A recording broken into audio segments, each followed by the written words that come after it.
Good morning, everyone. I would like to call to order the Pasco County Board of County Commission meeting of November 19th, 2019. I would like to remind everyone present to please silence all electronic devices. At this time, I would like to ask everyone to please rise for invocation and the pledge. Madam Clerk. O merciful Creator, your hand is open wide to satisfy the needs of every living creature. Make us thankful for your loving providence and grant that we, remembering the account that we must one day give, may be faithful stewards of your good gifts. Amen. Amen. I pledge allegiance to the flag of the United States of America and to the republic for which it stands, one nation, under God, indivisible, with liberty and justice for all. Madam Clerk, roll call. District 2, Commissioner Moore. Aye. District 3, Commissioner Starkey. Aye. District 4, Commissioner Wells. Here. District 5, Commissioner Mariano. Here. District 1, Chairman Oakley. Here. Now is the time in our meeting for reorganization of the board, and I turn the chair over to the clerk at this time. Thank you. At this time, I will open nominations for Chairman of the Board. I'd like to nominate Commissioner Moore. Okay, Commissioner Moore has been nominated. Any other nominations? Can I say? Okay, hearing none, I will close nominations. I would like to entertain a motion to appoint Commissioner Moore as the chairman of the board. Wait, did you just call for a vote? No, I called for an appointment first. I closed the appointment. Now I'm calling for a motion Motion. to appoint. You got a motion second. Okay. I'm sorry, who motioned? I have a motion And Mariano Commissioner seconded? Mariano just seconded. Okay, all in favor? Aye. Any opposed? Motion carries. How about that? Make it official.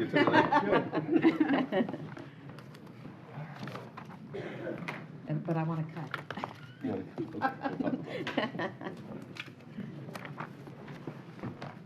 So do I move? No, No. 1, 3. One, 1, go. 3. Okay. Yeah. Because sometimes I sit over there. I'm not sure when that happens, but every once in a while I swing over to where Wells is sitting. District 4. How do you like that? He must have done it when I was at the thing. Yeah, why would I sit I over don't know how to take it off. You don't know. I need to figure out how to take it off.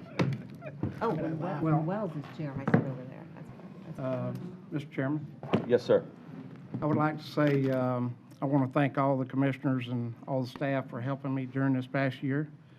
It was I'm very honored to have served as the chairman this past year, and there's no I in team, and together everyone achieves more. And that, I believe you've seen that through this past year and all the things we've all done together. We've met together, discussed things together, and voted together. I appreciate that. I Great appreciate job. the opportunity. Yes. Thank you. Well, thank Good you. job as chair. Thank you. Round of Great applause. job. Thank you so much, Commissioner Oakley. You did do a wonderful job, and we appreciate all your efforts. You ran smooth meetings and very efficient meetings, which is very much appreciated by all of us, too. So, but I hope you continue. I will. Well, I thought I heard He you is learn- the speed king. Yeah, I heard you learn from the best, right? So, well, with that, at this time, I need to take nominations for vice chair. I will I'd like open to that up. make a motion for Mike Wells as vice chair. I have a nomination for Commissioner Wells as vice chair. Do I have a second? Second. I have a second. All in favor? Aye. All opposed? Same sign. Motion passes. Congratulations, Commissioner Wells as vice chair. Thank you. Okay, give me 1 second here to Get situated. get situation and gain my ground here again. Well, thank you for that nomination. I'm excited to be chair once again, and I look forward to a great year. With that, we will go to public comment. You want to read the names, or you'd like me to? I will read the disclaimer first. Okay. Quick. Citizens are given an opportunity to comment on any proposition coming before the board during public comment. The board also takes public comment on items to be placed on a future board agenda or under their purview. Public comment for public hearing items are taken during those individual public hearings at 1:30 p.m. or as thereafter as the item can be heard. It is requested that when you address the board, that comments are not directed personally against a commissioner or a team member. but rather directed at the issues. This provides mutual respect between the board members and the public. I will also reiterate, there is no back and forth between the commission or citizens during public comment. We will move forward with the people that are signed up. Sorry. You can go ahead and, if you want to go ahead and read the first five. First five line up. If you have not signed up, I will ask you to line up. If you're not lined up, I will cut off public comment at that time. Okay. The first 5 names, is it Joni Stokes, Suzanne Green Taldone, Anne Marie Ryan, Jerry, and I'm sorry, I don't, the handwriting, is it Stranathan? I can't, Smithson? Oh, sorry. Maybe, Smithson? And then Mike Armato.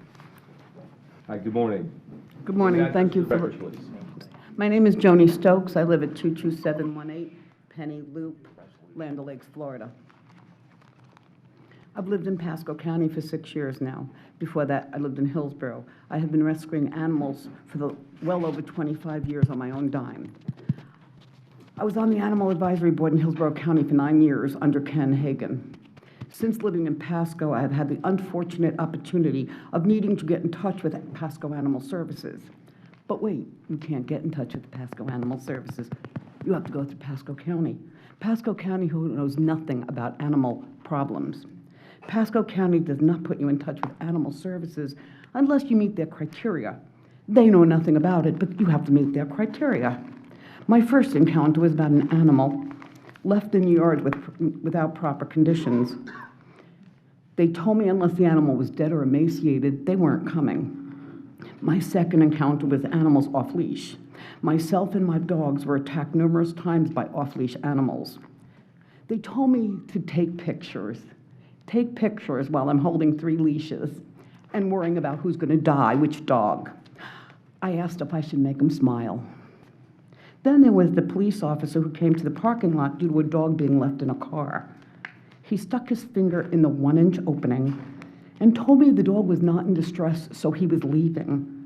I told him that the law said that you couldn't leave animals in the car and that you could break the window if they were in distress, but otherwise he could get in touch with the owner and explain to them that it was illegal.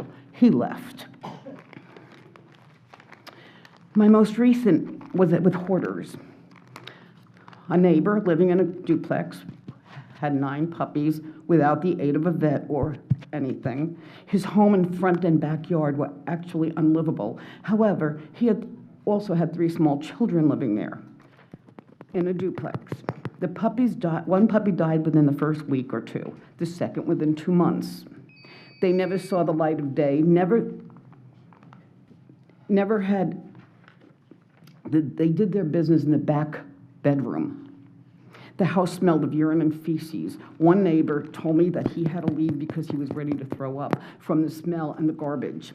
I fought with Pasco County. I was never in the house, so I walked down to a neighbor's house who was inside, and they finally put it through to Animal Services.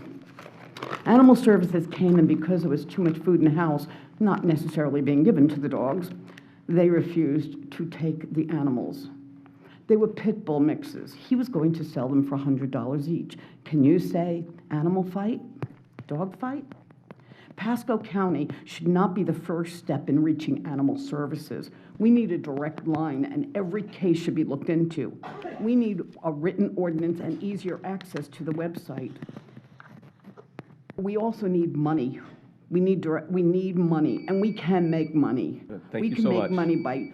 Thank you, ma'am. Thank you. That's the 3 minutes. Thank you so much. And we have a technical difficulty on this side. Just give me 1 sec. Test. Now it's on. Okay. You got it. Thank you. Okay. Next, please. Suzanne Green Taldone. Dr. Suzanne Green Taldone, 8751 Cranes Roost Drive, Newport Richey, Florida. I am here today representing the almost 1,500 residents of Pasco County who have signed a petition strongly recommending against locating the homeless programs in our neighborhood at Youth Lane. The commissioners have consistently voted to move forward on this project over our adamant objections. I would ask you again to find a better suited location for this program rather than on the Youth Lane property. This is a tremendous amount of funding, so beneficially applied if it were applied to elsewhere to the homeless needs and projects. These votes are based upon fraudulent, overstated pit counts and inaccurate surveys, both of which have been flagged to the commissioners, but nonetheless ignored. Just 3 years ago, I warned you of an increase in hepatitis A in our county based upon your lack of activity and the aggressive promotion of homelessness into Pasco County. Now Pasco County leads the state of Florida in hepatitis A with 373 cases as of August 2019. I signal you to the next concerns being watched for among California homeless, as stated by Dr. Mark Siegel, NYU Health Director. Typhus carried by fleas on rats, feeding on the garbage that accumulates near the homeless people where they congregate.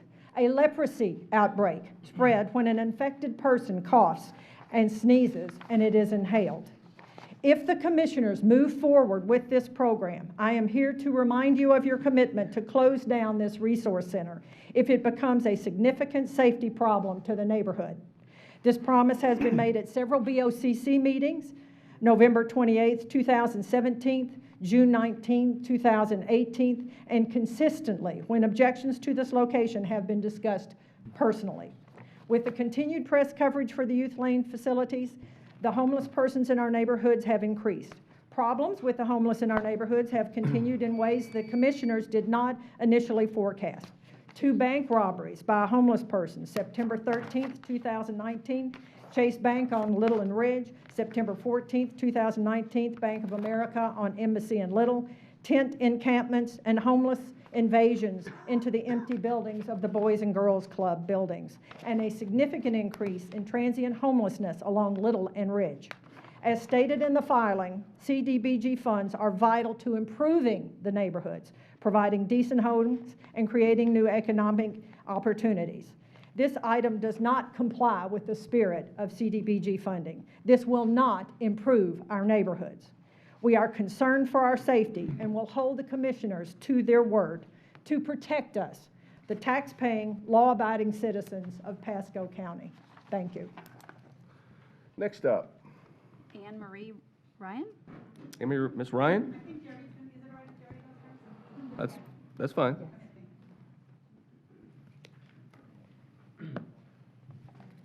Good morning. Jerry Smithson. I'm the one of the founding fathers of the Central Pasco and Gulf Railroad at Cruise Lake Park. Address is 4411 Edith Street, Newport Richey, Florida. I'm just here for a brief minute to talk about the permitting situation that we're running into for our railroad at Central Pasco and Gulf Railroad. We're starting to have a overburden financially because of the cost of the permitting and also the cost of hiring the employees of the park for doing the overtime.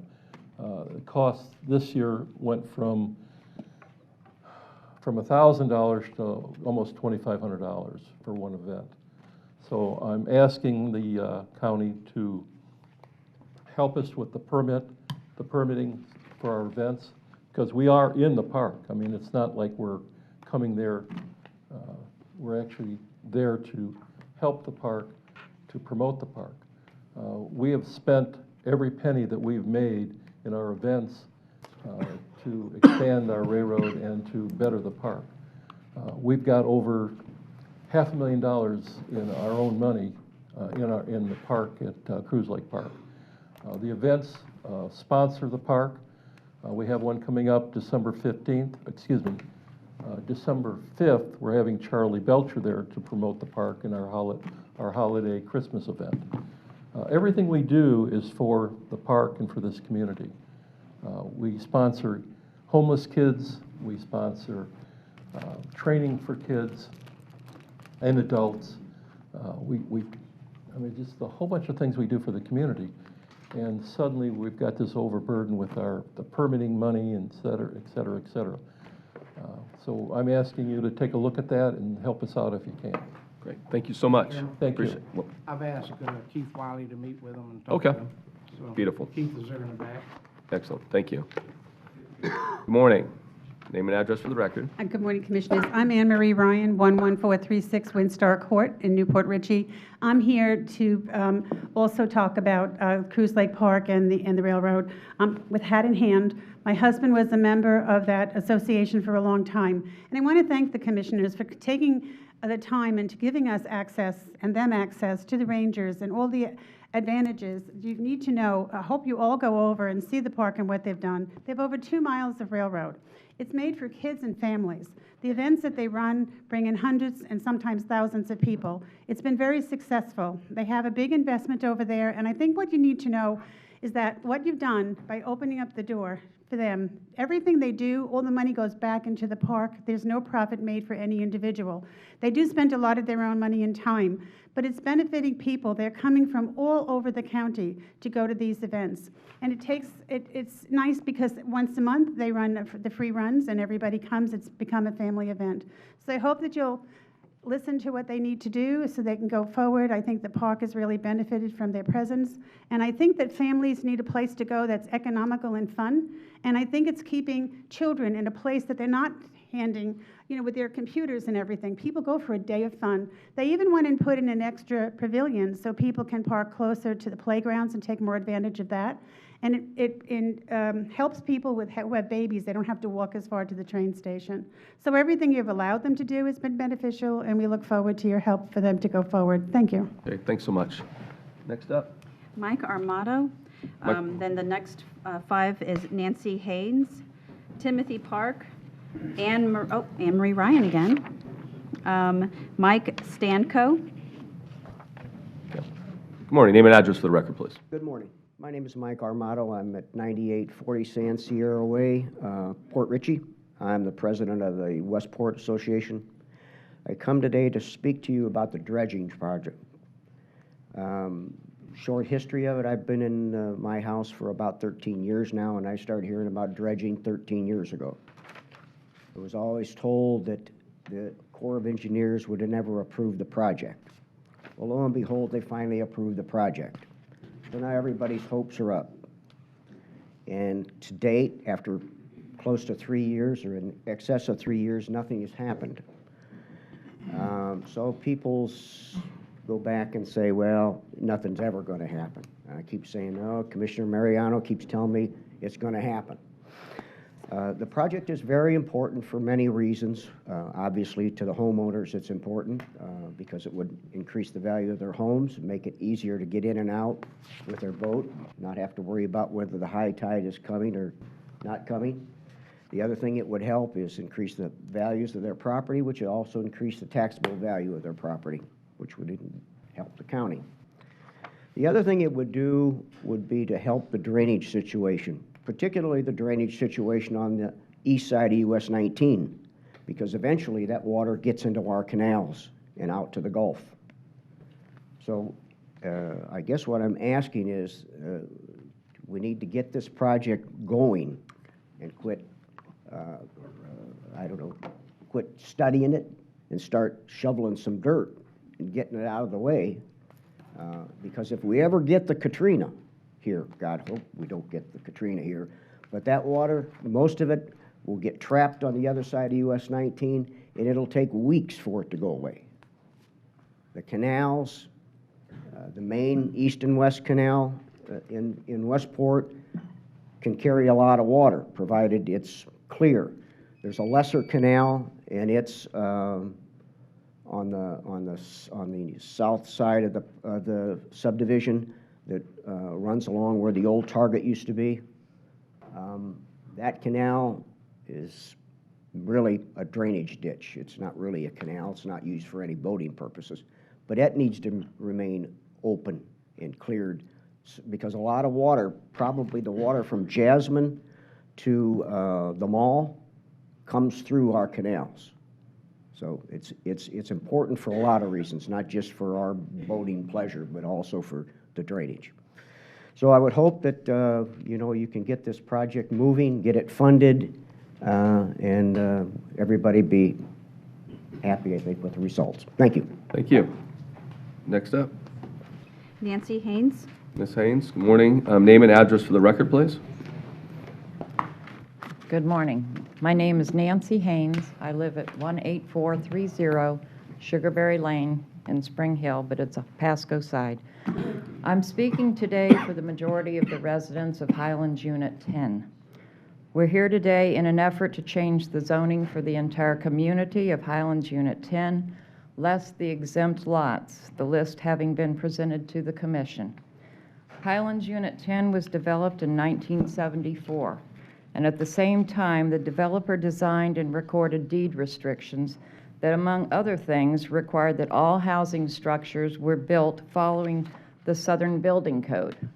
Mobile and manufactured homes are built by HUD code, manufactured home construction and safety standards, and therefore under the restrictions not permitted in Highlands Unit 10, even though the zoning may have allowed them. Unfortunately, those restrictions are no longer in force. In June of this year, the second manufactured home moved into Highlands Unit 10. This event awoke the community to the realization that this could continue and has the likelihood of reducing our property values. There are currently 73 vacant buildable lots in Highlands Unit 10. When most of the residents of Highlands Unit 10 purchased a home or vacant lot in our community, they were sold as being in a homes-only community. Every resident I have spoken with has confirmed this. And as a realtor, I know this is how the properties of Highlands Unit 10 has always been marketed. I bought my own home there because it was marketed as homes only. The residents of Highlands Unit 10 are looking for a permanent solution to this issue. That solution is to rezone the community from AR to AR1. We're asking the Commission to approve this request. We have reached our required number of petitions and all documents are in committee. We would also like to thank the Commission for taking the initiative to move forward this rezoning effort for the truly grateful residents of Highlands Unit 10. Thank you, ma'am. Thank you. Thank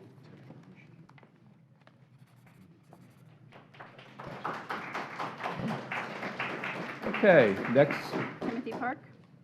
Yes, my name is Timothy Park, and my address is 8202 Autumn Lane. I'm here requesting help, really. I thank you personally for being able to listen to me. This is pretty much a personal request. I'm in a dilemma. I've had a problem. I live really just a half a mile as the crow goes west of here. It's on the other side of Little Ridge, in behind Jeannie's restaurant. And initially when I bought that, I've had that home for 40 years and raised my 7 children here. Had a business on Massachusetts, the lawnmower shop. I've been the chaplain in the county jail for 40 years. And this is my home, and I love it. But this last year, I had a fire in my home on Autumn Lane there. And in the process, we hired somebody to Service Pro to come in and to redo it. But in the process, I also talked with someone that is pretty familiar with what makes good sense in this community of what to do. And what's happened is I have a problem with the water there. And as they began the process of considering repairing this was back in April when this happened, our early rains came. And what happened is I have over a foot of water that's been on my property, on my driveway, or on the drive. For over 3 months it was there. Now it's finally gone down. The problem is that when I bought that property, it was a beautiful piece of property. It was before this building here was built, before they widened Little Road, before all the development that took place. And what happened is, little by little, all around, there was Grand Valley, all the elevations around me were built up, including here, to where the water, where it used to actually run on out to Massachusetts, it actually ran, before this was built, it actually ran over to, I can't remember, Bass Lake area. There was actually a flow. And as all these areas were built up, my property now, if we look on the record, it's called a closed basin. In other words, it's the place where the water collects. I am paying money for I have 2 properties there. Sir, I hate to cut you off, but I'm over here. I hate to cut you off, but our 3 minutes is up. No, it's okay. No, stay with me for a second. Stay with me for a second. Okay, so, okay, so I want to point you in the right direction, okay? So, Mike, if your team could, Mr. Kabala is right there. If you could walk over to Mr. Kabala, he's going to help you discuss this situation even further, sir, okay? Thank you so much. Next up. Anne Marie Ryan? Oh, well, we can't, different topic, okay. It's a different topic. Anne Marie Ryan, 11436 Windstar Court. I come before you with the concern that I have of what I've been reading in the paper and I've heard in person. We have an epidemic of hepatitis A. It was in the papers. It took 2 full pages to explain. We've had the Board of Health nurse come to Summertree Development to try to get all of us, anyone 55 and older, to come down and get hepatitis A injections, and we need 2 of them in order to protect us. Pasco County has the highest rate of Hep A in the entire state of Florida. Over 460 cases have been reported, compared to 101 and 102 in a few other places. Many of them don't even get up to 50 in a county. So since we're back in the papers again, and we just got through this gigantic hassle that we had with having the highest rate of people getting prescription drugs, we're now in the worst place we can be, because now this is impacting everyone. Going into any restaurant or anywhere you go, even going up to a drive-in window, you put yourself at risk. You cannot clean your hands by using the over-the-counter antibacterial. You have to wash your hands with soap and water and sing happy birthday 2 times to get these germs off your hands. So it's becoming a prolific problem. So I'm here for asking for a solution. I know that you care, and I know this is like the worst thing that could happen to our county, to get into the papers for the worst of the worst in the state of Florida. You know I'm a leader.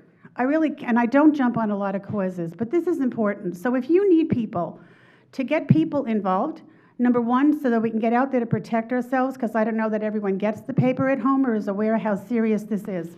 4 times the amount of Hep A in just this corridor on 19 in Hudson and Newport Richey, between 52 going down to Ridge Road, no matter what restaurant you go to.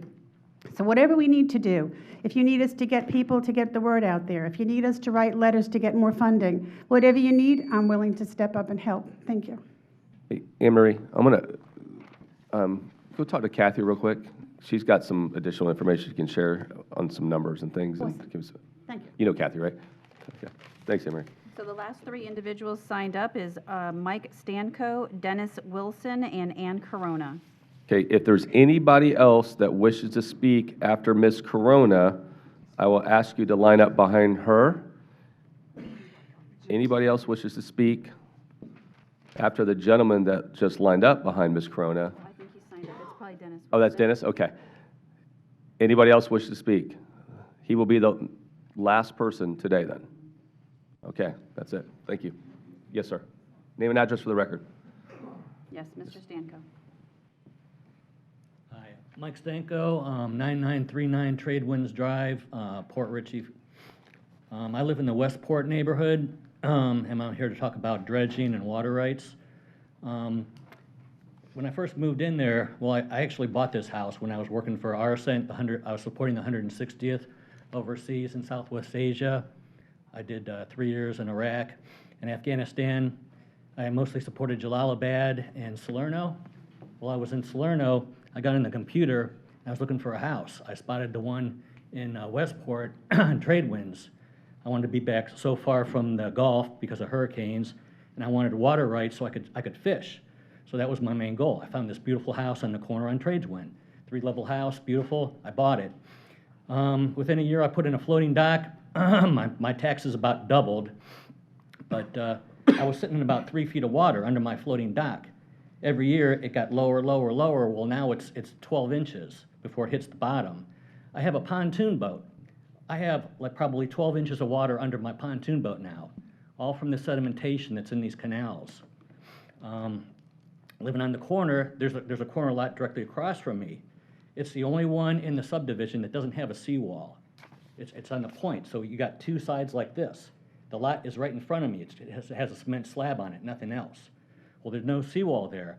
I'm in my second level where my kitchen is, drinking coffee every morning, looking out the window, and I look at the raw dirt across from me, and I watch boulders, you know, not rocks. I was a geology major. They're boulders. They're boulder-sized rocks falling into the canal one by one. I saw 4 last week. They're all gone. They were slowly falling into the canals. All the dirt, they have what's called slump with the rain and wind erosion. All the ground slumps into the canals little by little, and that lot is slowly going away and filling in the canals, which is, the sedimentation is filling it with the tide coming in this way and going down my canal this way. It's packing, you know, the canals, so I can't even get my pontoon boat out. And as the oyster bar, the choke point at the end, where you have to get your boat through there, and mind you, I have a pontoon boat. I can only get out, I have a 4-hour time period to get out and back, otherwise I can't get back because the water's within inches because of the constant buildup of the oysters there. And with the less water coming in, the fishing is getting worse and worse every year. For 10 years I've lived there, the fishing has gotten worse where I haven't even seen a trout in years now. The fishing, and then it's supposed to be a state park, Salt Springs Park. The state is not supporting it at all. We have manatees back in there. We need some signs to protect the manatees. They're getting hit by boats. And it's the only state park I've been in that does not have speed zones. All these lagoons back in there are fish breeding areas. It should be no wake because our fishing is getting worse. If they don't protect our fish breeding grounds, we have none. Okay. Thank you so much, sir. We appreciate it. Ms. Corona, name and address for the record. Good morning, Commissioners. Ann Corona, 7615 Tanglewood Drive, Newport Richey, Florida. At the risk of repeating myself, I'm going to repeat myself. You've all heard it before, but I'm here to discuss the funding for the coalition project on Youth Lane. I would like to go at it from a different direction and discuss the face of West Pasco. What do people think of when they think of West Pasco? Right now, they think of homelessness, deteriorating communities, buildings, an empty mall, restaurants closing. The ones that are open, I probably wouldn't go to. The last time I went to the Panera by Gulfview, I was with the assistant administrator of Bain Point Hospital and the executive director of Area Agency. We had to wait for a bunch of homeless people to clear out of the back room. They were changing their socks. Obviously, they had been bathing in the bathroom. I haven't been back there since. Anne Marie just addressed the rise in hepatitis A. That has gone up 40% in the past 3 months in the state of Florida. If you see stripes, think zebras. Where's that rise coming from? And it's a very dangerous issue. There was an alert on my email as a nurse this morning, a new hepatitis alert. My husband has addressed it. He's property manager for one of the largest developers in the community. He was told, okay, you have a commercial property, you have to trespass every single unit in that property. Okay, so we did that. So we notified the police. Once, one car showed up. The people, they've lost tenants because of this. This is on 52, but it's probably, I would say, 50% of the properties that he has in Pasco County. That's not acceptable. Tallahassee, I never hear homelessness addressed in Tallahassee. Why? Because the legislators don't want to point out that Pasco is the face of it. It should come up because this project will be a new magnet for homelessness, and we're going to have the same face as Seattle and San Francisco. The face of West Pasco is not the lovely communities we see in virtual kingdoms that we're going to be having in Wesley Chapel in that area. Avalon sounds like Camelot. Pasco is a degraded community. Give that $1,258,000, $374 to the elderly. There is a wait list in Pasco and Pinellas for thousands of people to get Meals on Wheels. These are the people that still continue to contributes 60% of gross income to the state of Florida. Help them. Stop trying to brush sand off the beach. It's not going to help. This is not a suitable area. It's not an adequate project. You're not going to change anything. 32 people at a time for 6 months. Remember the people who elected you, the people that vote, the people that don't have felony warrants. Thank you. And what's his name? Wilson, Mr. Wilson. Mr. Wilson will be our final speaker. No, I hope you let me go like she did. Well, she didn't go over 3 minutes, sir.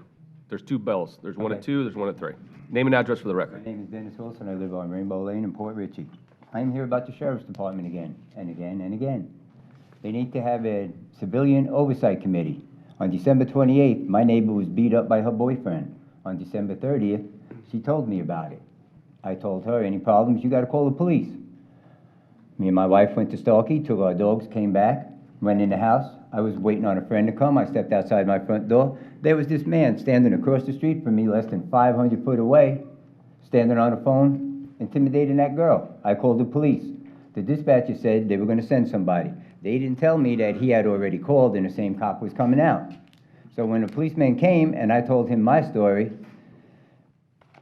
they wanted to arrest me. They threatened to arrest me for violating his Sir, right. I'm gonna cut you off for 1 second. So this board does not oversee the sheriff's office. The sheriff's office is separate from the Board of County Commissioners. They have a no, don't put your hand up at me. They have a separate elected constitutional officer. We're here to talk about things on this agenda and then what we'll be voting on. We do not vote in matters that oversee the sheriff's office. And I totally So- understand that. So if you have I something that. went the whole route of the disciplinary, went to IAB and everything, and his investigation was calling the sergeant. Okay. This officer cursed at Then you need me. to call the state of Florida and not the Board of County Commissioners. Thank you, sir. Chair, he said he lives in Port Richey, so I That think might be that's the the s- Port Richey Oh, that might be police, the not even the Port sheriff. Richey Police.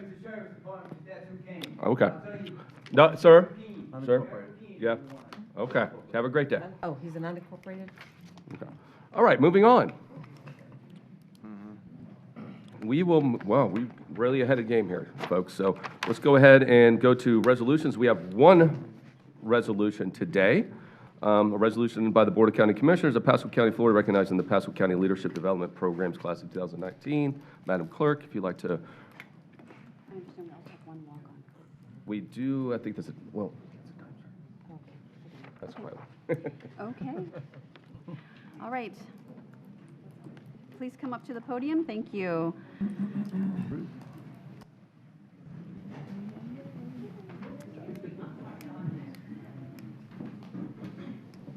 Resolution number 20-031, a resolution by the Board of County Commissioners of Pasco County, Florida, recognizing the Pasco County Leadership Development Programs Class of 2019. Whereas Pasco County is committed to the continuous development of its workforce in order to exceed customer expectations and achieve our vision as Florida's premier county. And whereas Pasco County has just completed its 8th annual Leadership Development Program, which identifies potential leaders in the organization, providing training, mentoring, and the opportunity to practice their learned skills by completing a hands-on stretch project. And whereas today we honor the Pasco County 2019 Leadership Development Class, who over the last year has shown the hard work, commitment, and dedication to improve their own leadership skills, to improve our organization, and to improve Pasco County as a whole. Now therefore, be it resolved by the Board of County Commissioners of Pasco County, Florida, that said board hereby recognizes the Pasco County Leadership Development Program Class of 2019, done and resolved in regular session with a quorum present and voting this 19th day of November 2019. Move approval. Second. I have a motion and a second. All in favor? Aye. All opposed, same sign. Motion passes. Well, good morning. Welcome back. Good morning, Commissioners. Another great year for you and your team, so Definitely. congratulations to each and every one of you. So we look forward to hearing what you have to say and hear more about your project. Thank you. And I thought you guys might be sick of seeing me. It's been since 2012 we've been doing this program. You guys are pretty much familiar with the program, and I want to first start off by thanking you to continue to support this. Like I said, we started this in 2012. Both the board and administration has been more than supportive of this. You kind of know the details of the program. We select a group each year. They go through training, they go through mentoring. We take them all around the county, show them different aspects of our organization, different aspects of the county itself, and then they're given kind kind of a capstone project to work on. And this group, I won't give away too much. You guys will probably be hearing about the project that they worked on in the coming weeks and months. They did an awesome job. What I do want to spend just a moment talking about is the caliber of folks that we have here in the organization and that come through this program. You know, I think we're 2,700 employees under the Board of County Commissioners, and for as long as I've been here, it always amazes me the caliber of folks that we have working here. And I can't go through all of it here, but just to give you a heads up, we've got folks here that have secured grant money for animal services so that we can continue to meet or exceed our Save 90 program. We've got an individual here that pretty much single-handedly coordinated the entire Two Good Souls shoe and sock drive that we participated in, not just participated in, but have been organizing for the last 4 years. We've got a Parks and Rec Employee of the Month back here. We've got a handful of Florida Sterling examiners in here. So this group is really, they're just awesome. They really make me feel inadequate about myself sometimes, but no, they're truly rock stars here. And so I just wanted to take a moment and recognize them and thank the board once again and thank administration once again for supporting these training and development programs. They really do make a positive difference here in our organization and in Pasco County. So thank you very much. Great, well, thank you. What we'll do is the board will come down, we have some resolutions to hand out, and we'll probably come back up on the dais because there's a big group. But we'll split these up and just hand them out together. You guys want to maybe start circling around here? Kind of circle around.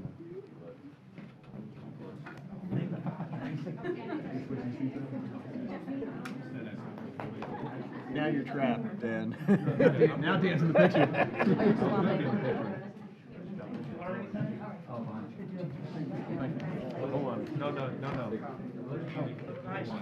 Here.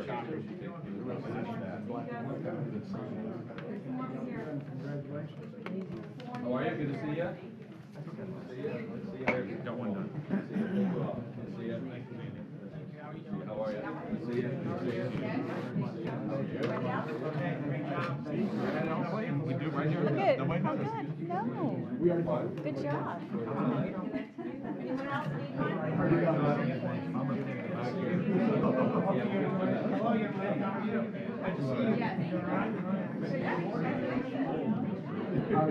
Are we getting Yeah, let's get back up there.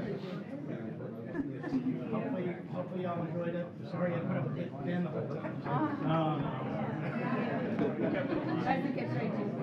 All right.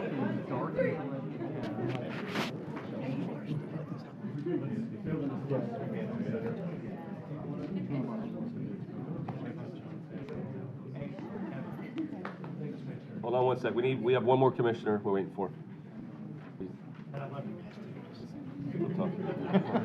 Pick up my stuff. Oh, your stamp. I might just stamp your name on my stuff. Hold on one sec, guys. All right, here we go.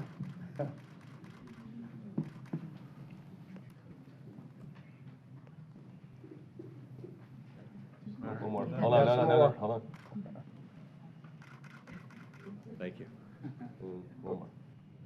It'll take him longer. All right, good. Thank you all. Thank you all.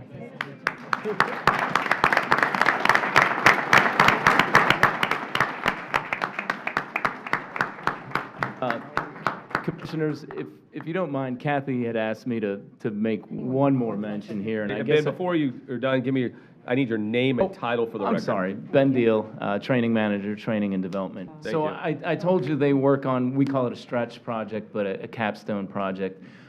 This group this year actually chose the project they wanted to work on, and I didn't quite mention it too much because it's still in the proposal stage, and it's kind of now been handed off to Kathy's folks here, but the program they're working on, the proposal they're working on is a program where Pasco County Board of County Commissioners can partner with some of our local entities here to help provide a temporary work program geared towards some of our more vulnerable population. And so, Kathy, do you want to speak a little bit to where we're at? Kathy Pearson, Assistant County administrator, public services. So this group was amazing. They really are. And I want to thank Keith Wiley, whose mentee was Lori Bryant. Lori Jo, stand up, girl. Where are you? Stand up, raise your hand. So they came to us with this idea of putting the less fortunate to work for Pasco County. We've always wanted to do this. We're partnering with Career Workforce. We're going to be partnering with them. Kim Price's group, Director Kim Price, Director of Community Services, is going to be overseeing the program. And we have designated some pilot areas: Animal Services, Parks and Rec, Stormwater, Human Services, to test pilot this, to bring some of our folks to work for the county, to get the skills. Hopefully in 6 months, they will be employed by us, but if they're not, they'll have some job skills to take somewhere else, which is really awesome. And we're going to treat them just as we treat any other individual that comes to work for the county or wants to be interviewed by the county, as a veteran's preference. So they will have veterans preference to be applied for a job here for the county. We're also working with Career Source. We have a meeting set up the first week in December to launch this program. Some of the members of LDP will be part of this to make sure this goes all the way through, so they're going to be part of it. Career Source will hopefully be paying some of their salaries for up to 6 months. So it's a win-win for all of us. And so thank you, Keith, and thank you, Lori, and thank you to this amazing team that worked so hard getting the kinks through HR and all the great things that I just know this is going to be a huge success. So thank you. Thank you so much.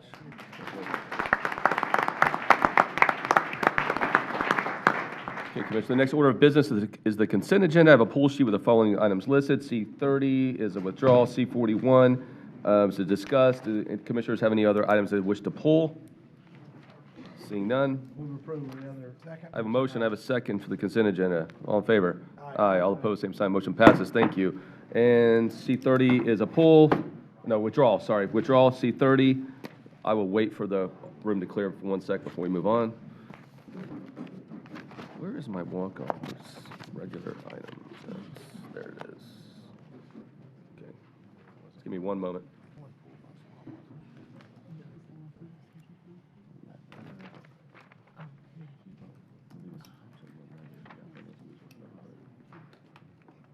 Okay, C41, that would be not Commissioner Moore, that'd be Commissioner Mariano. Thank you, Mr. Chairman. And I'm not sure why this was kept on consent. Usually it's for things are known to be unanimous, but you know, my same concerns are the location of the property, what it's going to do with the value that we get back for the money. You know, we've got a project down in Leisure Lane, Habitat for Humanity. That project, to make that work, is going to need some investment. There's $1.5 million to go from septic to sewer, which can get extra grants, et cetera. I just think you can do a lot more if you build 30 different homes. You could maybe build 60, 70 different townhomes out there and actually really give people a place to go. When I talk to Metropolitan Ministries for years, they'll tell you today the biggest problem they have is going through their transition, having a place for them to go live. Same thing go with families, too. You can actually go change a whole area. This year, I just don't think we're getting the value for it, so I have to pull it. Okay. Well, thank you, Commissioner, for your input. Do we need any further discussion or from the team, or do I have a motion? Or what would you like to hear from Move for staff? approval of C41. I have a motion, I have a second. All in favor? Aye. Aye. All opposed? Nay. Same sign. Motion passes for 1. Thank you. Okay. That is it for consent. Move on to our regular items. I have a time certain for 11. R2, can we have R2 done within 10 minutes? Yes? Okay. We'll move to R2 and go back to R1. Christy Sims with the County Attorney's Office. Commissioners, this is a reintroduction of the proposed amendments to add a vacant property and rental property registry. This was first introduced to you in August, went to workshop for input, and this is a reintroduction based on the input that I got at the workshop. The changes that have been made are, it has been determined that This will not be implemented by a vendor, but rather by the Pasco Sheriff's Office. Mr. Daniels is here. He and I discussed yesterday what we would tell you about this today. I have taken out any references to fees because there will be no fee to register a property. And based on the board's input, the trespass agreement will be an option for property owners registering property, as well as property owners will be able to use the registry to receive information if they would like. If their occupants are, violating any of the county's ordinances, we view this as an informational registry that is intended to assist property owners with knowing what is going on their property, and assist property owners in giving information that the sheriff's office will need in the event of an emergency or serious situation where somebody needs to be contacted immediately. As I said, this is a reintroduction. I know Mr. Daniels has some, I think, tangible way the registry is looking and shaping up. I am asking the board, after they hear Mr. Daniels, to authorize the proposed amendments to the chapter and direct board records to advertise the ordinance for public hearing on January 21st at 1:30 here on the west side. I wanted to give everybody enough time to absorb what the registry actually says and provides and how it will work before we send it to public hearing. Thank you, Christy. Do we have any questions for Christy, or want me to go ahead and bring, Sheriff's here instead of Chase, so that's even better, right? I mean, nothing against you, Chase. But when we have the boss here, pulls a little more weight, right? All right, Sheriff Nacco, good morning. Thank you, Chairman. We have a 4-hour presentation for you. Awesome. We're going to keep this extremely quick, and I appreciate it. Chris Nacco, 8700 Citizens Drive. Sorry. I want to say thank you very much, Commissioner Wells. Thank you very much, Commissioner Starkey, because this is something I know for years you've been looking to help to do, and something that was brought forward, Commissioner Wells, and I want to say thank you very much. And we have our full team here that can answer any questions, and I want to thank Christy and the attorneys for working on this together. It's something that's going to be needed. It's something that's going to help us out. Many times a day, those frontline deputies, even firefighters, looking to see who lives at the location, who owns that property, and be able to connect that together for public safety is going to be tremendous. So again, I just want to be very brief, say thank you all very much. We have our IT staff here, along with members of the command staff, attorney's office, our intelligence policing patrol that can speak to any questions. But if you want to, a brief demonstration of our IT staff to just show you what it looks like and how they built this off of another existing platform they had. So, appreciate it. Thank you. Thank you, Sheriff. We'll need your name and title, please. Hi, I'm Ed Schwartz. I'm acting software development manager, and I got Hunter Marquis here who is going to help out with the presentation. He's software developer too. Correct. Take it out full screen, I guess. We were tasked with making a registration application. We started this thing called Citizen Connect. This is the first thing that's going to be in Citizen Connect. We hope to expand it in the future. But right now, we're going to rental registration I'll go through. It'll be at citizen.pascosheriff.com if we move forward. It's real simple. A citizen will come in here. They'll add a new property. They'll log in, and they'll have the opportunity of adding a property. They just put in type of ownership, whether it's individual or not, the address of the property, and then there's some optional fields they can fill out, whether that's power or not. And then after they add the property, they'll be able to add who the owner is. The person logged in might not be the owner. He might be doing it for your dad or for your wife or something like that. Put in the owner's information. If it's run by a management company, you'll have the opportunity to put in the management company's contact information. Real simple. And then optionally, you'll be allowed to enter in who the renters are for the property. Could you click that?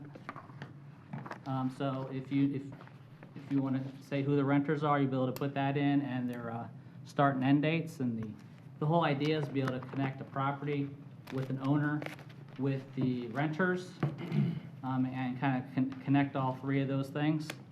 So that's the whole idea behind the site and what we came up with. Thank you both. Anything else? Good? No, great job. Any questions? Commissioner Starkey? So what is the plan to get people to register and to contact people who haven't registered? So we are proposing an effective date of March. So there's plenty of time for the sheriff's office and the county to get together and do an educational push regarding what properties should be registered and what the registry can do for property owners to assist them in giving them information about what is actually going on with their property and or their renters. And keep in mind, this is both vacant land and occupied rental. I want to stress that in no way is this registry intended to or will be used to change from an enforcement perspective who we, the county, hold responsible for violations.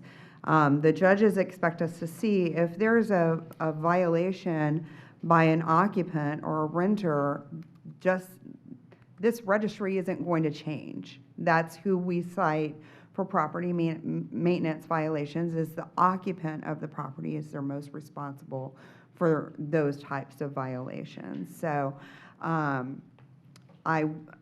if the board agrees with the concept, you know, I view this as sort of the first baby step. Let's try it out. Let's see what happens. There will be warnings before we do enforcement projects to get people to register that should be registered. And as I said, we've pushed the effective date out to March, which gives everybody time between now and January to understand what the registry does and what it doesn't do, because there's some misinformation, I believe, out there that people think that it's more than it is. It's not. You have to have your property inspected every year by the county. That's not part of the registry. It's really just information based, and that's our intention. And certainly there will be an educational component with us working with the property appraiser to send out letters, or the tax collector to send out inserts letting everybody know how the process of going about registering would, you know, how with the link to do that, the fact that it's free, all of those things. If the board agrees with the concept, if not every single detail inside, I would ask you to authorize the proposed amendments to Chapter 18 and direct board records to advertise the ordinance for public hearing on January 21st, 2020 at 1:30 p.m. in the boardroom here on the west side. I have a question for Commissioner Wells. And I still have more questions. Okay, so we go to Commissioner Wells and go to Commissioner Stark. Do you want to have a follow-up to that? Go ahead. So, and I agree this is a baby step, but is there a place here where we can track code enforcement and law enforcement calls to that property? Well, we can do that anyway. But if we're making a database, there should be, and I've done a little list management and development, there should be a field here where we can track if it's a problem landlord and a problem property. So could the IT team add that where the public could see that there's multiple, or if there's any infractions or calls to the home by law enforcement? So, to answer your question, Commissioner, if kind of what Christy was alluding to, if we have this registry up here, and it's 123 ABC Street. And we're constantly getting calls, and I said, this is going to be a process where the good people are going to register their homes. Somebody doesn't register their home, they're not going to register. We're going to end up, us or fire rescue are going to end up going to that house. It's going to come up, they didn't register. The fines will probably modify behavior, so then they will do register. If we want to know the house, all we're doing is going to another, just switching over to another database, type in 123 ABC Street, and all the calls for service will come up on that house.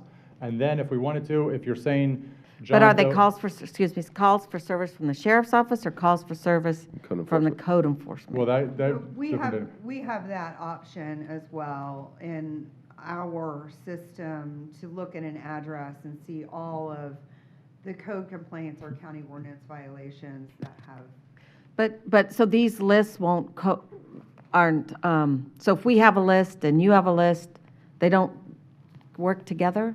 We'll have to look in two different places?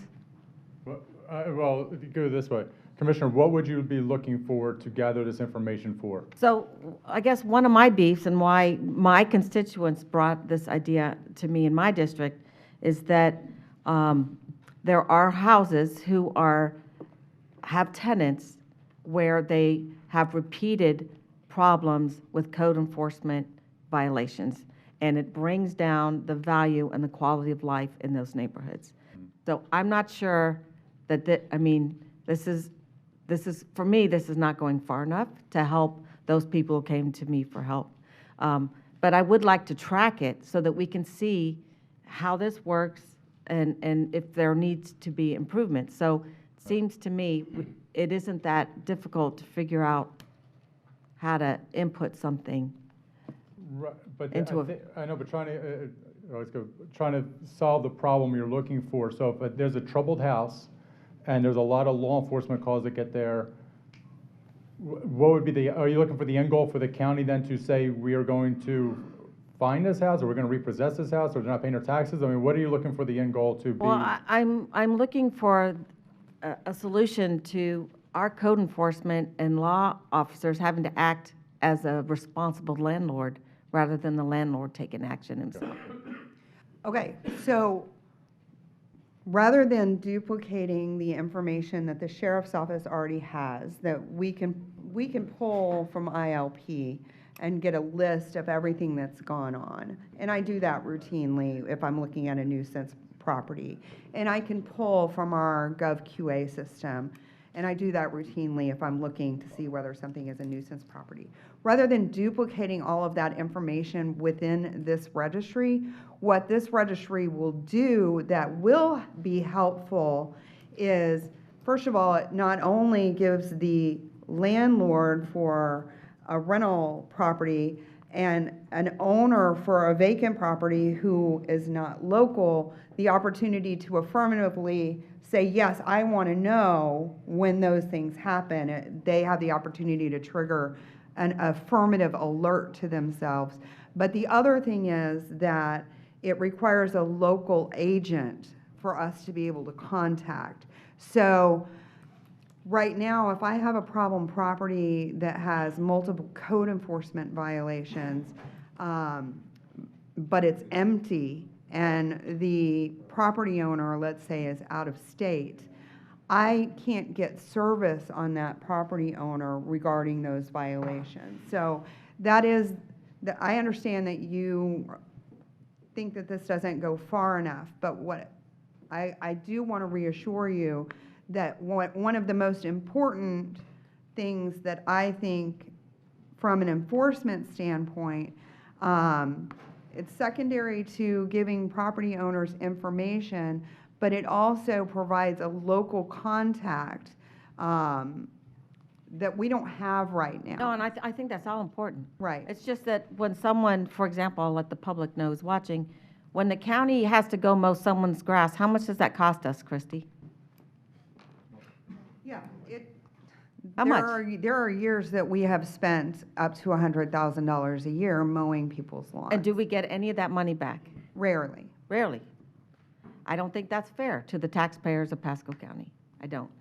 And so I think there should be another solution that the The landlord should have to pay for that grass being mowed, not the county, not the citizens of Pasco County. So And those I'm are- willing to take this first step, and let's look at it in a year and see if we're done doing the job of being a landlord and paying for it.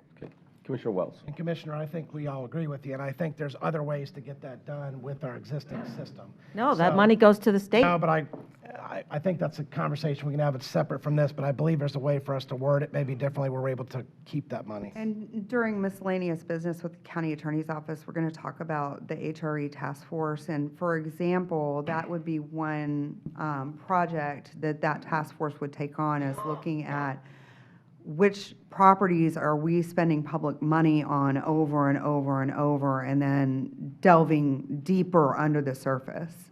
Excellent. Commissioner Wells. So, and the key to me here, it goes back to just really life safety and something you brought up, Christie brought it up, and the sheriff brought it up, is it's not for us to harass or trivial things. It's about letting the property owners know what's going on, because right now they don't. So we're going to be able to let them know when the sheriff's office is being called out there, because, you know, I'm a realtor as well, and the last thing we want to do is not make them aware. So this is going to be a good thing to help them, but we don't want to pick for every little thing, and that's where the sheriff's office comes in. It's about life safety. I've said it over and over again, and I know the realtors, you know, they did a survey. They stand behind this when it comes to life safety in the sheriff's office, informing them if they want to be informed, but I would think any landlords would want to be informed that the sheriff's office is being out there, which will help everybody. Mr. Chair, I did get some messages from professional management agencies, one being Berkshire Hathaway, and I did want to read you a couple sentences from the Vice President of Residential Asset Management of Berkshire Hathaway, with thousands and thousands of homes that they manage. We are in favor of this registration process for many reasons. Among them, we manage great properties with neighboring properties that are in disrepair. This discourages great tenants from applying. So, I mean, they have trouble getting good tenants in because no one wants to live next to a house that is constantly in disrepair. So, and they go on, but I'll just read that sentence. And then I would move to approve this. I have a motion. Second. I have a second. More discussion? Discussion. You know, I've talked to Greg Armstrong. I see him in the audience. I just want to make sure that, as someone who's been involved with the realtors, that I'd like to get his take on what he thinks. Then we're not allowed to. I've already checked. Well, this is your introduction. Yeah, introduction. Comment on your regular items is taken during citizens' comments in the morning, unless the board has a specific question that they want to ask somebody. So when it came back for the public hearing, we can hear from. Yeah, that's right. And this approach, as it sits right now, is supported by the realtors. Okay. I have a motion and a second on the floor. All in favor? Aye. Aye. All opposed, same sign. Motion passes 5-0. Thank you. Moving on, we have a time certain at 11 o'clock, and I think this is Commissioner Mariano, am I not correct? Is this your presentation, sir? Yes, I'm not sure if I see them in the audience. Oh, there they are. There we go, good. There you go. So this is R1, Save Crystal River Restoration Project, and good morning, and if I could ask you to come to the podium, name and address for the record, and I don't know if, do we have a presentation on the? We have it. You have it? Okay, great. And for time constraints, I also have another time certain at 11:30.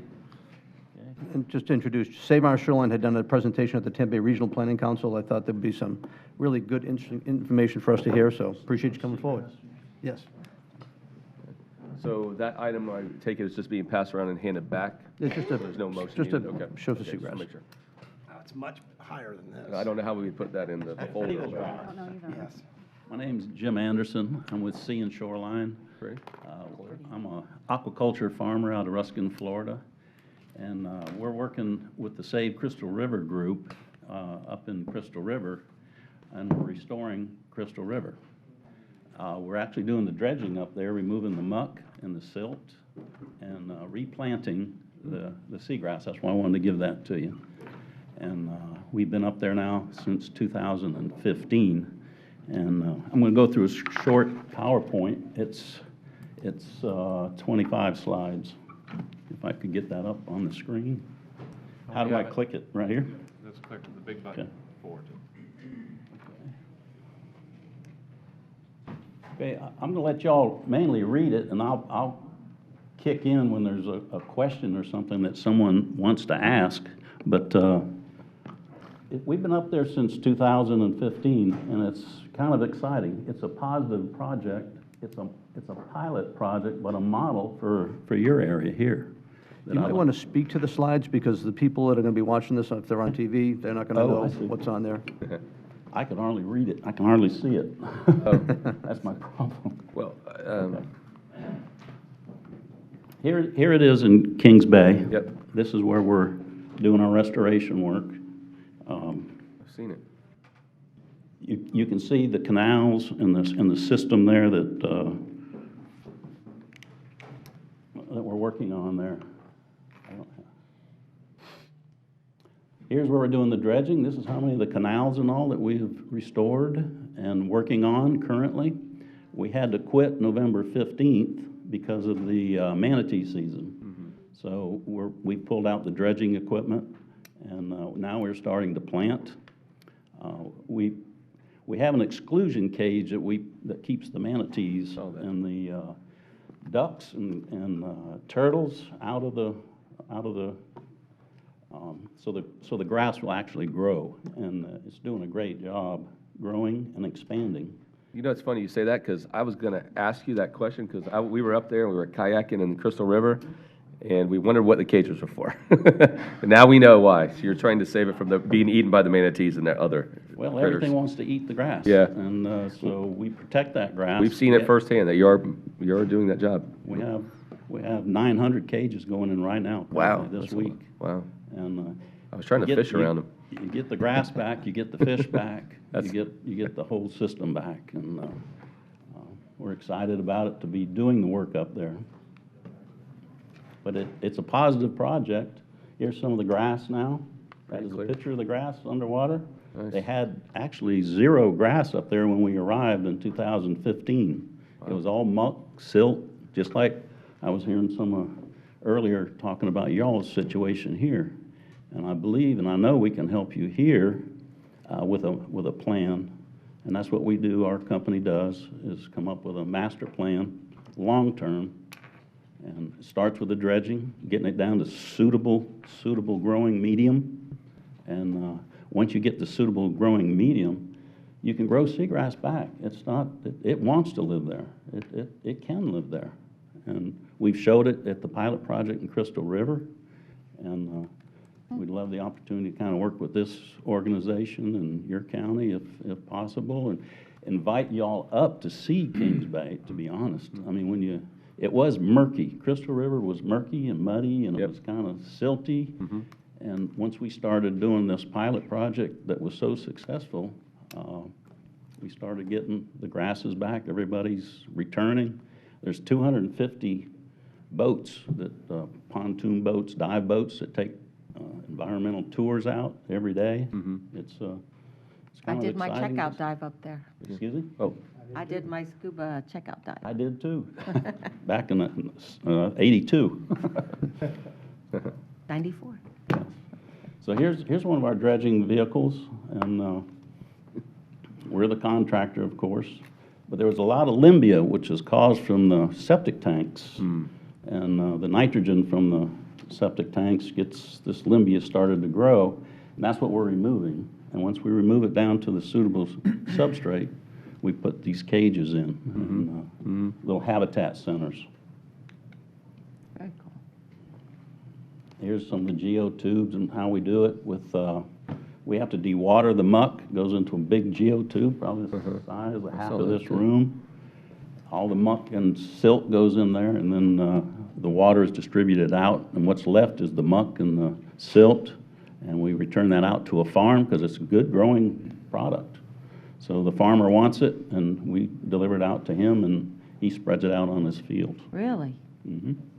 Yeah, there's phosphorus and nitrogen. It's just too much of it once it's dried. Excellent. So a question, Okay. or do you want to finish this? Can we? It's up to you. Well, I mean, how many slides? You have quite a few slides left, right? 25, I don't know. Yeah, I'd like to see what them. I'm on. Okay. but- Is that okay? Yeah, let's keep going through, and then I know we probably have quite a few questions. We have the grass called Rockstar. It came from the University of Florida. Is the one we're growing up there. We also have a salty dog that takes a lot more salt, because as we're going further and further out now in Crystal River, out towards the Gulf, we have to get one that takes more saline environment, and we're growing that now in our raceways in Ruskin. We have a farm in Ruskin, Florida that grows the grasses.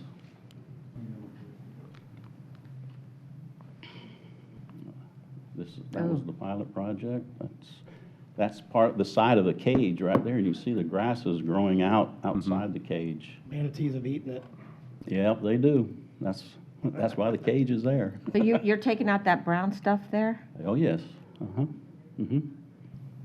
We do a maintenance every month, and that's the key. What we're different, our company's different than most other companies is we do a maintenance program with it.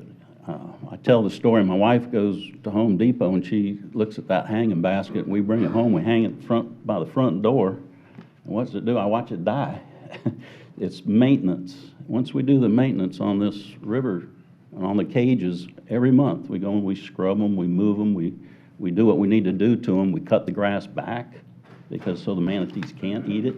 If you cut it back, it'll spread. So we've learned this in our aquaculture growing system. That's some of the 4-inch plants that go inside the cage. See how we've cut them back? Yeah. That was January 2016. That's the cage and the grass outside it. The manatees cannot knock it over. We had to prove it to the state of Florida. It's quite a task, but they cannot knock them over. Turtles sit on top of them munching away. And that's one of the seawalls where the grasses have recruited, actually on its own, even outside our cage in our area that we're working, some of the grasses are breaking off, like your St. Augustine at home, and breaking off and distributing further out and rerouting. And so the grasses are really doing their job. Very resilient. Why is it working? Well, the seagrass absorbs the nutrients. The shading of the algae keeps the algae from returning. So the leaves and the rhizome gives off a gas, and which is generated. They provide foliage for the ducks, the turtles, the animals, plus it gives the fish a place to hide. Before, the fish, as they run outside the area where there wasn't any grass, they get picked off by the bigger fish. So that's one reason the seagrasses are so important. There's small grazers as long as the zooplankton and the invertebrates that hang on the grass blades that the shrimp hang on. Y'all are a big shrimp area right here. Very important, this seagrass. The maintenance, as I just talked about, is the key. It's something we do that no other company that I know of does. And we increase the animal utilization and the light manipulation by filtering all this and having the seagrass in place. It has cleared up all the fogginess of the water. It's crystal clear. It's called Crystal River again. So we're proud of being a part of it. Working. I don't know if y'all can see it. It's hard for me to read it, but that's the graph of how it's working.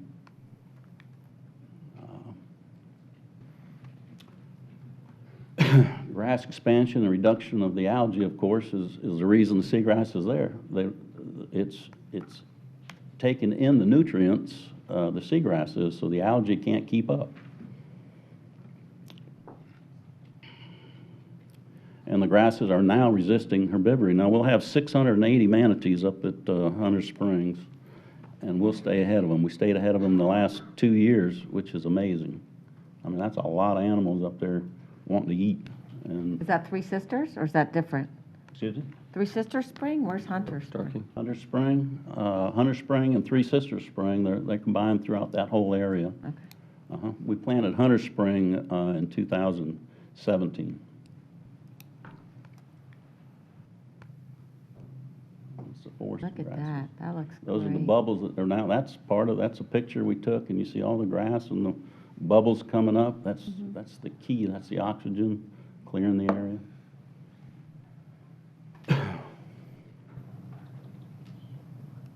You can see the grass in Hunter Springs. There was 0 there. That's Now an we awesome have- picture right there. Right there. Yeah, it's pretty. You see the picture? Of course, you have a place up there. Oh, yeah. Well, I have one at home in Sassa, so.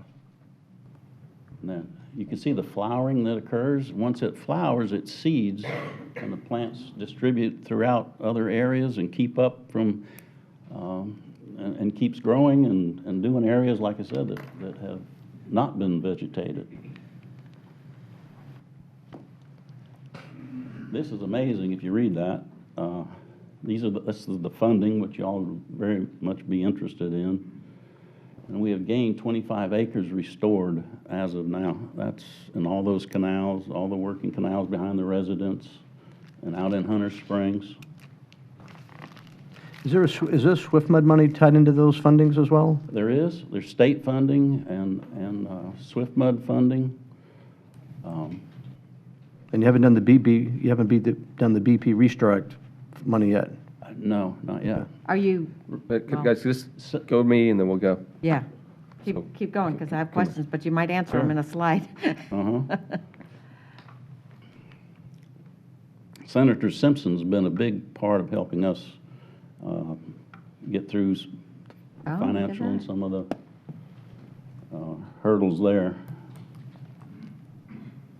That's the other thing that we're doing, is opening up the spring vents that are in the Crystal River. That is so important because they're clogged with that limbia and just plugged. So we stick our hose down in there anywhere our divers are out there, and we expand and blow those out, suck up that stuff, and they start bubbling again. It's just a joy to see that happen. And we've recovered over at least 300 now.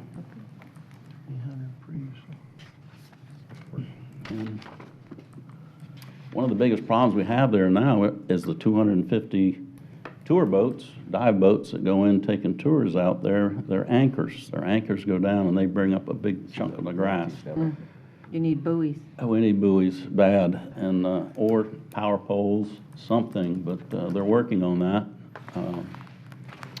It's a lot of grass is floating up in the air, and it is a problem. But they're working on it.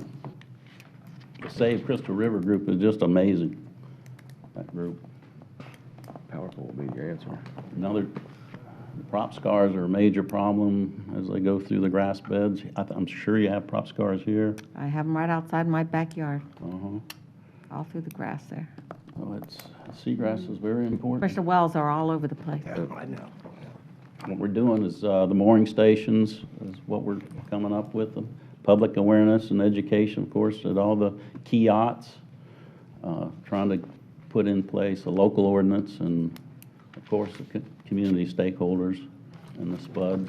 And one of the other things we do up in Crystal River that's amazing is we've gotten the school children involved, the high school students, and we do grasses for classes with them in the beginning of the year. And they all grow them in their classes, and they know as much about seagrass in Crystal River as anyone.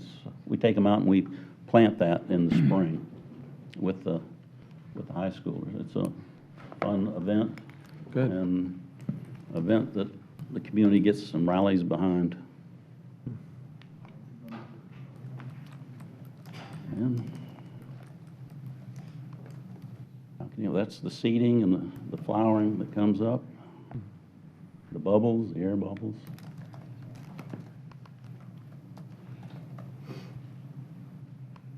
That's the Rockstar plant there.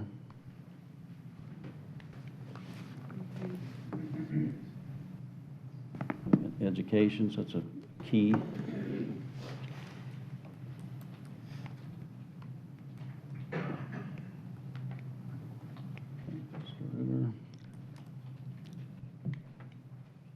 Great. Well, no, thank you so much for that presentation. So I would assume that we want to, Commissioner Mariano, you brought this to us. What are some things we might be able to do, or are there some possible funding options to help with this? Well, there are, and one of the things I want in my discussions with him as far as how we get his funding, how I could try to even help them.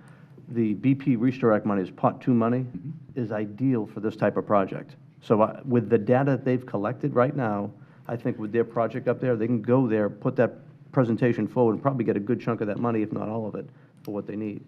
I would love to see them take a look at our canals. He actually spent the other day with me. We come down, looked at our canals, looked down the Port Richey DMA site, and he thinks he can do the same type of thing here. When I see pictures to years ago, like Cow Creek up in the Hudson area, and I see pictures of all the people who used to catch all the fish that are out there, and I talked to the residents that sit in these canals that have been silted in, and all of a sudden, where they used to be able to go in there and jump and swim, they won't go in there now. They see this silt that's grown in. They would love to see something like this. So I hadn't even thought, as much as I've been pushing dredging for all these years, this project would not only give us dredging for great boat access, but I think the water quality benefits that these guys could bring to the table could be phenomenal for the whole county. I see a giant, frankly, an MSBU going up and down the whole area, not only to do the dredging at first, but put the seagrass in there, and then, as he says, put a long-term maintenance plan in place. So I think with the study we have going now with Gulf Harbors and Hudson, once that gets done, it's probably going to be a good time to get these guys to come in and, everyone else that wants to bid as well, to go look and then maybe put a better plan together as far as how we can actually make this really elevate for Pasco. And then we can go look for that extra funding out there as well to go help fund it. Question maybe for you or for you, sir. You mentioned Senator Simpson's been a help. Swift-Mud's been involved. Yes. Financially, how much did Swift-Mud contribute to these projects? Because it seems to be multiple projects in different stages. I am not exactly positive on the Okay. Swift-Mud money that was, I can get that for you, absolutely. It might be just good to get to us and get to the county administrator, and Yes, Commissioner Mariano's yeah. kind of leading the charge, so. Michelle, if she was here, she couldn't make it. She had twins two months ago, and she's still on maternity leave. Busy, huh? She's busy, so she sent me, the farmer, the aquaculture farmer, and so you got me. Your boots on the ground, But man, we appreciate it. I can answer the questions on how to grow it and raise it. So and maybe we dredging. could research that. It'd be interesting to find out how Senator Simpson was involved. And I know he's been a huge advocate for Crystal River in that Lots area. of funding out there, many. NOAA has funding. There's Oh, see, those are the things we want to know about. There's NOAA, I get them all the time. I'd be happy to pass them on to your. Keep in the loop with staff. Okay, as we beautiful. Take the next steps down Thank the you so road. much. Also invite one of y'all or one of your people down to our farm in Ruskin. Anybody I've taken there is amazed at all the grasses. We have 500,000 plants there, and I don't mind showing them how we do it and what we do. So. Question, one sec, Commissioner Starkey? Two quick questions. One, are you finished there, or do you have years still to go? No, we have 3 more years Okay. to finish 2000. And is that a DEP permit that did you have Yes, to get, Army Corps. Army Corps permit? Army Corps, DEP. Who got the permit? Who applied We for the helped, permit? actually, we helped to get the permit with Save Crystal River. And they're a 503, They're a nonprofit, 501c3? Yeah. How long nonprofit. did it take you to get that permit? Do you know? Yeah, it was, I started in 2015, it was about a year Okay. and a couple months. They're very resilient, that group. They were not going to take no for an answer from them, and they stood up and went to all the meetings, and I tell you, it was fun to kind of watch, because and then we demonstrated that we can do this, and so they have a way, they have something to show. That makes me think of a 501c3 that we have here that are full of boaters, and that's Save Our Sandbar. It's made up of boaters, so. Yeah. Okay, thank you so much. Thank you so much for being here That's today. awesome. We appreciate it. Very good information. Well, ladies and gentlemen, we have, boy, what great timing. 11:30, walk-on resolution. I'm going to pass it to Commissioner Wells. Lester, I know hopefully you don't know why you're here, but if you and your wife could please come forward, and then everybody else that's here for Lester, if could come forward with them as well, if you don't mind. Just want to give a quick thank you for everything that you've done for our county, for others. And as you can see, there's a few people in the back that you didn't see sneak in that are back there. We all love you, but I'm going to have the clerk read it, and then we'll have you say a few words. No crying, no tears, please. You know how I get about that, but, Madam Clerk? Nikki, if you could, please. Yes. Resolution number 20-036, a resolution by the Board of County Commissioners of Pasco County, Florida. Yeah, timeout, I'm sorry. Can we get the mics working again? They're pretty much not working for us. Test. Or you have to get right in there. Right here? Okay. We can just turn them up, that way she doesn't put her mouth on it. Just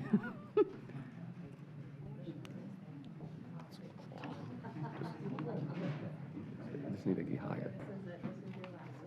Okay, we'll start over. Yeah, this will be your last surprise, well, I hope, maybe. All Go right. ahead, Nikki. Resolution number 20-036, a resolution by the Board of County Commissioners of Pasco County, Florida, commending the Volunteer Way founder, Lester Cipher, for his 33 years of service and thanking him for his generosity to the citizens of Pasco County.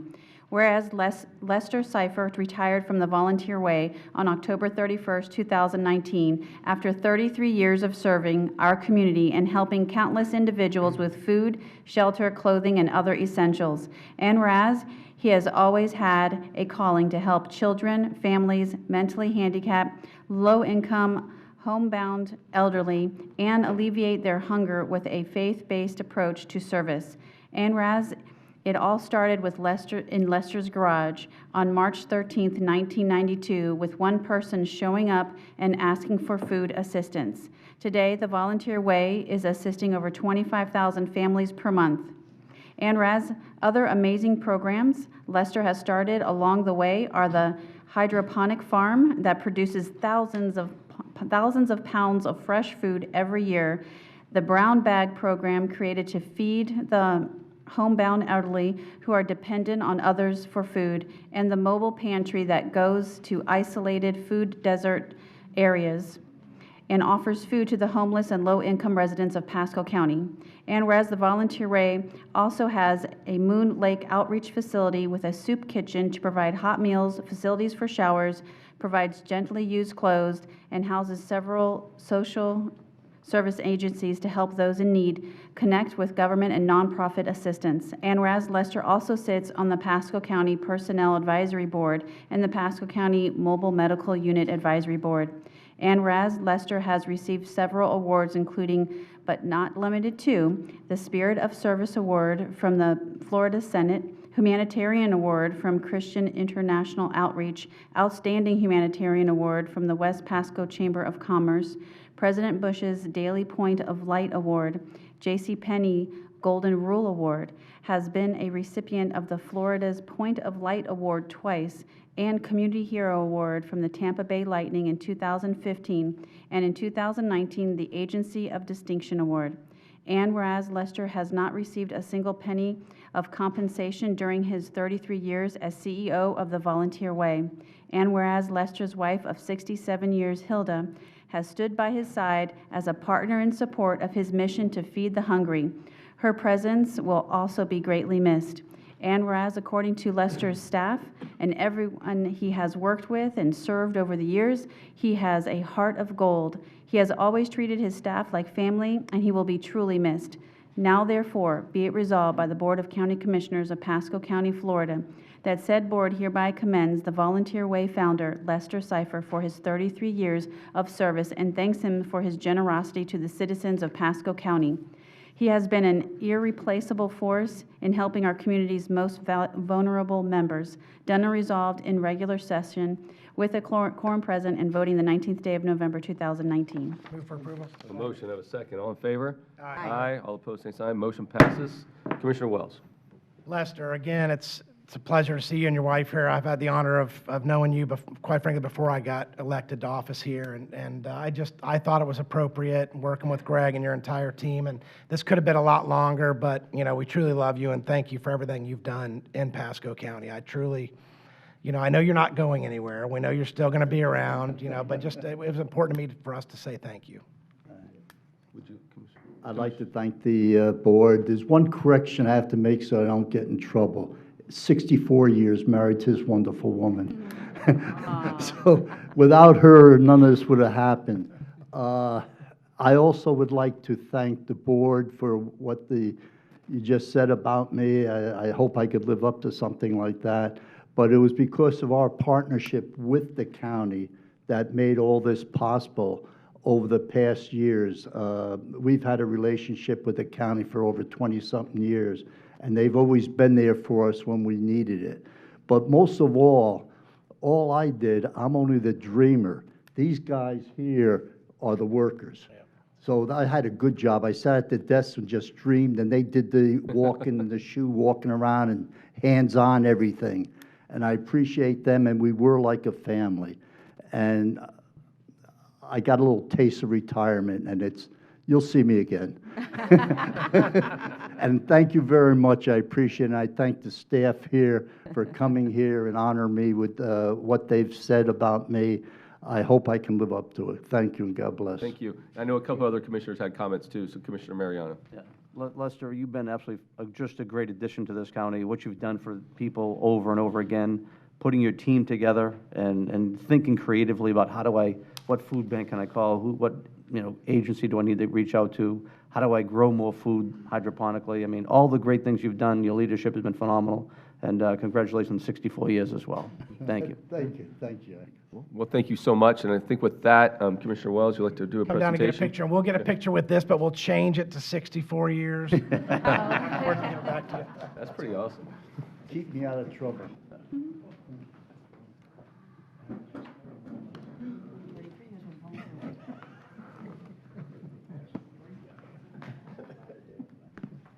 Thanks a lot, Jack.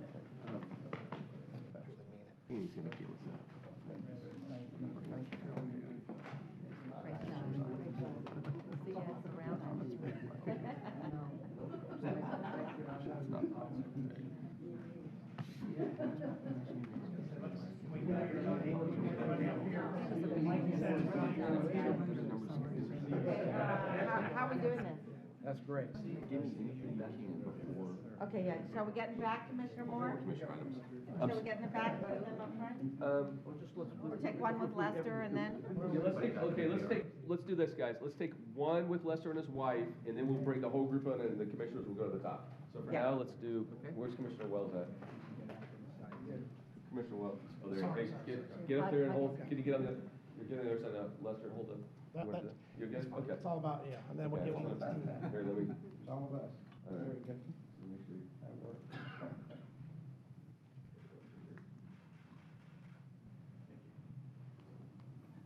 Okay. Oh, another one?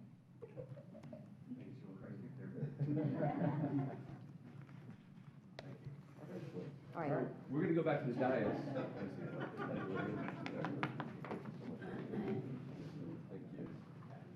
If you guys don't mind, we're going to bring everybody that came with support right back here, if you don't mind. We're going to come back here to the, follow me. You help me? Oh, yeah. Come on, Mr. Seifert. Me too. One more picture, Lester, sorry. Yeah. Mr. Seifert, if you and your wife could come in the middle here, and then everybody could stand, come to the side, and we're just going to jump up there. That way everybody can get, all your team and friends can get the picture. You guys just gather around Mr. Seifert. Mr. Seifert.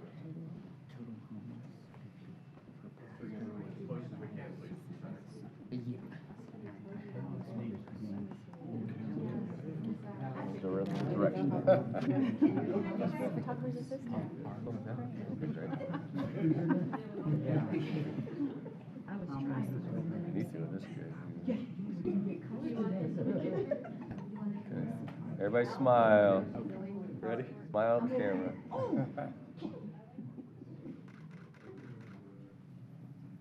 right.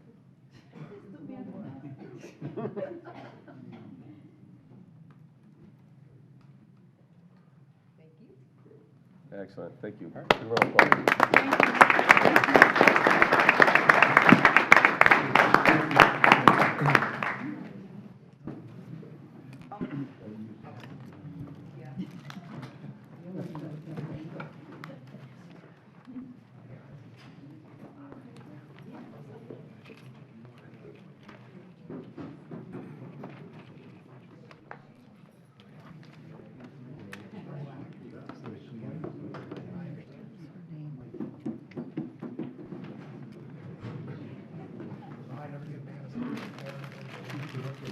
Well, God bless her, 64 years. We're gonna make sure we change it, we'll get you.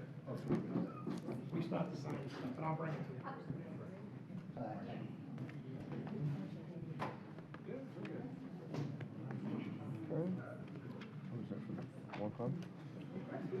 Okay, ladies and gentlemen, moving on to R3, Agreement for Sale and Purchase of Property, Project R3 Ecological Corridor Sites. 843.5 acres at southeastern corner of Suncoast Parkway and State Road 52 in Land O'Lakes. Environmental Lands Acquisition Management Program, $21,900,000.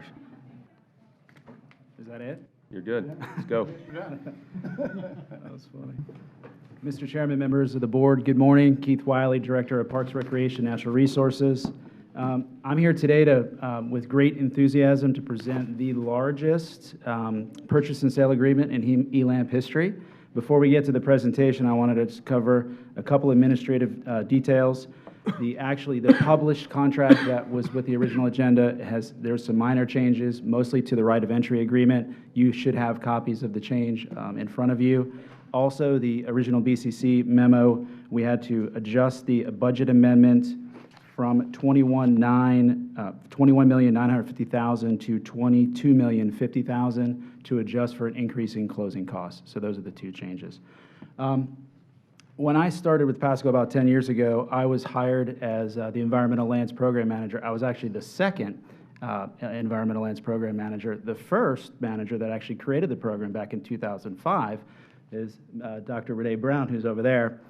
And so I think it's actually fitting that I'm going to give her an opportunity to present this contract. I think I have members of the team that were involved in the negotiation as well. I think we're trying to do the math. It's easily over 1,000 hours and maybe close to 2 years of a negotiation. So quite an undertaking to kind of present this to you.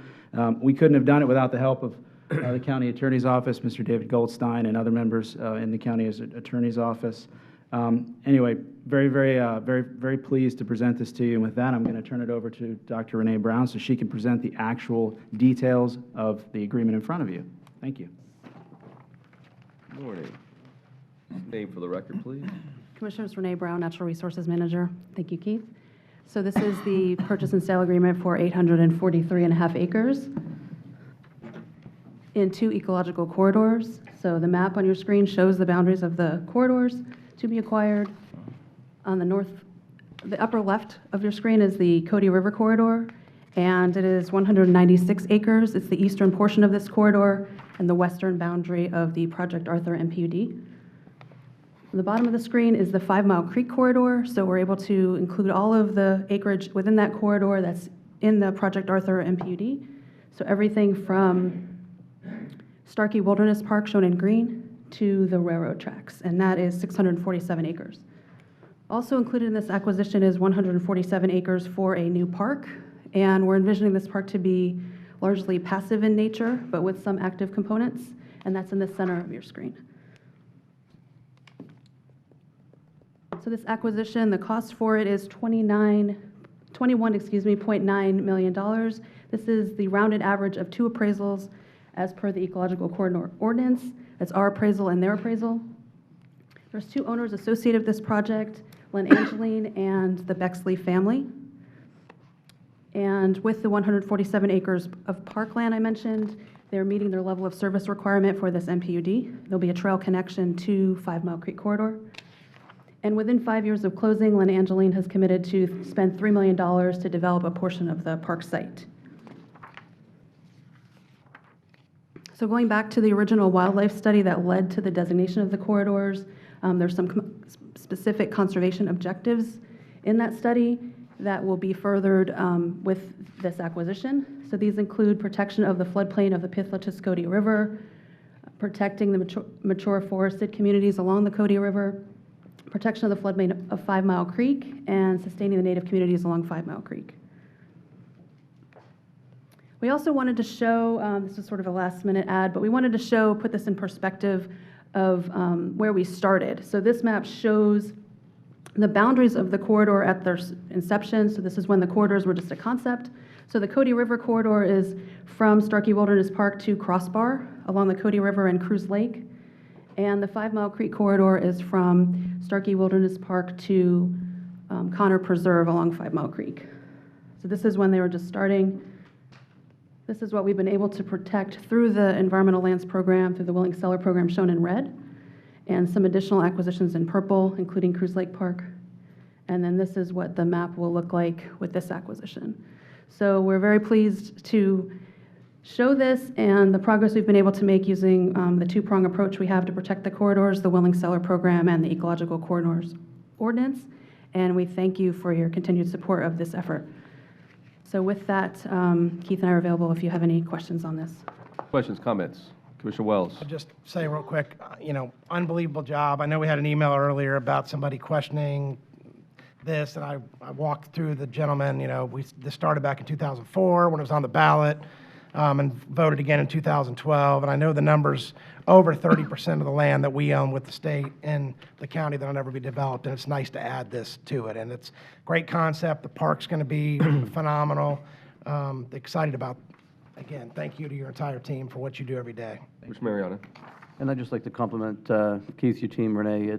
Phenomenal acquisition. This project is such a massive piece that fits right to the core of what we're trying to do from the get-go. Incorporating the park right next to it, another phenomenal achievement, and especially getting them contributing $3 million back to the park. I mean, you guys have done a phenomenal job with this. Commissioner Oakley? Keith, and all your group and your staff and all, I thank you for doing this. This is a great acquisition for the county, and a lot of protection goes along with it environmentally and floodwaters and issues that we need to address and keep in mind as we are a growing community, and especially out in that area. So, very good.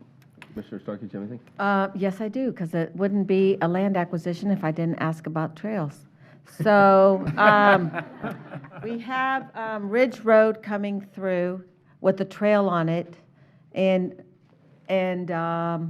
trailhead. So I know that we talked about a trail going along the edge of the wildlife corridor. Will there still be the trail continuing along the Ridge Road and a trail along the wildlife corridor, or what's the plan there? So I know that I've talked to the team in project management about that specific location. I don't have the details on that right in front of me, but what I could say is that we have talked with the developer about some kind of trail system that would operate out of the park as like a hub that would use the corridors as greenways that would go north and south, east and west. So I think there is that opportunity to make that connection in the future, assuming there's the appropriate funding in place to make that happen. So is Sam Bennett here? Because he was I didn't here a little see while him. ago. Sam is the project manager for the Ridge Road extension. Excuse me? Okay. So the Ridge Road extension has a major trail going along it and a trailhead on property that we have with Duke, that Duke is letting us park on. We also have an agreement with Swift Mud that we need to make sure we talk to them about regularly, that we could have a trailhead at Ridge and the Sun Coast on the southwest corner where there's some uplands left when they built their ponds to build the property. And so it seems like it would be a shame if the trail came across to the Sun Coast and then stopped. So there was, I don't know what the trail master plan looks like in the county, but I thought there was one going all the way across, so just want to bring that to your attention. Understand. We hear your concerns. Thank you. Okay, thank you, Commissioner Starkey. One question from me, and we'll move on.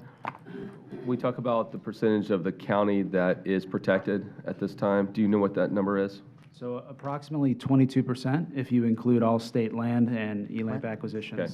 And that include this acquisition, or this will move up? So would move it up. The percentage would increase slightly, yes. Okay, 24?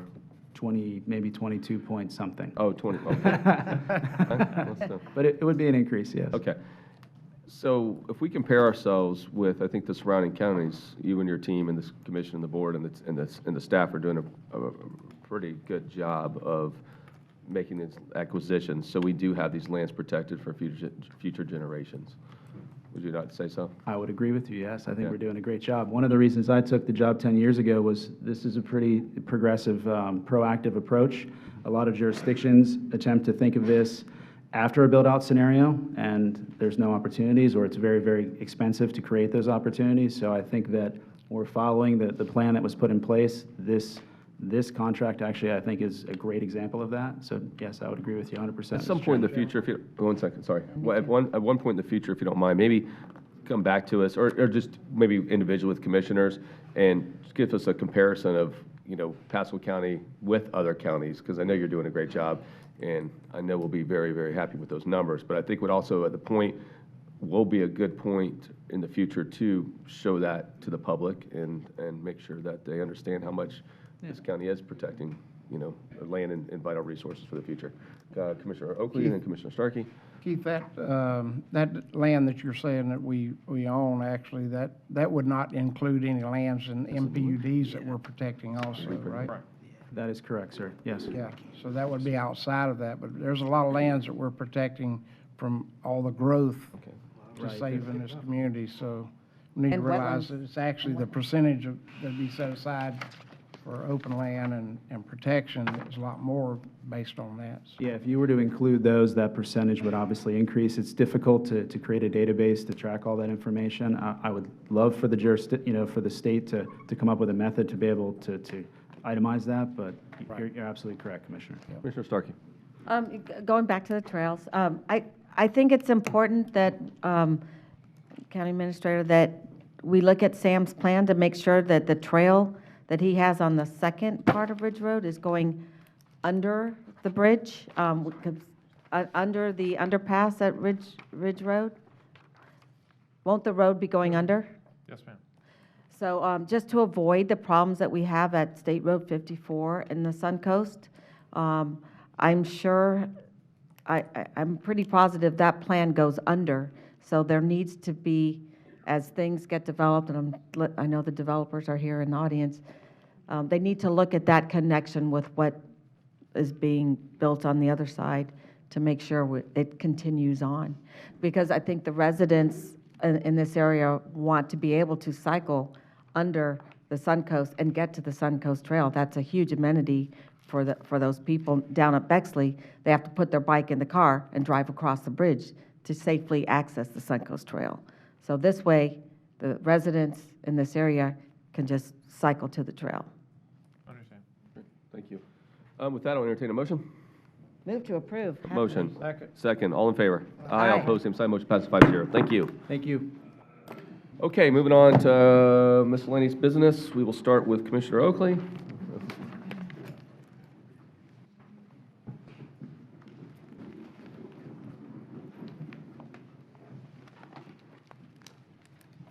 Yes, sir. Miscellaneous, do you have anything for us today, sir? yes, I have one item. I want to recommend Amber Burgess for the Animal Service Advisory Committee representative. She will be representing District 1. Amber is the Director of the Planned Parenthood Wesley Chapel and Co-Director of Planned Parenthood of Pasco. She is also currently the Animal Service Advisory Committee. Amber has lived in Zephyr Hills most of her life and feels strongly about our community. So, I have a motion by Commissioner Oakley. Is that a motion? To nominate Amber Burgess. Second? I have a second. All in favor? Aye. All opposed, same sign. Motion passes 5-0. Thank you. Anything else, sir? That's all I have. Thank you, Commissioner Starkey. Yes, we launched the global, let me see what the name of it, the Pasco Economic Development Council Global Competitiveness Committee. And I'm really excited about everybody who has stepped up to chair their different committees. And I want to commend Jenny Samur, a new addition over at the EDC, for doing a great job of organizing this international effort to bring, we'll be working on bringing in more international businesses and encouraging more of our businesses to do exporting. And we plan to hold another growing global event. I think some of you came to the ones we had a few years ago. This will be in Wesley Chapel in March, I believe, and we'll get you more information. But we'd love all your help in getting Pasco County businesses to this event so that they can learn. Actually, there are free opportunities to go overseas and meet with prospective clients that the State Department pays for. So we want to encourage our companies to expand their businesses. I do want to tell you that we had a pretty contentious Tampa Bay Water Executive Committee meeting yesterday, and I want to get with our staff to be sure that we're all on the same page as we deal with Tampa Bay Water and reclaimed water and valuations. So I really couldn't speak to where our position was because I didn't know 100% where it was, so I just listened to everyone else's thoughts on the executive committee. So I'd like to get with you guys on that.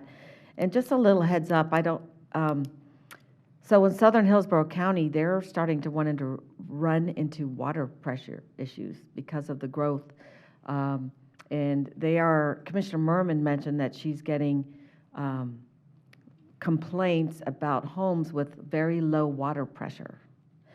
So this is something, as we're facing a lot of growth on the east side, Commissioner Oakley, this will come up at our next meeting. We want to be sure that we're doing everything we can to ensure that we are adequately supplying water at the right pressure to our new constituents on the east side. So want to talk to you about that too. Let's see, T-BARTA, we had a workshop at the meeting and a workshop at the airport, and T-BARTA is trying to figure out how to move forward as we have transitioned to a transit agency. And a transit agency without a dedicated source of funding kind of has no legs. So we are beginning the discussion on how that agency gets some kind of funding, because we have a BRT system coming and someone has to run it. The thought that we had at the workshop yesterday was that T-BARTA would subcontract that to a subcontractor, and the thought is that maybe we want to look at branding all of the transit in the Tampa Bay area, or the 3 counties, so that it's a seamless kind of transit effort. So this is something that we just started in our workshop, and I'm sure we'll have discussions at our MPOs, but I wanted it to be on your radar so that you can be thinking about it. And I think, I participated in the call with the White House on deregulation, and one of the projects that they're talking about, a number of the governors mentioned this, is an issue that I've raised at the state and national level, and this is when the spouses of military, the spouses in a military family, when they move, they have to get a new license in every state they go to. If you're a realtor, you have to go through the whole process. If you're a teacher, my daughter is a physician assistant, and every time they move, she has to find a sponsoring physician and then get a current letter from everywhere she has worked. She can't use the letter that she had before. She has to get a new letter. And it's really a hardship on military families. So many of the states are changing their rules on that. Unfortunately, it's something that is a state issue, and I'm going to get some information here to bring to the board. I'd like us to do a resolution asking our state to consider doing what Idaho, Kentucky, Ohio, and a lot of other states have done to help these military families, because Florida is a big military state, and we need to help our military families. So I'll be bringing that to you in a future meeting. Thank you. Thank you, Commissioner. Commissioner Wells. Just one thing real quick. As y'all know, I'm on the Tampa Bay Estuary Board. We've got a meeting on Friday, and our 5-year strategic plan's coming up. And right now, the way it works is they're able to do projects in Pasco County for any tributary that goes down out the Hillsborough River into the bay, not necessarily up the coast. So what I'm going to talk to the board about on Friday is see if we're able to maybe bring on Citrus County and Hernando County, because it only makes sense, kind of like what he talked about today, to do some seeding or grass. And I think Tampa Bay Estuary, when it comes to the state and federal funding, it wouldn't hurt. So I'm going to reach out to the other 2 counties to see if they're interested. I just think it would be a win-win for everybody for us to do more on the coast here than just Tampa Bay and Hillsborough for the money we pay every year for it. So I'll let you know what happens after the meeting Friday. So. Anything else, sir? No, sir. Thank you. So it is the witching hour. Mr. Chairman, So if I do you wanna- could, I just want to talk about one item, and I'll defer the rest till later. We had the meeting when we had the conversation at the last meeting about the Highlands trying to go to where they could protect their zonings, as one speaker spoke today about going from AR to AR1 to promote that. I'm going to say they were thrilled that the commission brought the number down from 75% to 51%. That's right. They're very, very pleased with that. They have achieved that 51% number, so I want to direct staff to kind of get the paperwork ready. They've got 8 volunteers that will help Denise Hernandez go through it and do all the process, but those folks are still in the audience now, so I just want to hear them, so that they can hear that you guys support that. So I'll make a motion that we go forward with Denise Hernandez to bring it back. Can I ask one question? I'm just curious. One of the speakers today mentioned that I think there was 1 or 2 people had put in a mobile home. What would happen with that one mobile home site if this was done? Because obviously you can't kick them out. If you rezone the area to AR1, those would become a non-conforming use. I see. So that's something you need to think about. Yes, and they're aware of that. Okay, and have that discussion, because there could be additional repercussions if you Yeah, have those somebody leave their that are home. there can stay there, I think. Oh, those that might have put permits can stay, but this will just stop it from going on. Okay, great. All right, so you made a My motion? motion is to go forward with the item. Okay, I have a motion to move forward. Second. I have a second. All in favor? Aye. All opposed, same sign. Motion passes 5-0. Thank you. We're on break.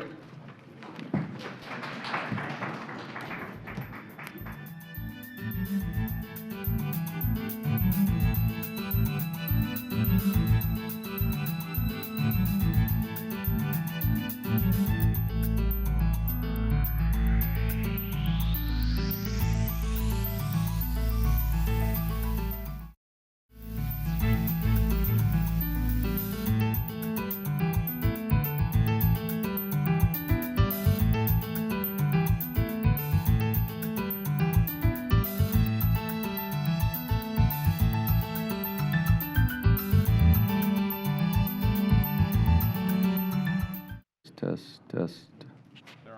They're like, now we're on. Thank you. Okay.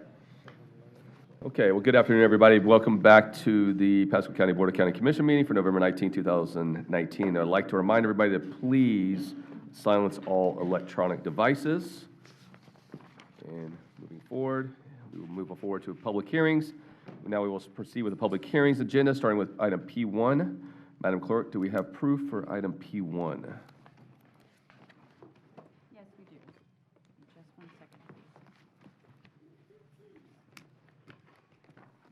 please. Item P1 was published in the Tampa Bay Times on September 27, 2019. Thank you, Mr. Chairman. For the record, Nectarios Pitos, Planning and Development Department. Item P1 is PDD 200005, which is the self-storage design standards. The first reading of the ordinance was at the November 5th Board of County Commissioners hearing, and I'll go ahead and read the title into the record. An ordinance by the Pasco County Board of County Commissioners amending the Pasco County Land Development Code, creating Section 1105, self-storage design standards, and amending Section 525, C1 Neighborhood Commercial District, Section 905.2, landscaping and buffering, Section 907.1, on-site parking, Section 1302.2, mobility fees, to increase the mobility fees for mini warehouse, Appendix A definitions, and other amendments as necessary to ensure internal consistency, providing for applicability, repeal or severability, inclusion in the Pasco County Land Development Code, and an effective date.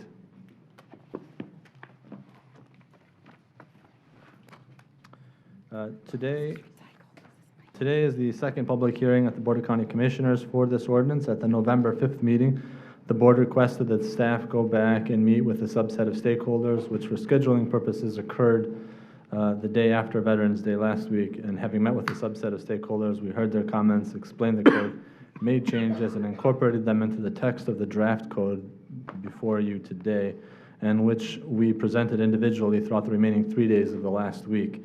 The last internal meeting with the commission members was yesterday, and so, with a commission member, was yesterday, and so the draft of the updated draft code was circulated yesterday afternoon, and we have hard copies of that if needed for the record. So at the November 5th, 2019 Board of County Commissioners, we had the first reading. In the time between November 5th hearing and the November 19th, 2019 hearing, Planning and Development continued to receive input from the stakeholders. October 24, 2019, the LPA forwarded the proposed ordinance to the BCC without a recommendation. The lack of a recommendation is due to the fact that the LPA was unable to reach a consensus. A total of 11 months, including the moratorium, have gone into the research, outreach, and crafting of the proposed ordinance. It's up to them.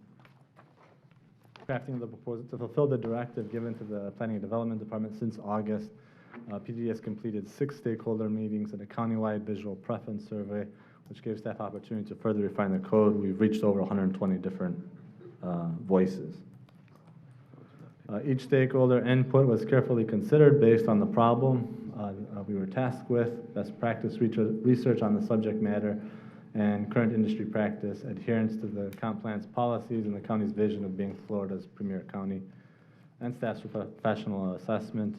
PDD has done its due diligence, providing the board with an ordinance that provides citizen applicants alike predictability, flexibility, and it actually introduces a new format to the code as well, which is user-friendly. A summary of the ordinance revisions since November 5th. With regard to the exemptions section, clarification was made for existing self-storage facilities, and that they would be applicable to Section 1203.2 of the Land Development Code, which speaks to casualty and repair. Corridor-specific design standards, the purpose was refined on the protection and preservation of economic development potential for the US 41 State Road 52 corridor that was identified, and the 3-acre minimum was also adjusted to only be applicable to the north leg of US 41 from State Road 52. Also revised were some of the general design standards. The buffer requirements were refined and clarified for parcels in designated corridors and for parcels elsewhere in the county to ensure ease of review. There was a circular reference noted within the draft text that was corrected. Also, part of the effort for this particular ordinance was to update the mobility fee tables with regard to mini storage or self-storage facilities and RV boat storage. The direction from the Board of County Commissioners was to eliminate the incentive for mini warehouse and self-storage facilities. That's described on the overhead, showing the various tables in the mobility fee ordinance and how the elimination of the incentive impacts the use. This is for self-storage facilities. And then part of the effort here was to actually create a mobility fee for RV boat and storage. Previously, that sub-use, if you will, was part of the mini warehouse use and was being assessed according to the mini warehouse mobility fees. So here we've created a new fee for freestanding RV boat storage, and you can see the incentives that are applicable to that land use. Those are the current self-storage incentives applied to the RV boat and storage. As I may have mentioned, today represents the adoption hearing date for this proposed ordinance. However, given the shortened time frame that I discussed earlier in my presentation and the recent circulation of the draft code, PDD understands that the board may want additional time to review and defers to the Board of County Commissioners to consider a continuance per the discussion that was had at the November 5th BCC meeting from November 19, which is today, to the December 10 BCC meeting in Dade City. Consideration for a continuance, however, will mean an extension of the moratorium beyond the initial continuance, which was from November 5th to today, November 19. So PDD would request that, as part of that motion, continuation of the moratorium be made. And the December 10 BCC meeting would represent day 154 in the 180-day total that the moratorium stands.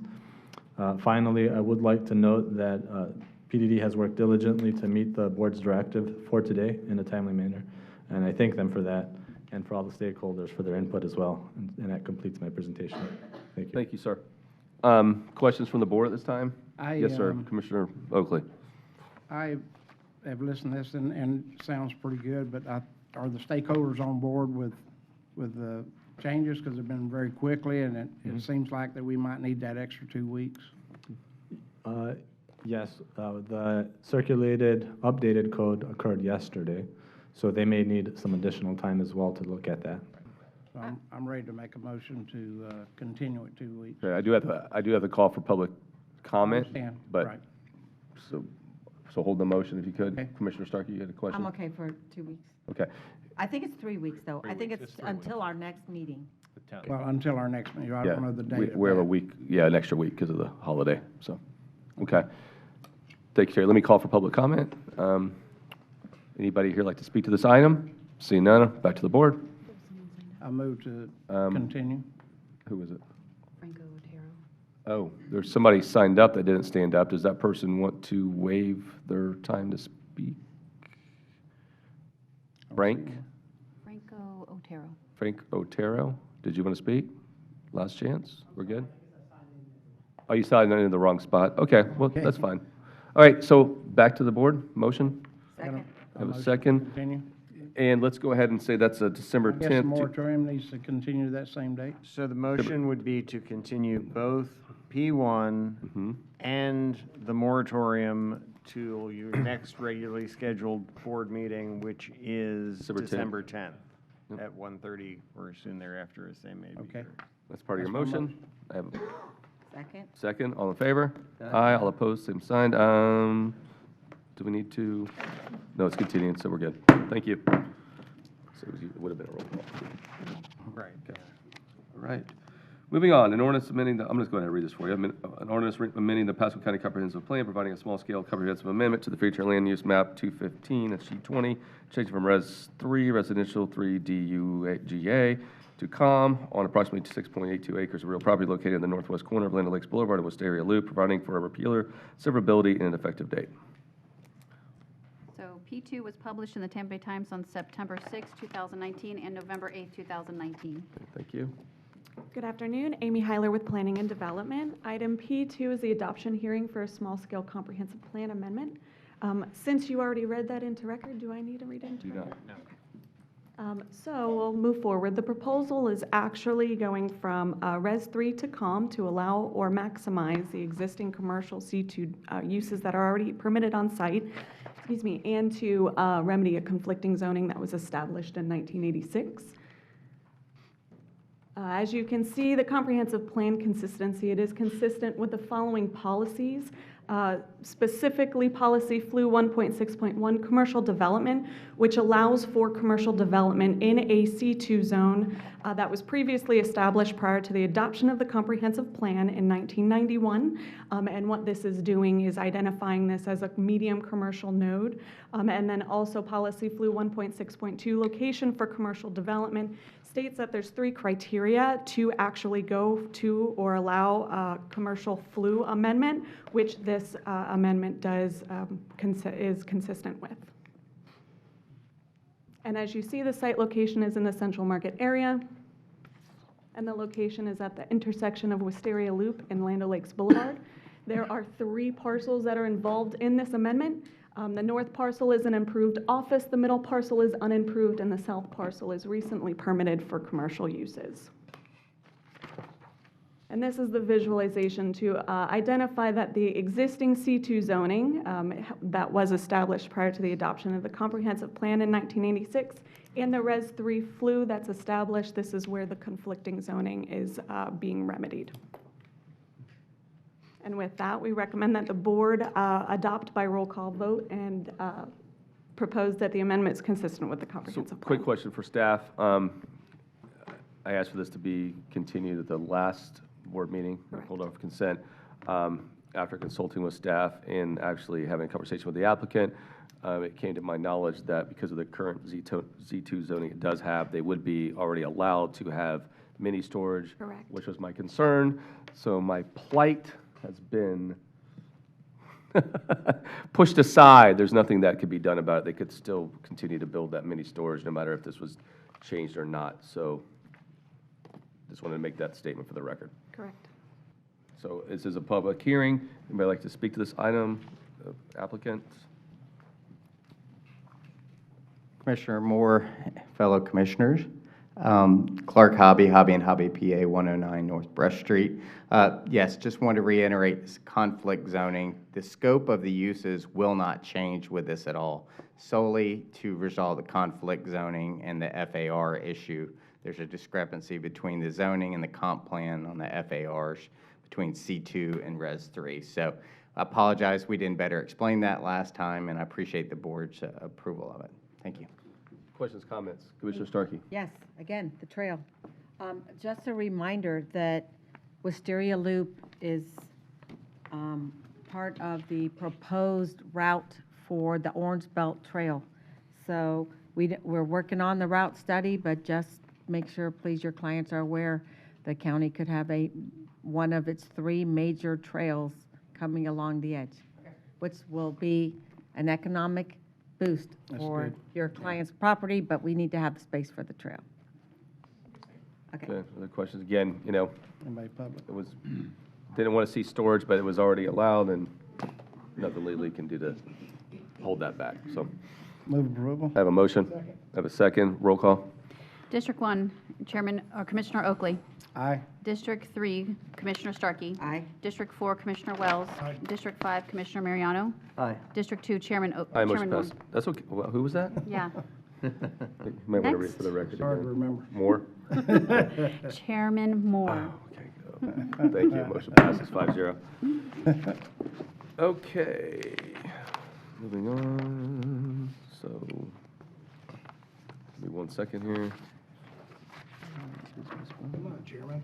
Hey, hold on, I'm just looking for my rezoning. Would you like me to read the rezoning? I would love for you to read that, please, That'd be Mr. County perfect. Attorney. Perfect time. There are 2 rezoning agendas, regular and consent. Staff will present each application to the Board of County Commissioners. If staff or Planning Commission has recommended approval and there is no opposition, the application will be considered by the board without further presentation. If staff or Planning Commission has recommended denial, or if there is opposition to the applicant will be given 5 minutes for a presentation. The opposition will be given 3 minutes for each individual or 5 minutes for a group representative, and the applicant will be given 3 minutes for rebuttal. Any individual disagreeing with staff or Planning Commission recommendation or anyone wishing to object to any condition of the rezoning may at this time request the petition be pulled from the consent agenda, in which case that application will be heard under the regular agenda later on during the meeting. Otherwise, all rezoning applications on the consent agenda will be approved by a single motion and vote. If you wish to speak to any petition, please give your name and address and whether or not you've been sworn for the record.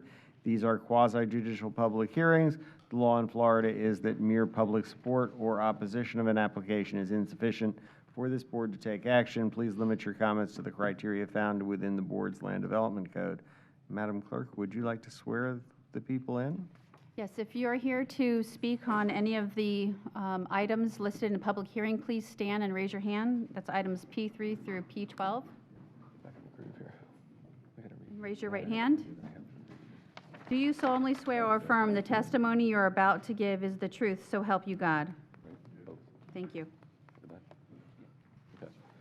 Great. Today we have 6 public hearing items on the consent agenda. This item will be approved with 1 vote without a presentation unless there is someone here in objection. Items P4 to P9 on the consent agenda. Madam Clerk, do we approve? We approve for item P3, August 16th, 2013. You want to go through them all? I can. For item P4, published in the Tampa Bay Times, October 25th, 2019. Item P5 was published in the Tampa Bay Times, October 25th, 2019. Item P6 through affidavit and certified mailings. Item P7 was published in the Tampa Bay Times on October 13th, 2019. Item P8 was published in the Tampa Bay Times on October 13th, 2019. Item P9 was published in the Tampa Bay Times October 13th through the 2019. Thank you. P3 is actually a continuance, so we'll read that off separately.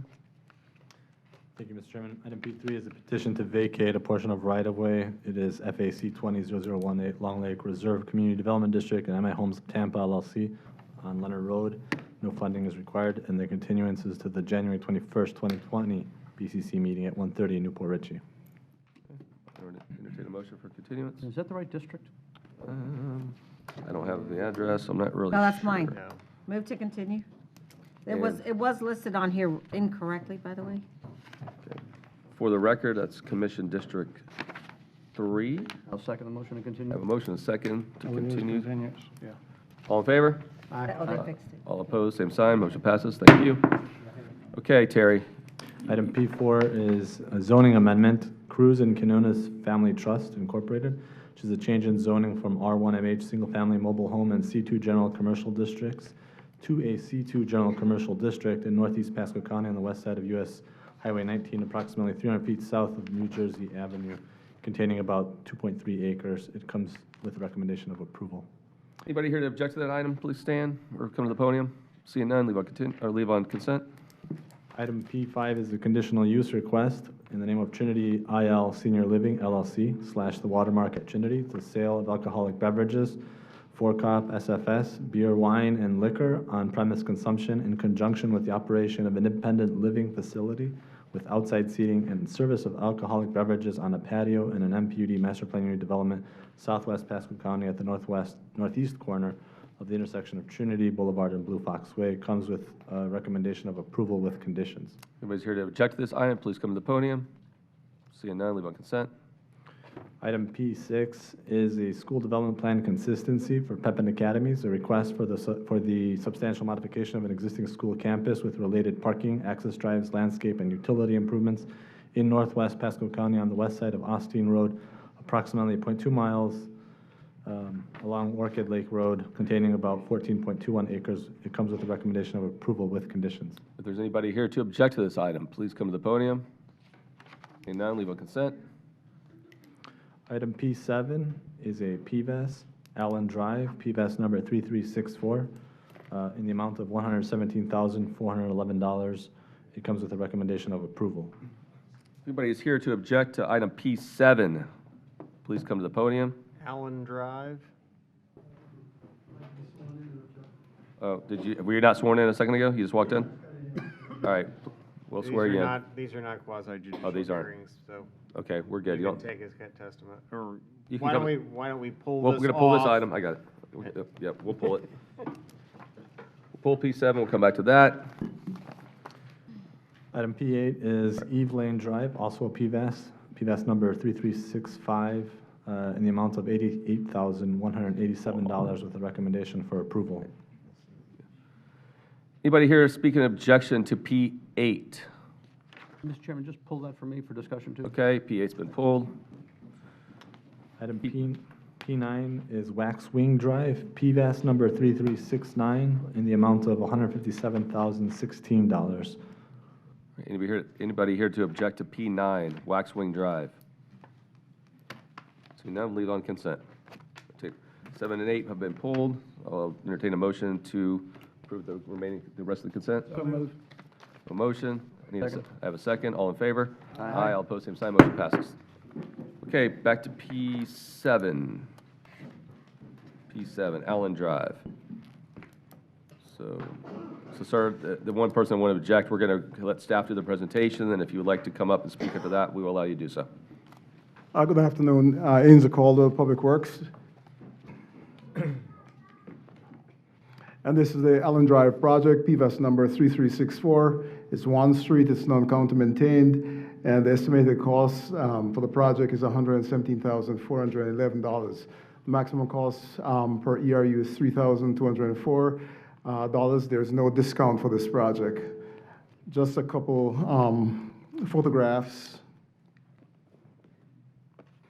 This is the location, Sea Ranch Drive, and the condition of the road. In terms of the voting, we had 38 possible votes. 56% of the petitions were returned, 14% were in favor, and 14 were in favor, and 7 were against.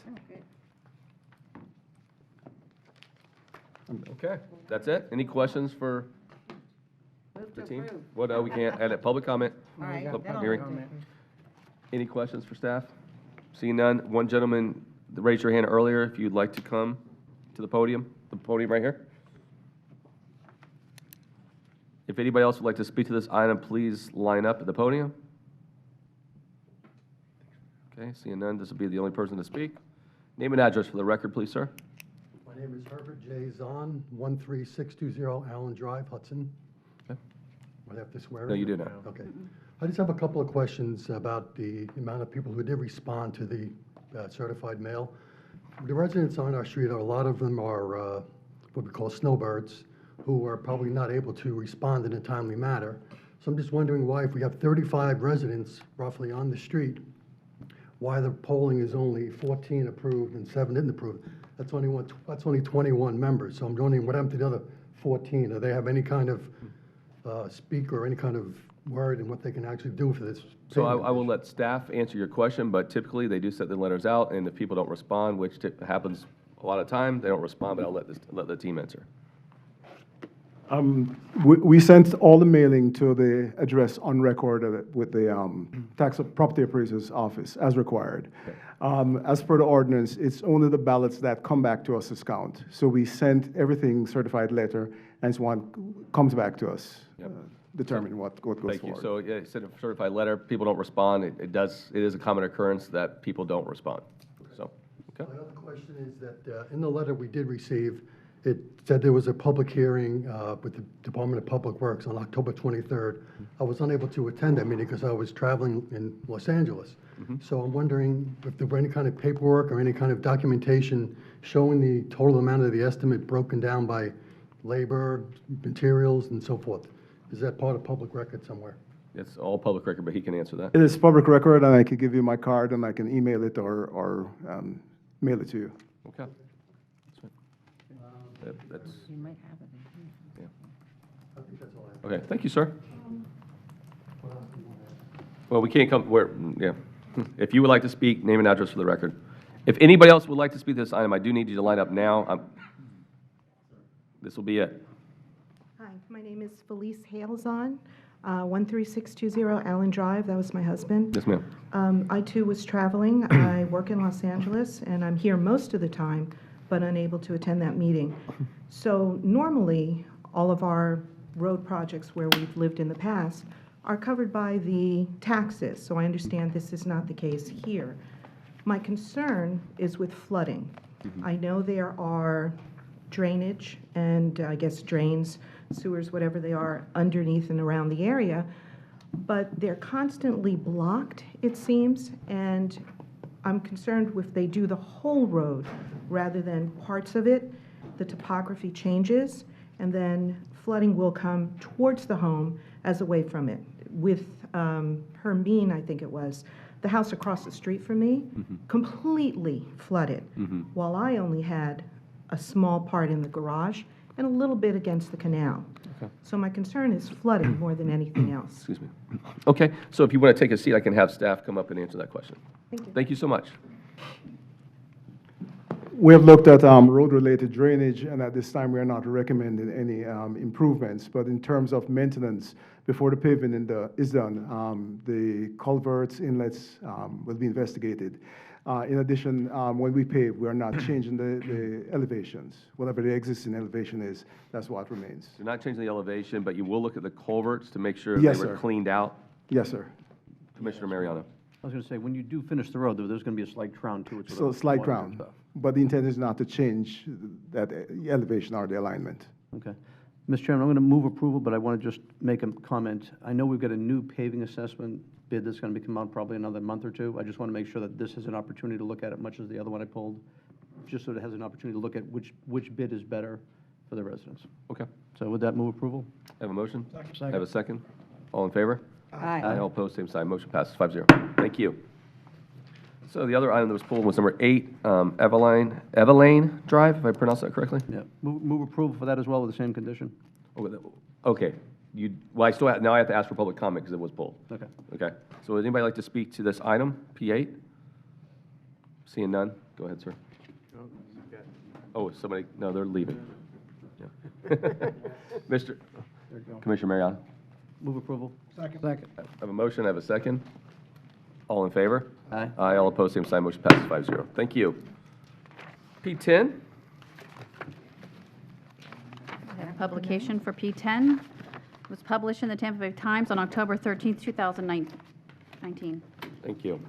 Here's a call to Public Works. On August 20, 2019, The BCC directed Public Works to bring this project back as a board-initiated project. It's the Bear Creek PVAS number 3197. There are 24 streets involved in this project. They're county maintained, paved. The estimated project cost is $1.8 million, and the maximum cost per ERU is $2,557.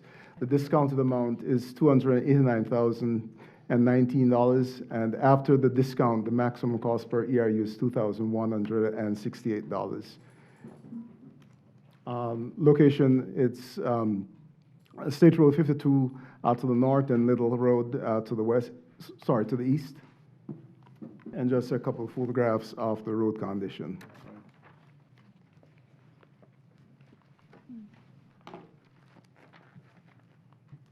Is that it? Yes, sir. Okay. Any questions by the board at this time? I'll just make a comment if I could. Commissioner Mariano. When we had a public meeting on this, it was very well attended again. The support was definitely there for the project. They did want to make sure we took a look at all the drainage issues that could be corrected. And Ainsley, myself, and Branford were out there. We toured the whole site. We took notes. Branford and Ainsley both agree they need to take elevations to make sure they're making the accurate moves. But just going to kind of see this picture of Gandy Lane that may be like a gutter that needs to be put there to get the water from one to the other. But the overall drainage will improve dramatically just by raising up the road. It's going to be above the gutters because right now it sits down below. One of the residents that was there actually went to her house after the meeting. It was kind of funny. As soon as the meeting was over, it started pouring down rain. So I says, now's a good time to go take a drive and look at her particular issue, and we found a real good solution for her as well to take care of that issue. So I think by and large, the people are going to greatly benefit from this with the drainage issues that I know we're going to address, which they're not monstrous, just simple little water flow things that these guys, I think, are very capable of handling and have addressed it. So I think we're in pretty good shape, but we'll live with the public. Thank you, Commissioner. Well, this is a public hearing. I don't know if anybody signed up or not, but. You got a gentleman. Yeah, give me 1 second, please. Okay. I'm waiting for clerk. Sorry. That's okay. I don't have anyone specific on this item. No items written down, but it doesn't look like it. Okay, if anybody wishes to speak to item P10, Bear Creek PVAS, please come to the podium this time and state your name and address. Anybody? Sir? Name and address for the record, please. Anybody else would like to speak, please line up behind this gentleman. Good afternoon, Commissioners. My comments are going to be simplistic and short. And I apologize to interrupt. Just name and address for the record, if that's okay. Keith Hansford, 11340 Brown Bear Lane. Okay, thank you.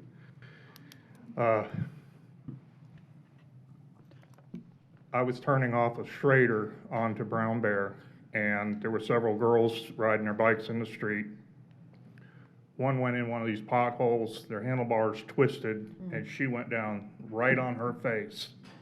And as I pulled off to try and assist her, her father either saw it or heard her crying. He ran out, so I went on. But if she had been going faster, I assume she's okay, but if she had been going faster, it could have been much worse. They constantly put patches on the street, but it has reached the point that if you have a cavity, you can only put temporary fillings on it so long before, whether you can afford it or not, you're going to have to pony up and get some serious dental work, and it's time for that here. I know some people are concerned about the price because they live on a fixed income, and I'm sure that there's something that could be done for some type of relief in that regard. And some of the streets right off of Little Road don't have many problems because they don't have the traffic that we have further into the development. And that's all I have for you. Thank you for your time. Thank you, sir. Thank you. Yes, sir. Name and address for the record, sir. My name is Joe Stewart, 11627 Fox Run. We live in the house that my in-laws built in '82. They lived there till I passed away, and we moved in 2009. So we've been associated with subdivision for 37 years. We know the condition of the roads and the history of the subdivision. prior to living here, we lived in a subdivision up north. Similar conditions, the county would not maintain our roads. It was only 40 homes. Our property taxes were $4,500 a year. So we went ahead and established a street association, and we paid for our own road improvements, which cost each homeowner $2,100.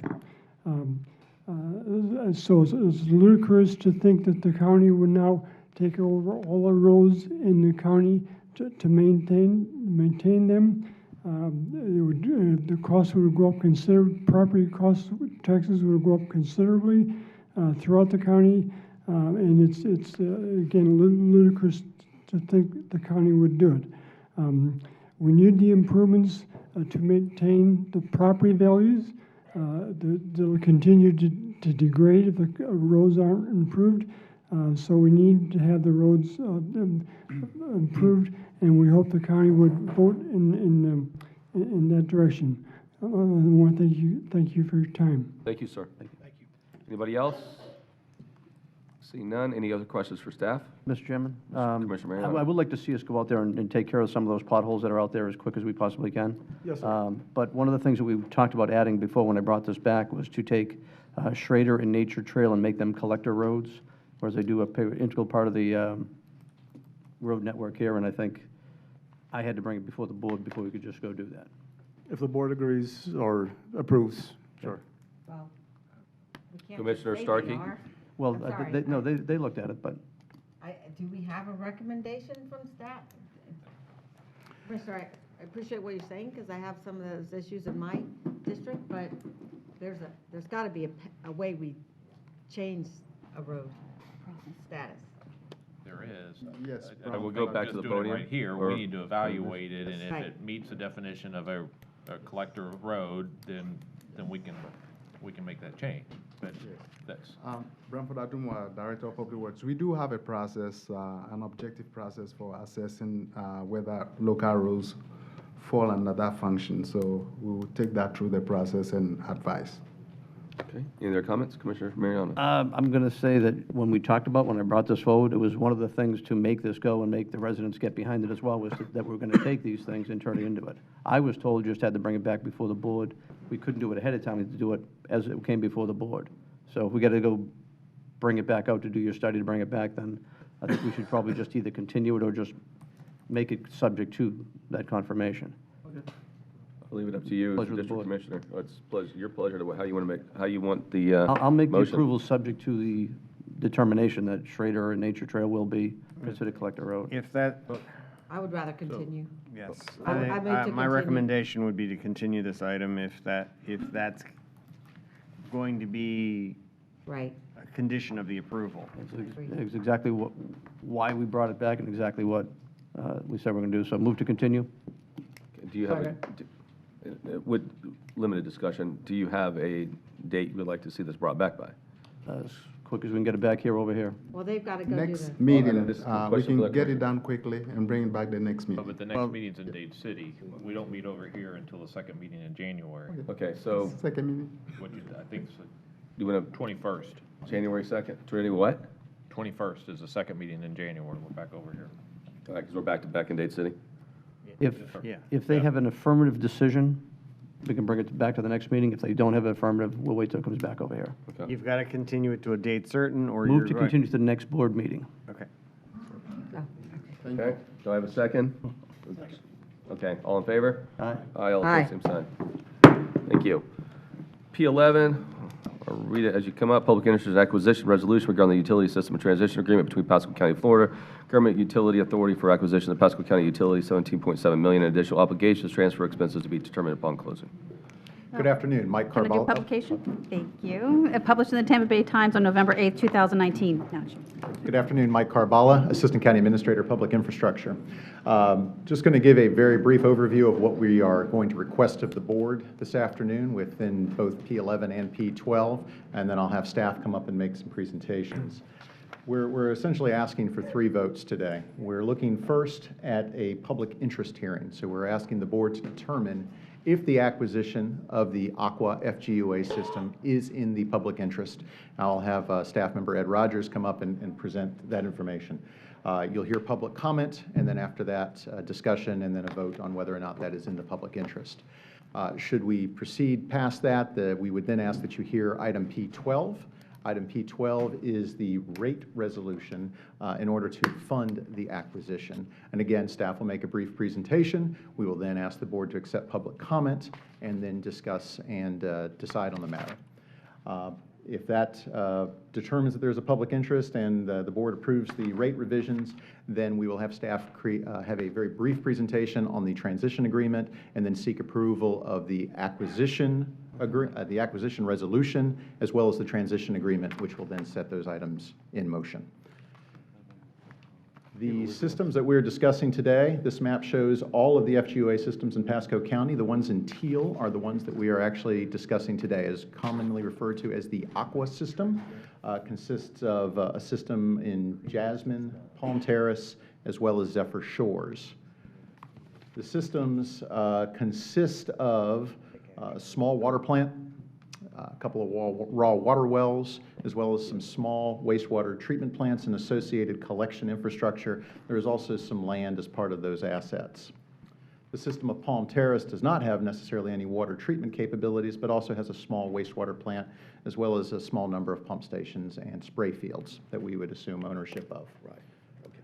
The Zephyr Shores system out in the eastern side of the county does have a well, is also interconnected currently with Pasco County for water service. There is no wastewater treatment facilities. That's currently being provided through an interconnect with Pasco County, but there are some small pump stations within the site.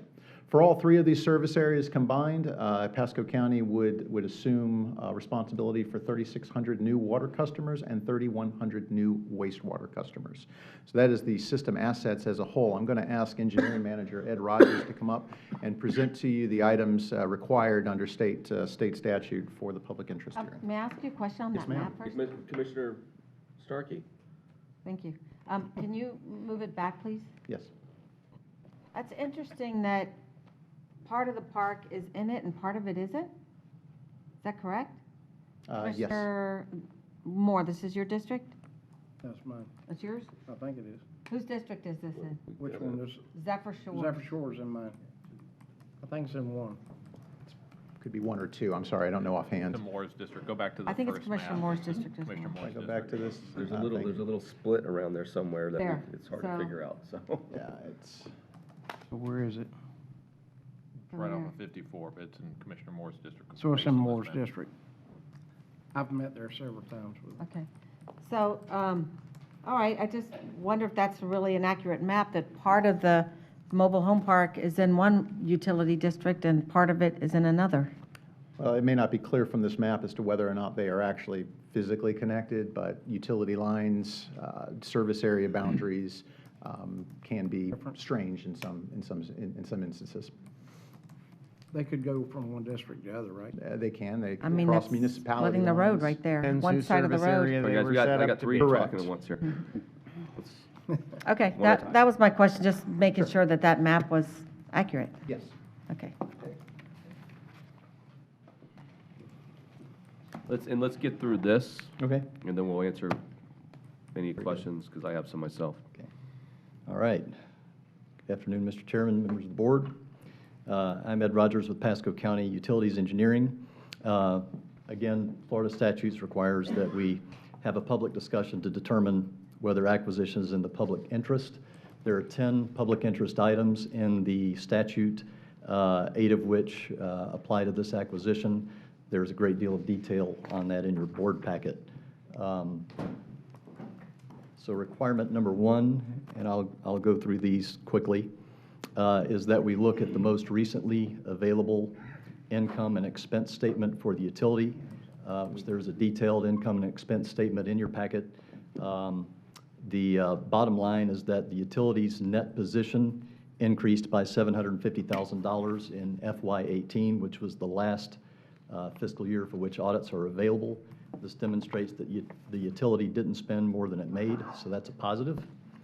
Which brings us to requirement 2, which is looking at the balance sheet. Again, there's a balance sheet in your packet. It accounts for all assets and liabilities, including the $18.5 million worth of bond debt that's on the system. When you look at that, the net position is $2.5 million as of September of 2018. Oops, looks like I've advanced the ball a little bit too far there. Requirement 3 is not applicable. Requirement 4 is that we look at the physical condition of the utility facilities being purchased. There's a great deal of detail on this in your packet. Stantec and staff have done field reviews and looked at the condition of the systems. The bottom line is that FGUA has maintained this system to meet FTEP regulatory standards, to keep rates as low as they can. They've made some critical investments, judicious investments, since they've owned the system in 2013. But it is an old system, so there are some things that the county would look to modify if we were in ownership of it. Requirement 5, the reasonableness of the purchase or sales price and terms. And it's important to note that there's an interlocal agreement that the county entered into with FGUA in 2008. And this interlocal agreement sets the ground rules for acquisition. And it essentially says that acquisition is effectuated by the county assuming the system's debt, in addition to paying any reasonable and verifiable transition expenses. So we did look at that relative to other acquisitions that have been made throughout the state.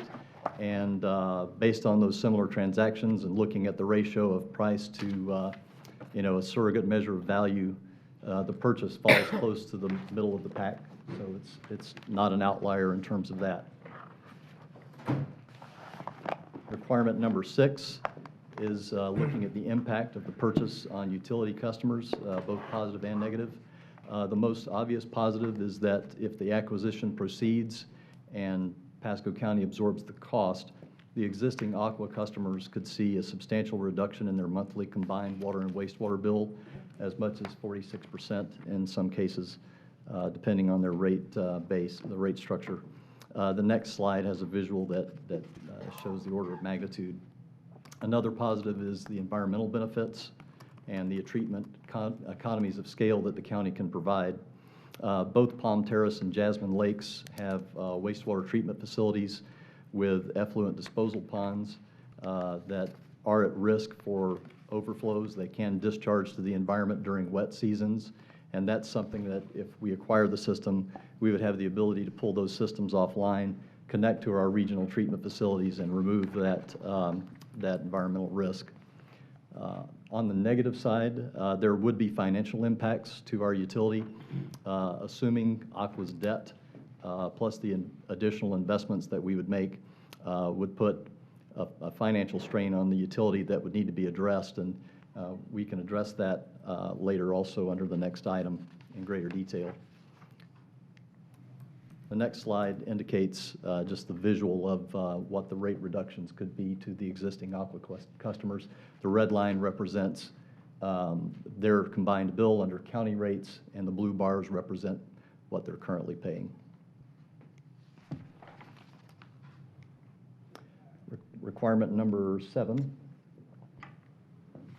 What are the additional investments that we would be required to make, or that we would want to make, and what is our ability and willingness to make those?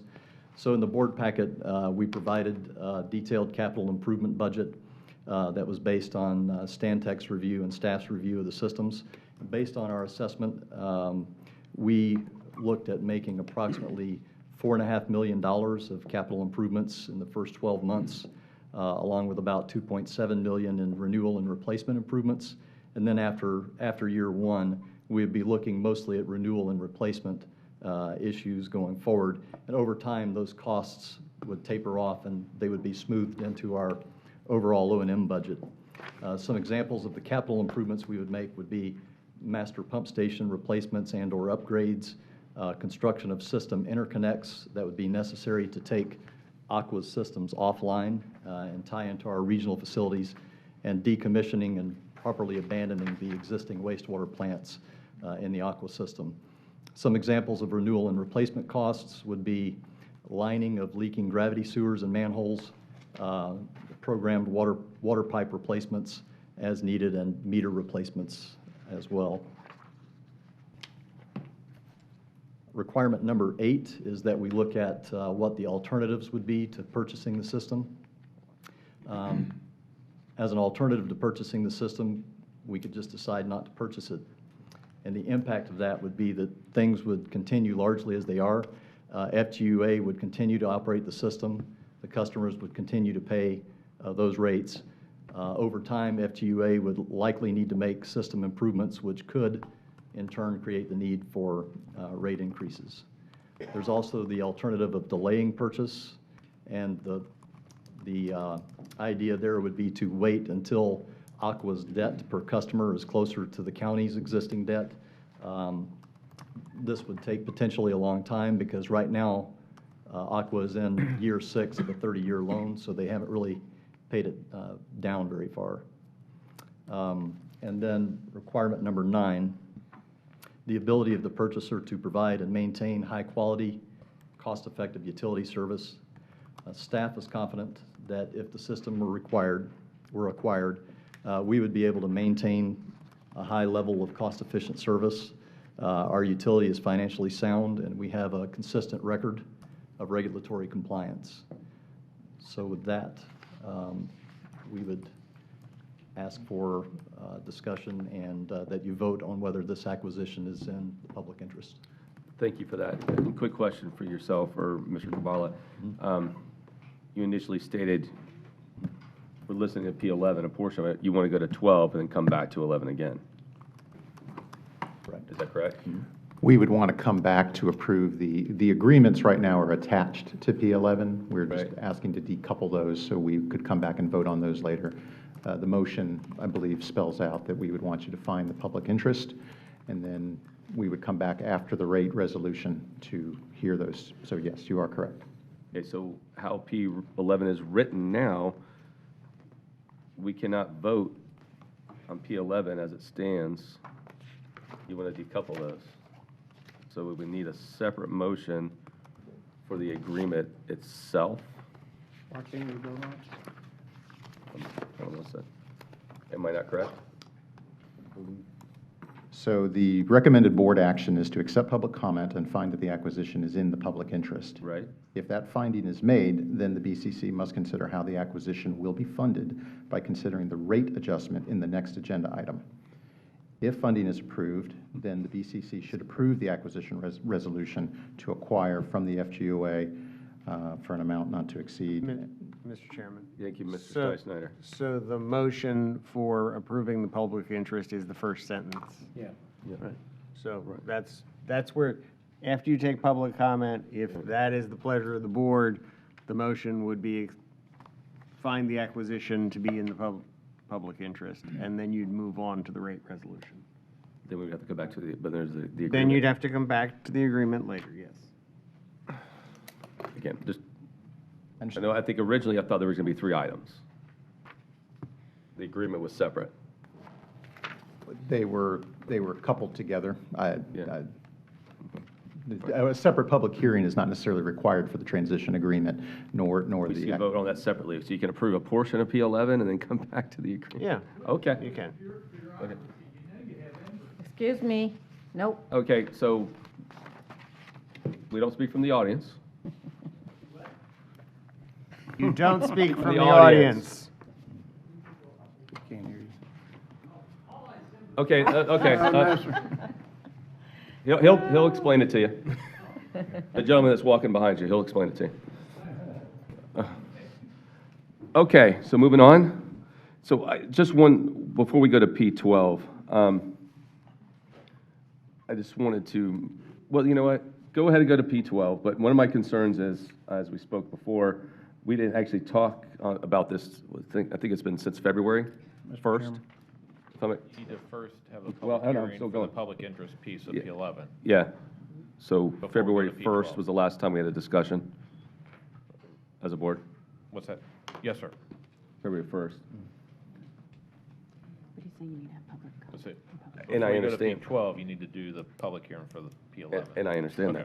that, yes. but we're going to go to a rate increase right after this. So again, one of the concerns I have with going forward with the rate increase portion today is that this is a county-wide rate increase, and people on the east side have not heard this either. So I'm just stating that now. We'll move forward with the public comment, but I want us to think about that before we get to P12. Okay? So any other questions from the board? Well, I don't really have a question, but my thought is that we have to approve P11 before we go to P12, because we got to prove its He said we value need to to go. the citizenship, right? Correct. So if the Portion board, of if it's the P11. pleasure of the board to find that it is in the public interest, Yes. we are first asking that you would accept public comment towards Mr. Rogers' presentation, and then upon closing of public comment, any board discussion, and then a finding of whether or not the acquisition is in the public interest. If that finding is positive, then we would recommend we move to item P12 to discuss the rate resolution. I have a motion, but you Well, we need have to take public comment. So Okay. any other questions for the team? Okay, with that, is anybody signed up for this item? Yes, I believe Nancy Benitez. Ms. is Benitez? signed up. Yep. And I don't know if Franco Otero is signed up for this item. He might have left. I don't see him anymore. Okay.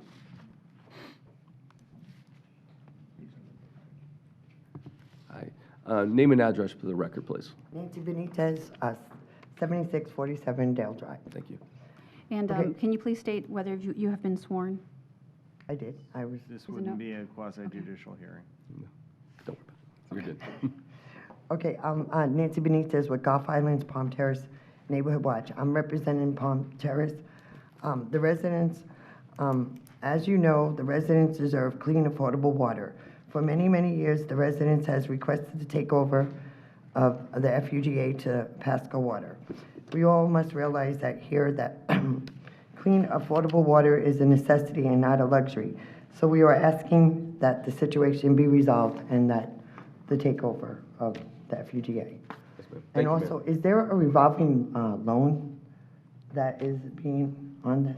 Okay, so what we'll do is, if you have a question like that, after we're done with public comment, I can bring the staff back up, and they can Okay. answer all those questions at All once. right. Thank you, All ma'am. right, well, thank you. Thank you.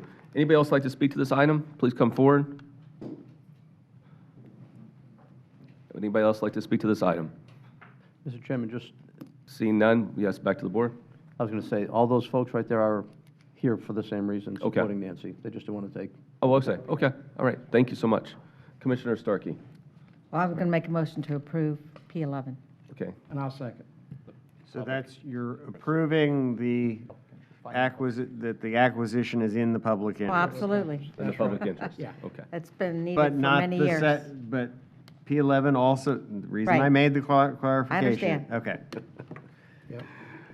I love you guys, but we gotta, let's separate it next time. It's causing issues. You know, it's very confusing. Okay, so I have a motion to accept the portion of P11 that this is in the public interest. I have a motion and a second. All in favor? Aye. Aye. All opposed? Same sign. That motion passes. Now we're going to move to P12, which is the rate resolution.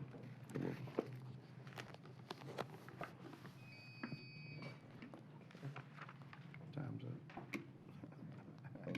And then, before we move on to that portion too, I think it's really part of this, but she did have a question in reference, so I don't know if that's going to be in part of this presentation or not. It's briefly mentioned in here, but the revolving fund loan proved to not be feasible. Justin can give details on that, but it. Okay, thank you. I just want to make sure that was answered. Thank you. Good afternoon, Justin Grant, Public Infrastructure Fiscal Director. Item P12 was published in the Tampa Bay Times on November 8th, 2019. Okay, thank you.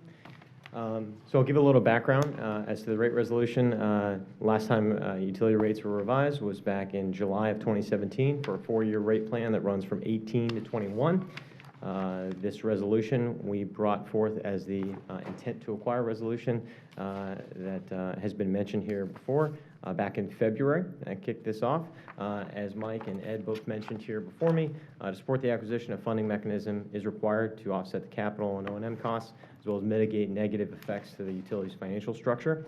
And the note here is, as we looked at that map just a few minutes ago, there are a number of FGA systems in the county, all of which, for the interlocal agreement, could be acquired. So what we do today could set precedent here for future acquisitions.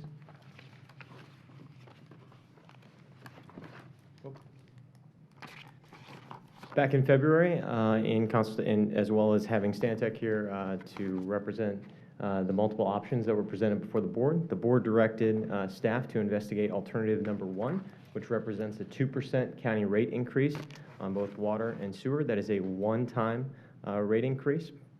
Also considered were multiple assessment options, as well as some blended models that called for a different rate increase across the board, as well as a 25% surcharge for those that are in the service area. That's alternative number 3. As mentioned, and should answer the citizen's question that just came up a minute ago, the board also directed back in February for us to look into alternatives to offset costs of the acquisition. Staff did thoroughly investigate those things, and one of those things that was investigated was the SRF loan through DEP. It was the agreement on both county legal counsel as well as bond counsel. It was determined infeasible due to multiple reasons. It just wasn't in our best interest to do that. Can I stop you? Yes, sir. So can you explain to the citizens in this board why it was not, you don't feel it was feasible?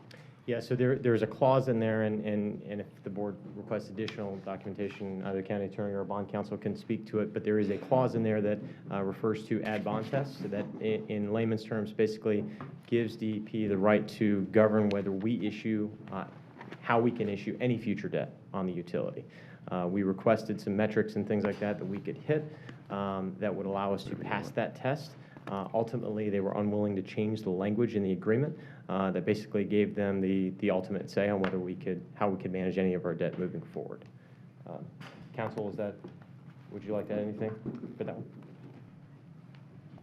Jump in if you want. Just name for the record, please. Dwayne Draper, Bryant Miller and Olive. We serve as the county's bond counsel. And that was one of the reasons during the negotiation with FDEP that provided us concern on behalf of the county. There were several other items as well, but that was certainly at the top of the list. Anything to add? It appeared, based on the conversations, that DEP had never used the state revolving loan fund for this type of an acquisition, and that was part of the problem. But the overwhelming concern was this would jeopardize your ability to do bond funding and your rating across the board. That's correct. One issue is it's a misfit for utility acquisitions, but there are broader issues that would make it difficult to implement SRF funding for any other debt purposes one is the defaults and remedies are very unfriendly to the county and aren't market, meaning to the extent that you go out to a commercial bank or to the public markets, you'd have more friendly defaults and remedies. That was an additional issue. Another issue was there's a requirement of uniformity of rates, and so it prevents you from having the flexibility as decision makers to deal with those types of issues in the future. And they're also not only your lender in certain cases, but they're also your regulator. So there could be changes in philosophy, whether or not you're having a regulatory issue or not as your lender. So there's some subjective, legitimate legal reasons that make it difficult to utilize, especially that they would have a subjective right in terms of your ability to issue more debt in the future. And so that's a pretty significant issue because to date, you've had the unfettered ability to issue debt to finance long useful life capital projects. So those were several of the issuers that we encountered, and there was complete inflexibility in terms of working with us on some of those provisions. Any other questions? Okay. No, I asked that in my meeting. Okay. And if I'm not correct, Mr. Biles, you and I had a discussion, Mike Kerbala and I had a discussion several months ago, and you were going to look for different avenues, and this was the avenue that you took. So we looked at multiple things. Yeah. The SRF was the first one, which was a loan program. We also looked back, and I believe Commissioner Starkey referenced it last time. Forest Hills, if I'm not mistaken, was the last one we looked at. That was a state appropriated grant that was assisted in acquiring the utility. Unfortunately, that was a one-time deal that was run through the state budget. That is not actually a reoccurring program. We did call DEP to investigate if that has been done since. They said that it has not been done since in the state per their records. So we looked at that. We also looked at a USDA funding acquisition opportunity, and unfortunately, that loan, that's another loan program. They don't fund utility acquisitions. Those are smaller in scope and size. Maybe I'll ask Commissioner Starkey, so the suggestion you made, was that an actual appropriation? Well, it's, actually, you can ask Jack more about it. It's the state program that we used to buy that one, with that one project, right? We got a loan. What was the money that we got? No, he mentioned there was an appropriation. So there was, we can send you over the exact details, but there was a grant component back in the acquisition of the Forest Hills that did have a component that ran through the state budget that was appropriated. Oh, in mine? In my? Sorry, I don't remember that. So years ago in Forest Hills, to answer your question, Chairman, the point of this investigation was to see if there was currently any other grant program yeah, I mean, that would allow obviously- for funding for an acquisition for utility, and currently, upon a research and contact with DEP and other programs throughout the state, there is not one that we have located. I mean, obviously, I think we would want to look for any funds where we could to, and I think as we go through this process, we should still continue to do that to help offset, because things may become available and we should always try. So, but right now, I think there is nothing. Yeah. Okay. Please, go ahead. Yes, sir. Okay, great. So next slide, looks like I went to. This is a quick snapshot of the proposed increase and what it would do to a typical county bill. Notable is that county bill is at 6,000 gallons a month for county usage.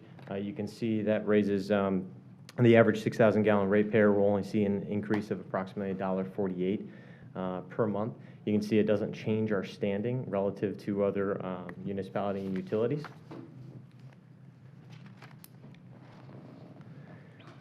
Additionally, there's a number of metrics that measure utility affordability. I'm showing you the most strict metric that we typically utilize. There are others that I'll mention here. This is the AWWA, American Water Works Association metric that measures things against 2% if a utility bill is 2% or less relative to median household income. Even with the increase, this would still put us well below that at about 1.87%. It's notable that the EPA calls for 2% water, 2.5% sewer for a combined metric of about 4.5%. We're significantly below that. You also have a number of metrics that are done by each one of the rating agencies with 3. In looking at all their different scorecards, we rank strong in each one of those categories in terms of affordability, even with the rate increase proposed today. This is the detail table that supports the graph that you just saw. And this is just another graphical representation that takes a look at other county and area utilities and the percentage changes that they have going on. The notable here is we worked with Stantec to create this graph. And so this is on best known information at this time. Some of these are forecasted and not all are approved, but this gives you a good graphical representation that if sorted in descending order, this would put us, the only one beneath us would be Port Richey that is staying flat, but this is our recurring four-year structure as compared to others in the area. Can you go back to that for 1 second? Yes, ma'am. Chairman? At the Tampa Bay Water yesterday, Hillsborough County did say they're voting on a massive increase in January. So, yeah. Just to let you know. Most of them are. Any? All right. In summary, this is a one-time 2% water and 2% rate increase on existing rates to generate revenue to support acquisition and mitigate impacts to the utility's financial structure.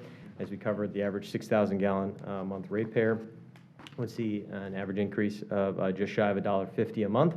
And you can see that based on all the affordability metrics we discussed today, it still makes our rates are continually affordable for our customers.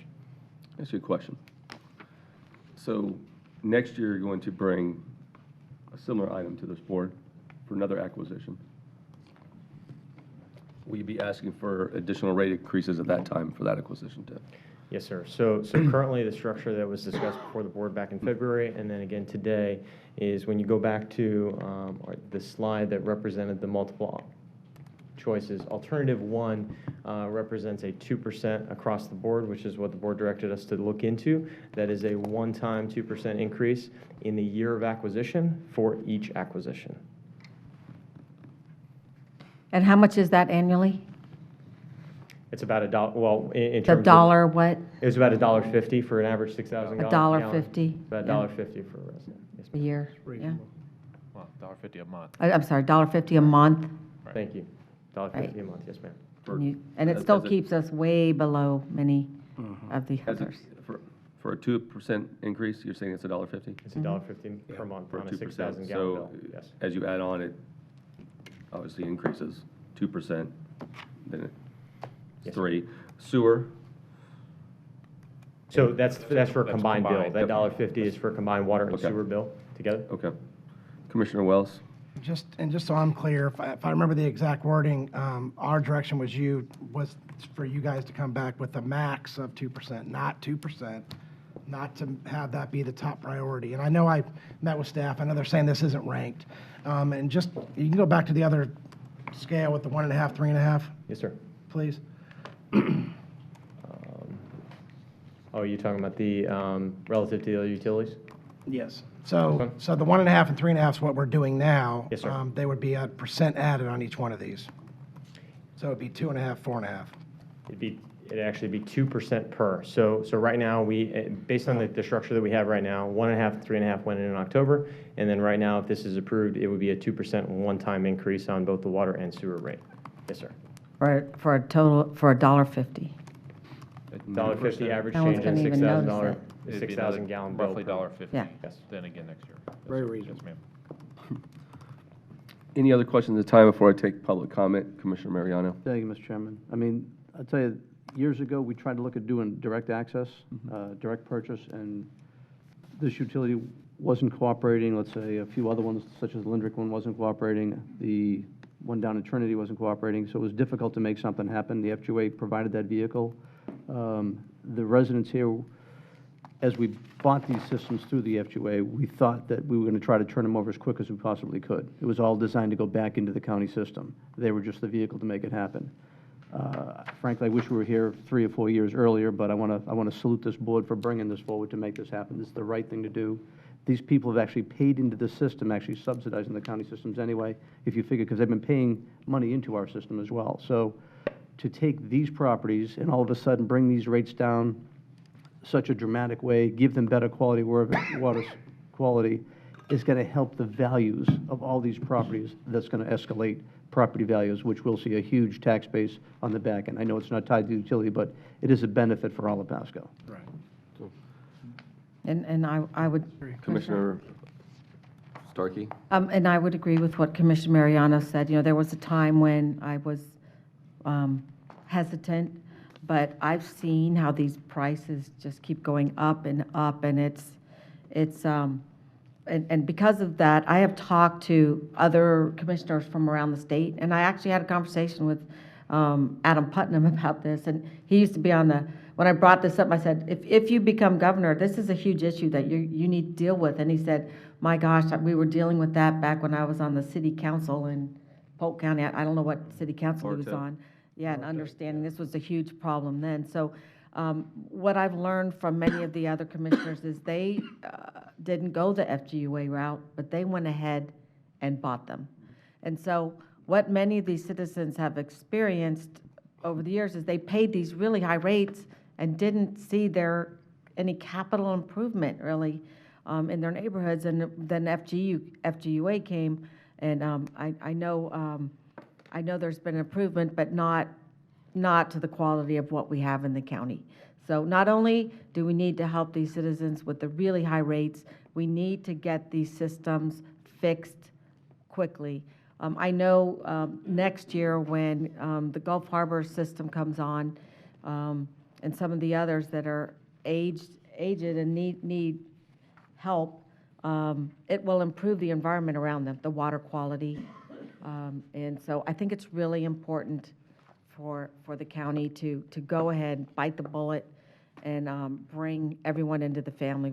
I agree, we should have done this years ago. And I think we have super low taxes in our county.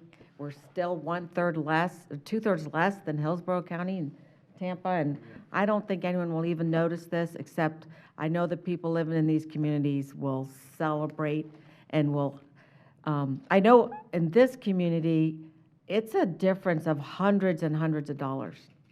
And it means a lot to the people in this community, and probably the one in yours, Commissioner Moore, hundreds and hundreds and hundreds of dollars a year. Thank you. Would anybody like to speak to the rate increase? No? Okay, so no. So there's just one thing I have a concern about, and a second ago we did complete the public hearing, determined there is a need, there's public interest, which we all agreed on to acquire the systems. At the same time, I'd feel better to let the entire county weigh in on this too when it comes to the rate increase itself, not on the public interest side, but on the rate increase. Because remember, this is a rate increase for the entire county, not just for the citizens that we're taking over the utility for. So I had quite a few people reach out to me, not in reference to taking over the facility, the utility, but in reference to the rate increase after we had discussed it back in February. So I guarantee they'd have time to speak. I think the rate increase, we should at least allow the people on the east side to have input if they'd like. Maybe nobody shows up, that's fine and dandy. But at the same time, I think the rate increase, we should at least hear it on the east side of the county too. I don't know what anybody else thinks about that. That's just it's a county-wide rate increase. Again, separate from the public interest portion of it, but it is a county-wide rate increase. Typically, when we have these rate increases, we are talking about these rate increases time and time again on this dais, or we're hearing from staff, or we're having these workshops over it. Since February, this is the first time we're hearing about a rate increase. You know, you did your job, you did your research, did your due diligence, weren't able to find another mechanism, and I trust that you worked hard on that. So now we are here, like Commissioner Wells said, up to 2% is what we said we'd do across the board to make this acquisition. But now we're hearing that citizens are hearing, the rest of this board is hearing, I'll get you, the rest of this board is hearing that there was no other mechanism to assist with this, and we're going to have to go to the top end of what we said we would be willing possibly to do. So I personally think we should at least hear the rate increase on the other side of the county before moving forward with a rate increase. Commissioner Oakley. Yes, I'm just curious on how many customers in water and sewer do we have, say, on the east side against what you have on the west side? Because I would think the majority of the people are from center back to the west side that are on water service and sewer, because my district is pretty much that whole east side, and it's pretty rural. Well, you have There's central. not many customers there. Well, we have Central Pasco, I think about my district, it's Central Pasco all the way to Zephyr Hills, and that's probably the very large majority of, especially with the growth going on, of the customers that would see the rate increase. Yeah, I was just wondering if there's a way to tell. So, Commissioner, I'm not sure we've bifurcated our customer base by geography. I would say much of the new growth, there's a lot of new growth to the east of I-75, right. As well as in the central and 54 corridors. So a lot of your new growth would be there. Yep. You know, I'd have to get back to you to let you know how those numbers. Well, would in shake saying out. that, I mean, I don't have a problem in waiting and hearing it on the other side of the county, because that's my district. Yeah. And they have the right to be heard same way. Thank But you. I also at the same time think that this is a very reasonable increase and a worthwhile project for our citizens, so. Yeah. And again, I appreciate that too. I just think, you know, again, how many customers total do we have again, Mike? Approximately 120,000. Okay, so 120. So if you'd said, let's say 40% was on one side of the county, you're looking at 50,000, probably at least east, because you have a larger number of people on the west side that are sit under private utilities, i.e. I Gulf think Harbors so, and areas like that aren't on Pasco County water. You also have your cities, Port Richey, Newport Richey, that are not on Pasco County water. So that shows you that there are a very large number of people under Pasco County utilities, But central to east. Yeah, based on our operations, I mean, there is, the higher density on the west side, so, That would stand to reason that'd be more percentage on the west side of the county. correct. So, again, we decided there's public interest, rate increase. I would like to see us move to at least to the next meeting. I'm not saying drag it on. I'd already talked to staff previous to this. It's not going to hold anything up. What they're doing, they'll be able to move forward in a timely manner where they have to. Does that create any issue with us if we? Commissioner Wells had his hand up. And I agree with the chairman. Again, we're all here because we agreed to move forward with this. It's the right thing to do. I just think we need to be as transparent as possible. Even if we don't like what they say, one way or the other, we still have a tough decision to make. Or should I say it's an easy decision, really. It's the right decision, but it's not going to hold anything up without the other part, Mike. Yeah, so, Mr. Chairman, if the board is to entertain a motion to continue, we would ask that you would continue P12 and P11. Because you have to sign the agreement. Correct. Second part of Second part. P11. Second part, P11. We can approve the first part of P11. You've already done that. We've already yeah, done that's that, what so, I'm- yes. Right, but the second part of P11. Second have to part of come back. P11, just as a matter of. Yeah. That didn't cause any issues. I mean, that's okay or goes forward? Not in terms of the acquisition schedule. Sorry, That's on okay. the agreement. Yeah, I don't want to hold. 3 that weeks, and up. one of the weeks is a holiday week. Yeah. So. Yep. Right. Commissioner Mariano. Yeah, if we were going to do that, I wish that was done that way, because with the people that are being last affected are right here. These people paid higher rates because the board did not make a move that I think was the right move to make between taking them over and getting them quicker. These people have suffered. If it doesn't go well on the other side, I want to still to bring it back. But I really think there's enough evidence here, there's enough benefit here. I mean, we didn't even get into the pictures of where these people, where everyone's been down to Ranch Road where the water floods over and pollutes the Gulf of Mexico. That's not good for anybody. When you see the way these systems were set up, they were set up very poorly, and the way the county was set up, Pasco County Utilities was set up to take over these utilities. That's why it's here, it's why we're here. So these people waited and waited and waited. Yeah, if you want to wait 3 more weeks, so be it, but. It's not going to affect the timing, they said, so. I know, but if it doesn't go well over there, I'm going to say that we need to continue it back over here, but. Okay, that's fine. This actually doesn't go in force till sometime in 2020, right? Isn't that right? No, but we need to give the notice. I think part of the acquisition is a notice that we have to give FGOA. So, I mean, we can't drag it on forever. We either need to Right, yeah, I don't fish or want to cut do bait. that. Right. So. Yeah, we have, by agreement, it's 180 days notice that we have to give to the FGA, so we have to give them 6 months. So that would be effective of If you approval. drag it out too long, I mean, you're costing those customers that we want to help. Right, More so money. that's why, well, we said the next meeting, not drag it out. I would just say months for the on it. record, sorry, Mr. Chairman. I would say for the record, I'm comfortable with it right now.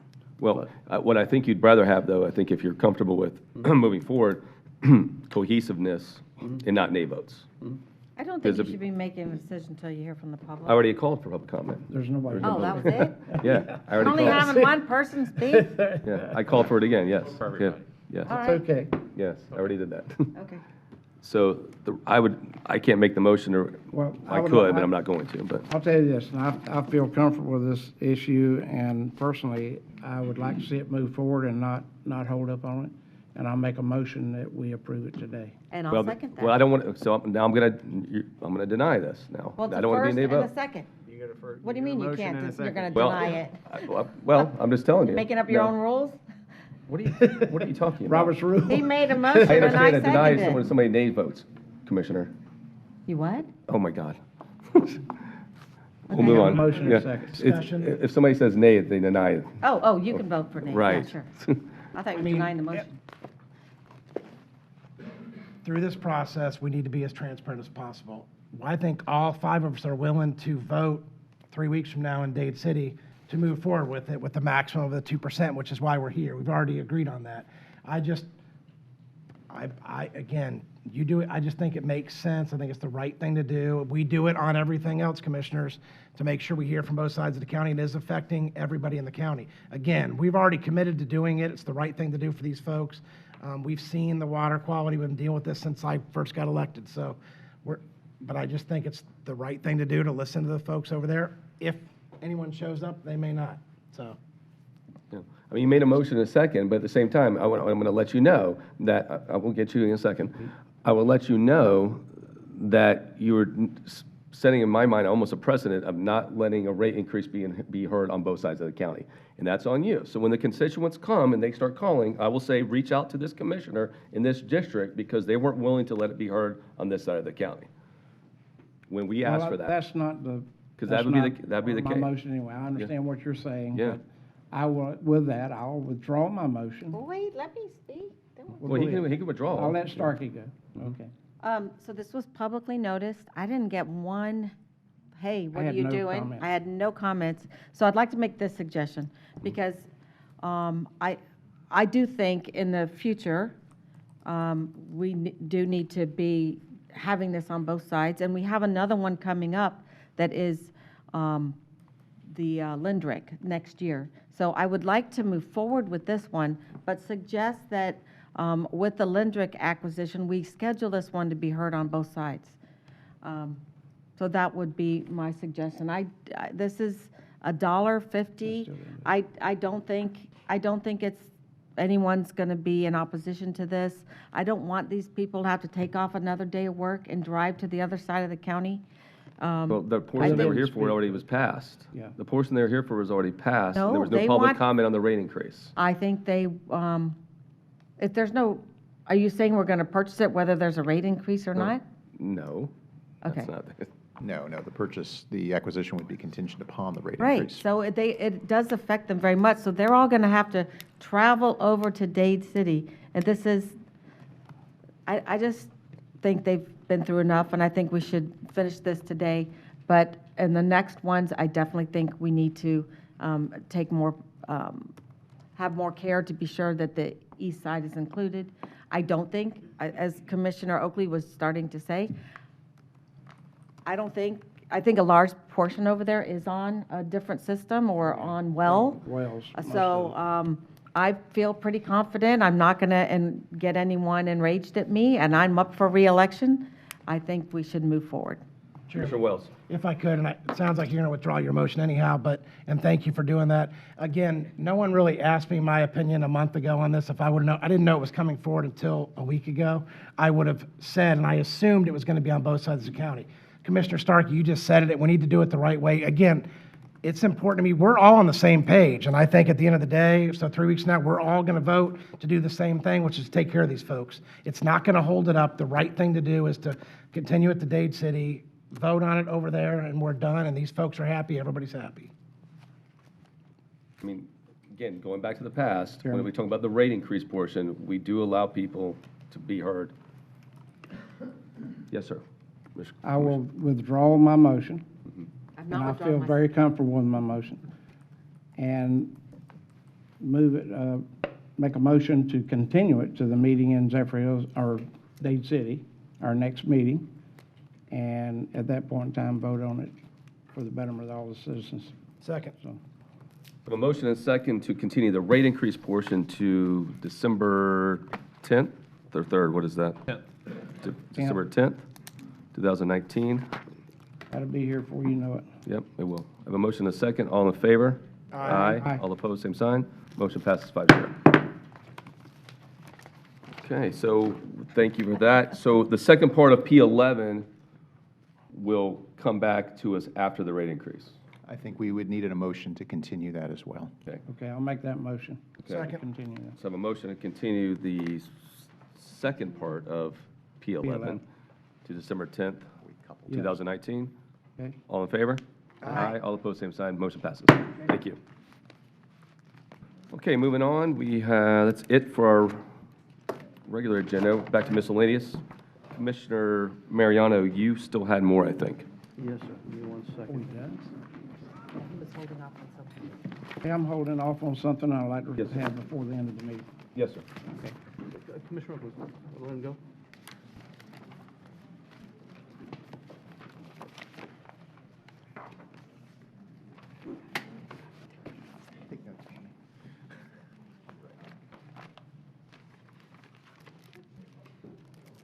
I don't know if they realize.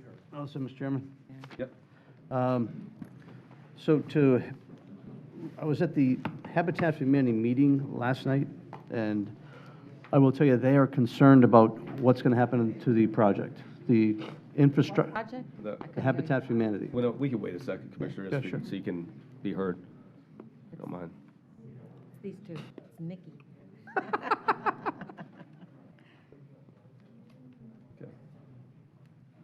Okay. You okay, Commissioner? I'm good. Okay. Thank you. So the Habitat for Humanity project from Leisure and Van Doren. Of the conversation was happening last night, they did a matrix as far as studying where the value was, with the things that we're doing. And I get to the end and I made mention about, let's talk about the Leisure Lane project. And their concerns are they've got the 51 lots. They lost 50,000 on the first one they sold. And if I can encourage you, before we even really get too deep into discussion, I want everyone to go drive down those roads. Go take a look at what's there now. You'll see 51 lots down there, but I will tell you, there's one area where the lady was on NBC, she had the white trailer, and they broke her hose. They were like stealing her water, and just, living their life right in her backyard. The county was able to tear down a tree, which we thought would maybe make them move. I will tell you what happened was they came back with a grill, they came back with couches, and there's more people out there than ever. So they're really abusing that area. And what's going to happen if we don't do a massive thing to do something big in there, my opinion is, the values are going to stay low. Habitat would keep on losing money, which they're not in the custom to lose that much, and it's going to be hard to get that project ever to go. So I think we should do a workshop meeting with Habitat, talk it through, and let's go find a way that maybe we can put a plan together that we can try to implement with the state next year to kind of make some things happen. Because right now, the way it's going, they don't want to build any homes if they lose $50,000 a home. And I can't justify them to change. They're also going to be looking for us to kind of reduce our fees, which we've already taken the transportation down to zero, but they're going to be looking for the school board as well to get some help to make that happen. It's a huge opportunity. We've done a lot of great things. I think making the move of buying those lots was the first great move, but we still need to do more, otherwise it's going to kind of languish along to really make it come to fruition. Mr. Starkey. Jack, I don't understand why there's school impact fees, and, Mr. Attorney, if it's redevelopment, it's not a new home, it's not a new resident, it's a new home on a lot. So I don't understand why they would be able to collect a school impact fee. They shouldn't. I'll tell you what, we'll study that issue closer, Yeah. because the first one is what they're talking about. They just did all the numbers to that one there, and that's what they said they were hit with. Okay, so let's make sure they're not, because Okay. you don't get a new impact fee when you're building a new house on a lot that was existing. Great point. Second, I do think, maybe that should have been included on our legislative agenda. And thirdly, when we all kind of blessed merging with the Pinellas County Habitat, I thought it was because they were out of lots to build in Pinellas County and they had money. So what happened to that story that we were told? They actually, at the same time we were like buying ours, they had bought another one, I guess, down there, and they got another project like ours that they're actually doing down there. So we're not going to have any not help just gonna- from that yeah, they're not gonna- organization here? Well, they'll put more money into it and invest with us, but at the same time, this situation here, they can go down there, build a home, and not lose that much money. So have they built or started another home since we did the Harbor's house? There's 4 more permits that have been pulled. So they're pulling 4 more permits. And so there's They're funding in for 4 progress. homes? And then there is, the sewer line from the Newport Richey does connect to those, so that is in progress to keep on moving. It's just after that, I'm concerned about what's going to happen. I think now's the time to start looking at it with a little bit more information that we didn't have last year that we have now. Well, I agree with you that we can't let it fester, because even just now at lunchtime, I saw homeless people camped out in front of businesses in that area on the way home to pick something up. So, yeah, it can't stay the way it is now. Okay, so maybe I have a county administrator reach out to Habitat, and let's try to set up a workshop. It can be a little bit later on, but I think we need to take a look at it. Why don't we meet with them first and see if we can develop a plan we can bring to the board? They're anxious to do that. Thank you. And I just want to kind of go over one thing that was going on. Actually, no, I got to cover one other thing too. With Shady Hills, Mr. County Attorney, Highlands Unit number 10, with what we've done, after the meeting as we're walking out for this afternoon, people said, what are we going to do about the people that are going to apply for permits for mobile homes to try to like get under the wire for our system? Is there something we can make a motion to kind of protect that from happening? No. The only way to protect that from happening is to declare a moratorium on new permits, and that would have to go through the ordinance process. And So by the time that gets done? Yeah. Okay.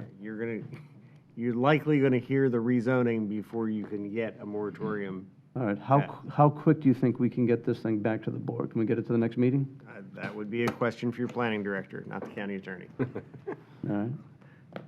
Well, remember, that the rezone has to go through the planning commission too, and has to be advertised, so there's more than just put it on the 10th agenda. Right. In fact, I think the next planning commission meeting is not until after the 10th, it's on the 12th. The 12th, correct. So, Do we have time? Can we get it? I want to just expedite it, that's all. And this is not a complex one. Well, I don't have the full schedule in front of me, Nectarios Pitos Planning and Development, but I have been in communication with the zoning administrator to get that ball rolling today. Okay. So we're going to move it as quickly as we can forward. Okay. And I can follow up with you with what that schedule might look like. Okay. Thank you. Thank you. All right. At our last board meeting, we had the meeting about the BP Restore Act money with the allocation to Port Richey. And I want to just kind of give a little bit of history. When Port Richey first came to the Restore Act Committee, they did a presentation. We told them, as they focused on water quality, et cetera, we told them, think big, come back with a project. They came back with a $12 million project before the commission. At some point, it swung back to a $6 million project. Again, water quality was a big part, dredging all the canals, getting the water flow. At our last meeting, we asked the city to work with us to go work with Swift Mud, to work with Army Corps of Engineers, DEP, to try to work all these things through. I talked with Brian Armstrong, the head of Swift Mud, after we had our meeting. He told me because the allocations had passed for the cooperative funding by October 1st, we couldn't just put something in afterward. He says it's too much of a hassle to go. He says, but if you have a project similar or connecting to it, it's something that could be looked at to go forward. I talked to Dave Deloche, who's doing the Port Richey outfall, which is where we get that state expenditure fund money. It runs all the way from Magnolia Valley, and listen to this key word, all the way down to Siesta Lane, which is right past the Suncoast Mobile Park, which is the southern part of the outfall where the water goes in. So the connection is there. Dave Deloche was going to try to get me some information to it, but he says he sees no problem combining those two to go through, because the canals that are on Quist Drive, those 5 canals that are right there, all will take that water and go out. One of the key things that's in the Restore Act is if you're going to make an improvement on stormwater flow and protect the residents and get water to flow, it's a big bonus part. So when the scoring system was done for Port Richey, they scored against all the other things that were out there, all the other projects that were out there. That was one of the categories that was very strong, where they did very well on. So as we go forward with this, I wasn't happy with, I listened to the council meeting that they had. I wasn't happy with the comments I was hearing. I didn't get there wasn't a lot of accurate information as far as things that could have been said that didn't get said, so it got convoluted. There was one gentleman that spoke at the very end that seemed to nail it on the head. What he basically said was, look, the county's trying to help you get more work done and get a bigger bang for the buck by using other sources. Guy says, I think you should look at doing that. So I think we've got the right approach doing it. I know that everybody's calm that we kept the money there for the city, but I just want to say that we do need to work. Swift Mud is, from what I can tell you, from what our consultant says, we've got great potential to make that happen. And I'll tell you, the DMA site that they have, they're going to have to spend all that money in the Class 1 landfill.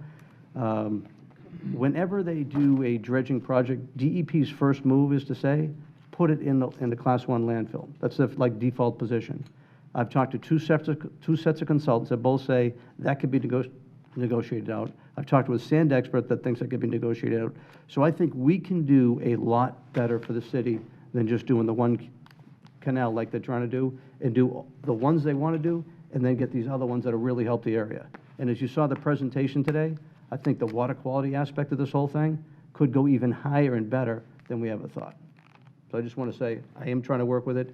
It was progress from the meeting, that after our meeting, and I think even though the city of Port Richey, I didn't like the way that meeting sounded, I still want to keep on moving to get everybody together. Okay, anything else, sir? That's awesome. County Administrator? didn't Well, know. I'm going to go back to him Okay. before I go. I I have just- something too. All right, I just have one item, just to let you know that your facilities team received an award last week from the National Facilities Management and Technology, at the National Facilities Management Technology Conference in Orlando, for personnel management. It's really regarding the innovative and best managed approach to training their team members across the board, from not just the creation of a skills-based assessment program, which allows them to be trained not only in their main skill, but in other skills to actually improve their customer service to the county as a whole, so that they can solve more than one problem at a time. So just want to let you know that they received an award last week. So that's all I have. Congratulations. Yep. You get a big trophy or a plaque or? I haven't seen it yet. I'm assuming it made its way back from Orlando. Put in but the I haven't trophy seen it case? yet. Otherwise, I'd have it Okay. here, so. Congrats, good job. That's Congrats, excellent. that's good. That's all I have. Mr. Steinsnyder, County Attorney's Office. As you're aware, at the last board meeting, you had a conditional use which was withdrawn, and Ms. Sims has talked to you individually, but we'd like some direction on where we go with that particular range, since it doesn't appear that they're going to abandon it. Right. Code enforcement went out. There's been no evidence that they're tearing down the infrastructure that they've built, either the vertical or horizontal infrastructure of the actual range. Christy Sims, County Attorney's Office. I can move forward with making them comply with the technical codes as far as building and site development. Or I can move forward with our position was that they need a conditional use in order to make use of those facilities. I would do that by filing an injunction, either which way I went. But I did want to make you all aware that there is the potential, if I attempt to enforce the zoning regulation, or sort of jumping without a parachute, because there's not a lot of case law out there to guide us on the scope of the state's preemption over the actual shooting use in this type of zoning district. And I don't like to file litigation when there's a potential that we could be countersued and incur attorney's fees and things like that.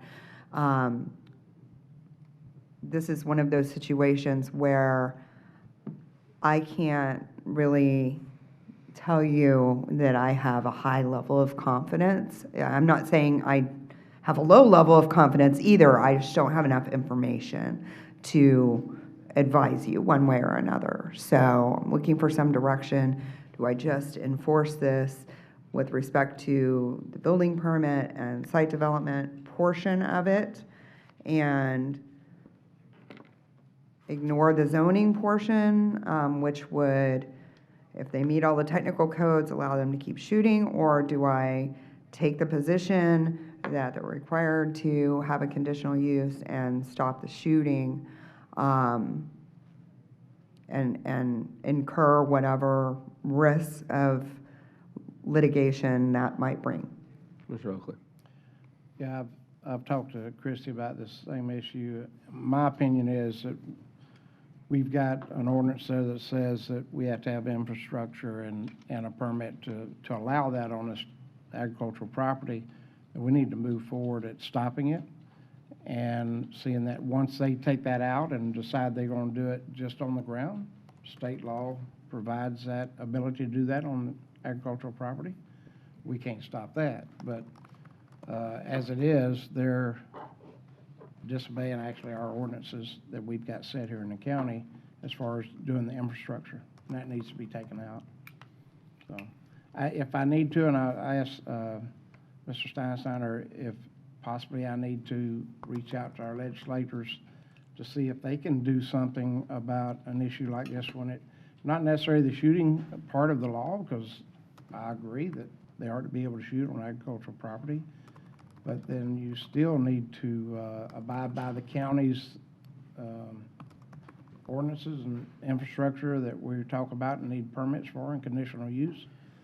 I think we need to set some up that way. I also heard in Hernando County that a very similar thing where somebody went out and set up a gun range without any permission or anything to control it. I mean, if this gets by, then who's to stop a rifle range or whatever kind of range?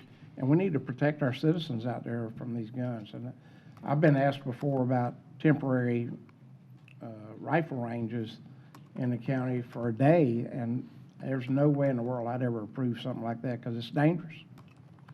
And so I guess I need direction. We need to go to the state level for some help for our county ordinances to abide by, not necessarily for the gun issue itself. Mr. Mariano.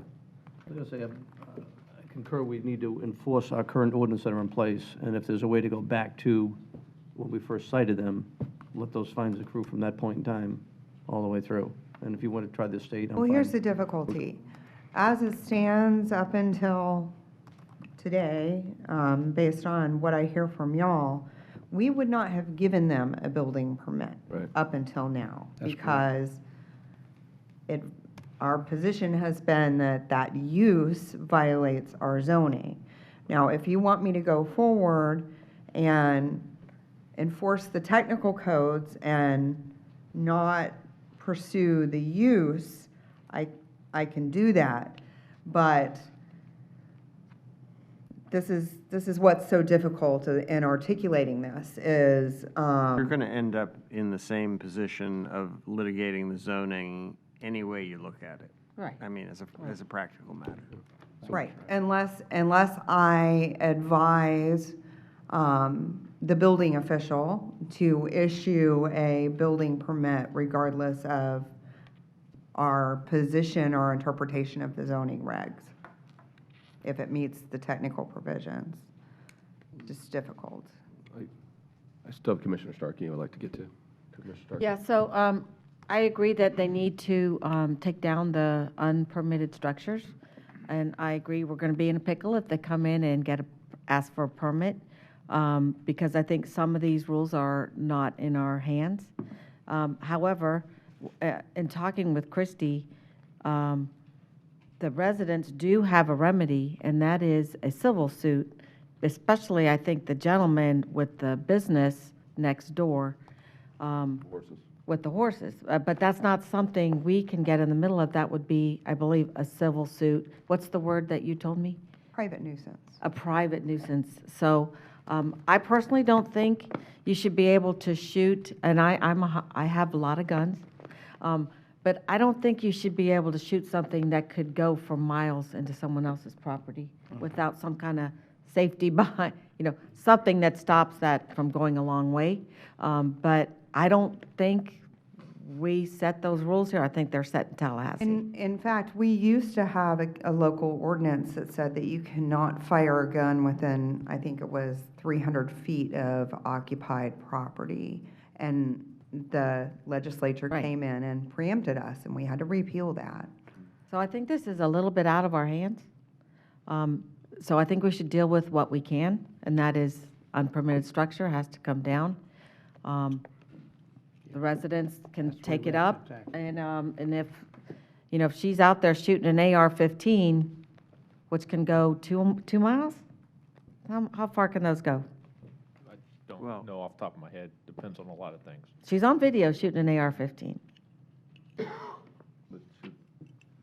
But I don't think that's something we can legislate. So I have, seems like Commissioner Oakley, Commissioner Starkey are in agreement. Do we have an agreement down here about the structure? Commissioner Wells? You're talking about for the zoning, not the conditional use, because you're telling us it wouldn't stand up in court.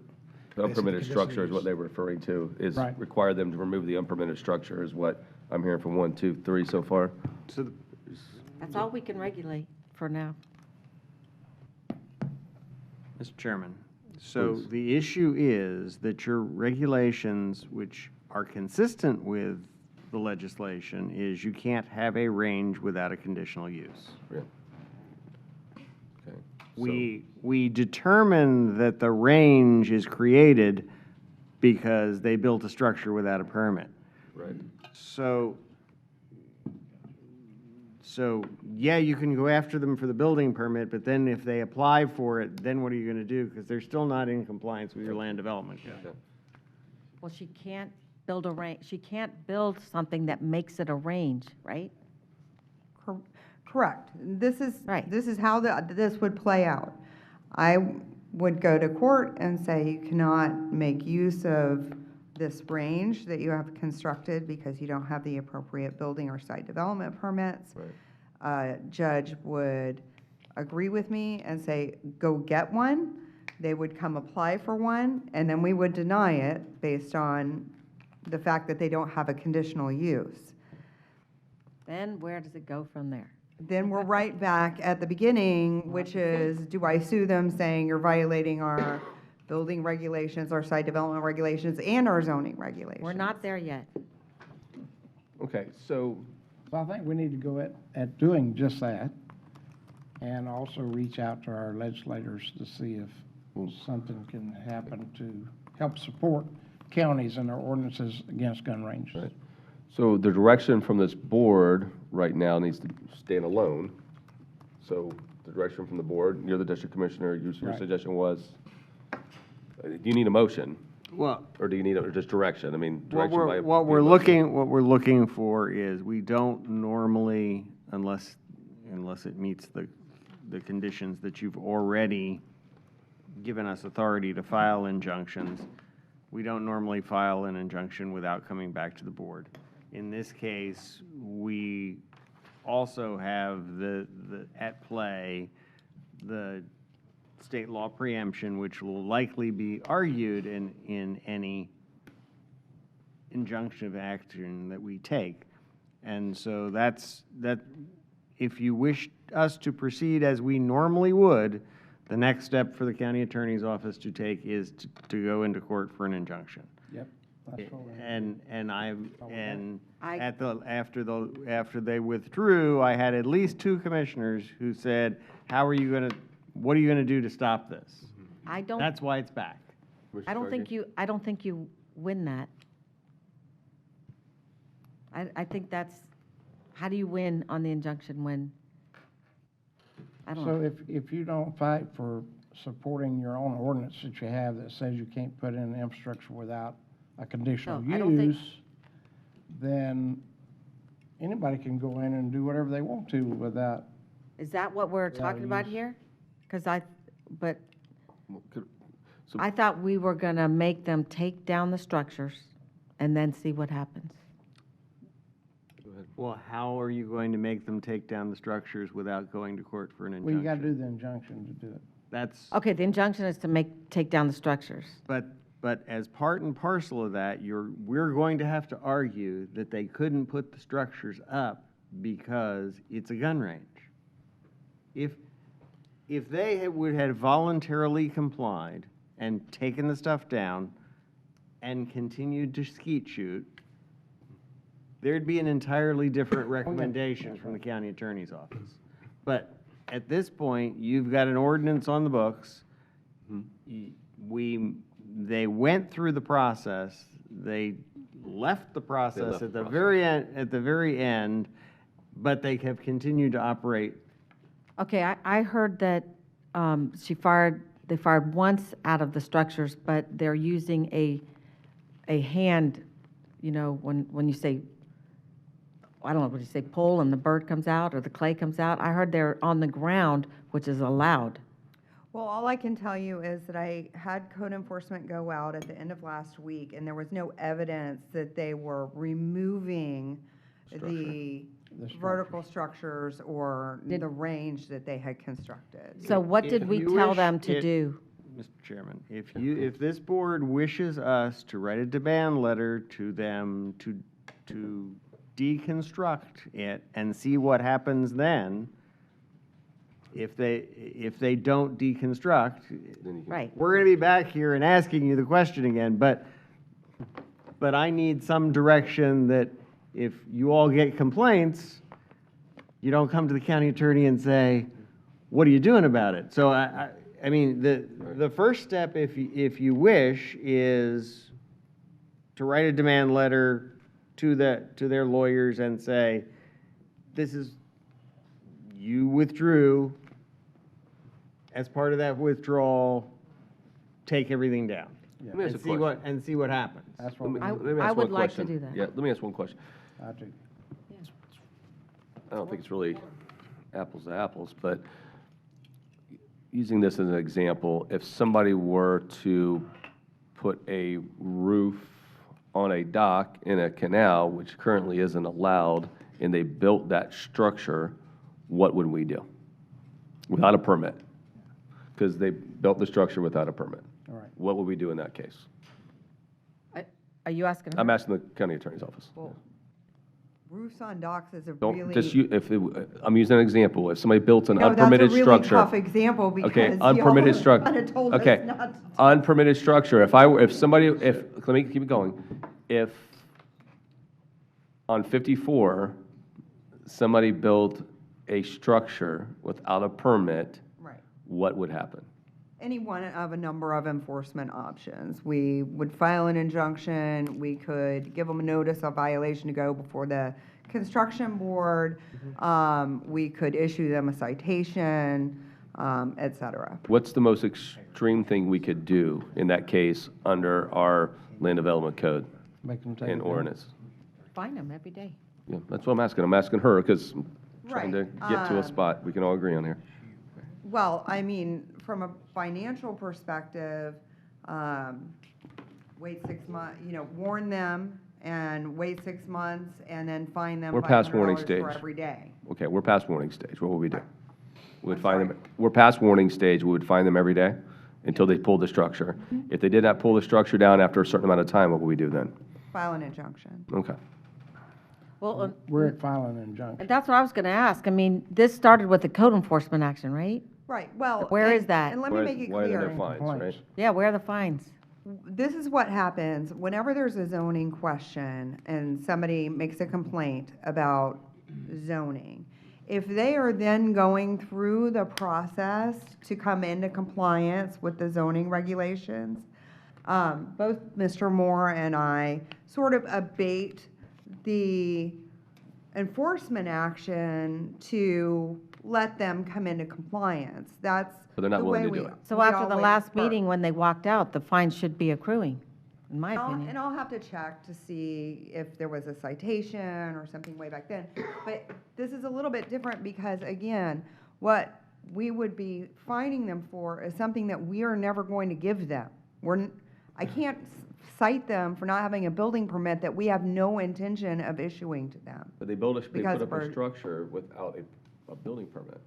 Right, that we would not have given to them because of the Going back zoning to, regulations. going to back to what I asked a little while ago, if somebody did that on, say, State Road 54, you had two options. We could fine them and we could file an injunction, both. Assuming that we would have given them a building permit, that what they were I see. doing did not violate the zoning regulations. Okay. Then that would be the answer to your question. But this violates the zoning regulation. That's our position. Okay. That's where we need to do the injunction. See why I get paid the big bucks?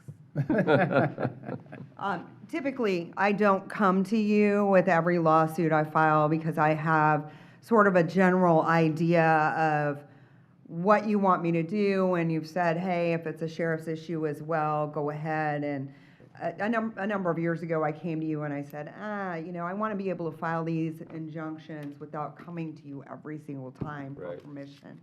But because of the gun and the preemption issue here, I really felt like I needed to get specific direction on this before I go too far down any road. Well, my opinion is we should suggest or move forward with what the county attorney's office is suggesting we do. Because, I mean, the five of us, not being need a attorneys, we could motion debate to this all say that, day or- long and never get to a spot That's fine. without moving forward. What So, I'm coming away with right now is that what you want me to do is issue a demand letter to them and see what the response is. Yeah. Okay.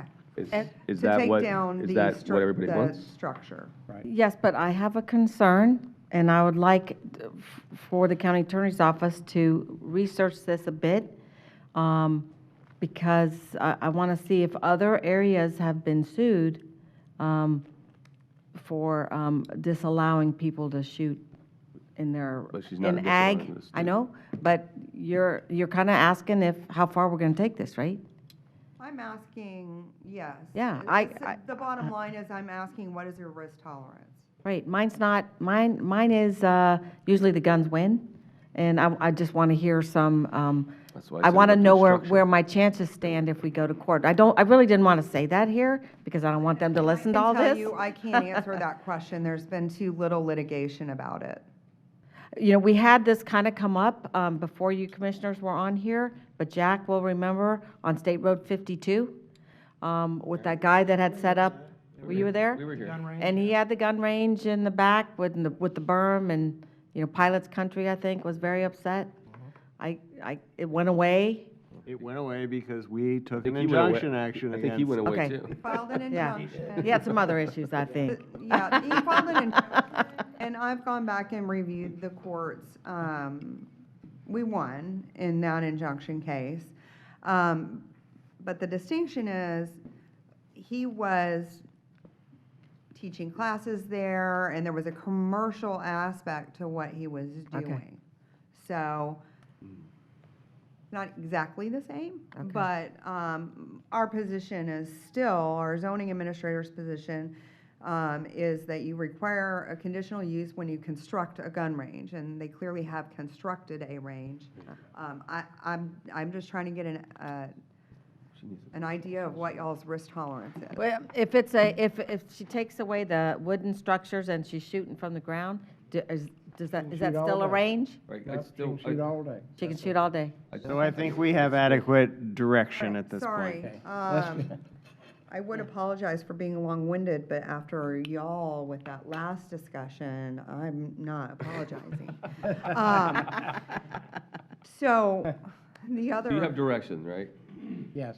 Right, okay. I will make this very brief for Ms. Sims.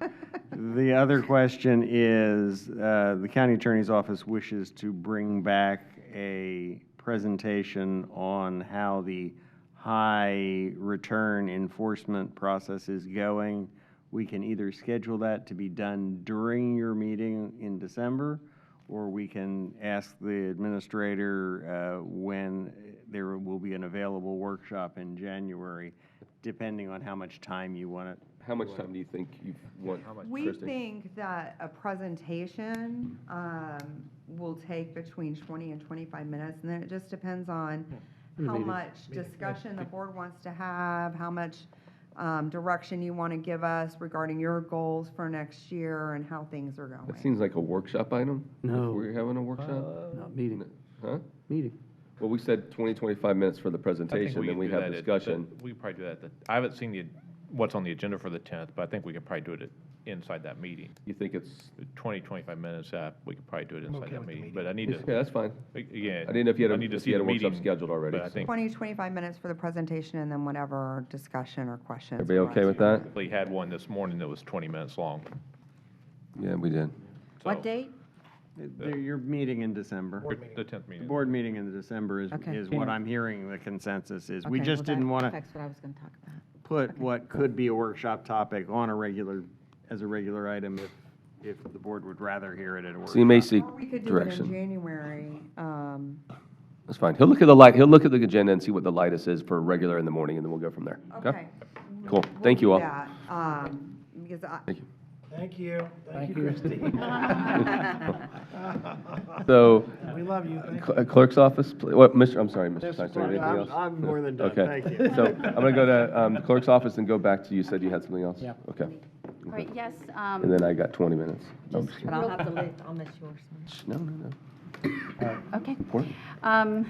As you know, Veterans Day was on November 11th, and in celebration of that, our office is offering free passport photos for veterans in the military if they are going to get their passports. So that's great.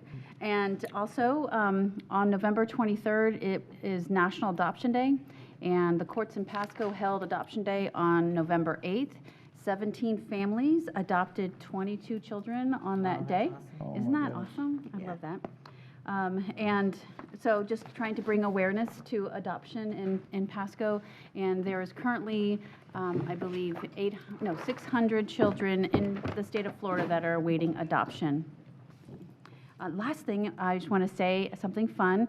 Our office had a constitutional essay contest for fifth graders in Pasco, and we do have the top 3, and I'm presenting awards to them at the school board meeting tonight, so I'm really excited about that. Excellent. Congratulations. Thank you for that. So Commissioner Oakley, Commissioner Starkey, and then I'll go. I just had one thing I wanted to say is this is our last meeting before Thanksgiving. I want to wish everybody a happy Thanksgiving, staff and all the board members. Thanks so much. Appreciate working with you and enjoy being with your family and make it a great, happy holiday, and I'll see you afterwards. Thank you so much. Appreciate that. Commissioner Starkey. I had made a note, I was very concerned about what we heard about hepatitis A. And I have been in contact with Mike Napier at the Health Department. I've asked him to come and make a presentation to us. I don't know if it's a presentation or a workshop. I suggested presentation. He wants to talk to us about it. What's the board's pleasure? No, I think that's fine. I think back here, Kathy want to weigh in. I think, I thought personally, but I think it's better to hear it from him. I would agree with you, Commissioner, because from my understanding, those numbers have been going down, Right. Not up. Right. The Hep A numbers in Pasco were going down, not up. Still, they're high. Yeah, but. But there's still a All right, then I'll just ask him to Yeah. come present Yeah. to us, and Yeah. then we can decide from there if there's anything Sounds that good. we need to do. And All right, cool. I wanted you to know that AmSkills was the only private training program in the state that was awarded a grant from the Department of Education, $618,000. So thank you, Commissioner Corcoran. Oh, that's great. We don't have to fund They them came anymore. down and audited us and sent their number 2 guy down and took a great look at us, and we're very excited for that award. Also, Pinellas County Schools has, the Education Foundation there has nominated AmSkills for their Business of the Year partner. So I think we're up against some other competition, but we'll see if we win, but that's very nice for them. So. Great, thank you, Commissioner. And that gentleman, Ryan, that was at the Metmin, he got a job at Paul AeroPower. So Yes, he did. we have 2 of the 3 homeless that have been employed. One I might need everyone's help with to help that person get employed. There's some other issues there. Excellent. Matter of That's fact, great just so news. you know, Commissioner Stark, if I could, I texted Ryan, and I said, now go apply for Habitat for Humanity to get a house. Oh, that's a great idea. Excellent. What a great idea, Jack. Excellent. Well, thank you all. Just a couple of things. FY19 tourism numbers, FY19, over 1 million visitors in Pasco County. That's an increase of 7.6% over the previous year. Tourism had a total economic impact of just over $652 million, 6.1% increase. And tourism supported 7,800, a little over 7,800 jobs in Pasco, which is a 5.2% increase. So again, I want to congratulate that team for just all their efforts. They're doing an extraordinary job. And I only see those numbers going up in the future, of course, with everything that the tourism's doing, this board, staff, the team's doing, and our community's doing. And we're having, obviously, the Wiregrass Ranch Sports Complex, which will be online towards the We need some mid to pictures. end next year. Send Yeah, us some okay, well, we'll go, yeah, I will. Andy and I'll cruise out there one day and do that. So those are good. Update, stone mural program. We brought that up last week. Turns out staff actually did go out there and visit with Clearwater. So I would assume they'll probably detail either us at a commission meeting or the commissioners individually, especially the West Side commissioners. I think they liked what they saw and had good conversations there.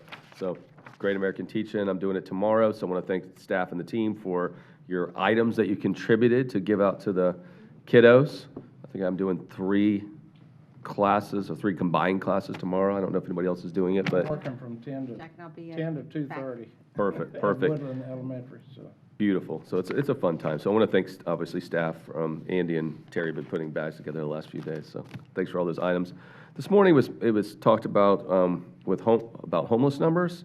I know a couple of the constituents mentioned that Pasco County's the highest in the state, and some other made a few other statements that I'll just put it this way: they're unsubstantiated and they're not true. So Pasco, if you remember the count last year, was 894, which is down significantly. Pinellas has 2,612, and Hillsboro's was 1,650. So there's the numbers. yes, we want to get the population down. We will continue to do that, work with Kathy, work with Don, work with all our providers, but I did want to state that for the record. Those are the true numbers that were done in the accounts. That's less than a third of, or almost a fourth of what Pinellas County has and a half of what Hillsborough County has. So when you hear those numbers, and you heard them this morning, I don't know where they got them from, because they are not right.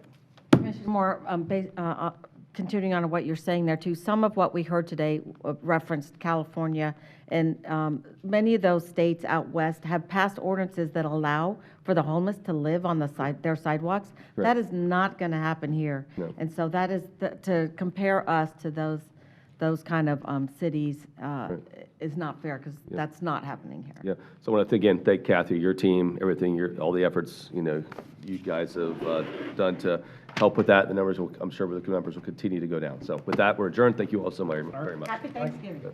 Yes, happy Thanksgiving, too. Time, Chairman.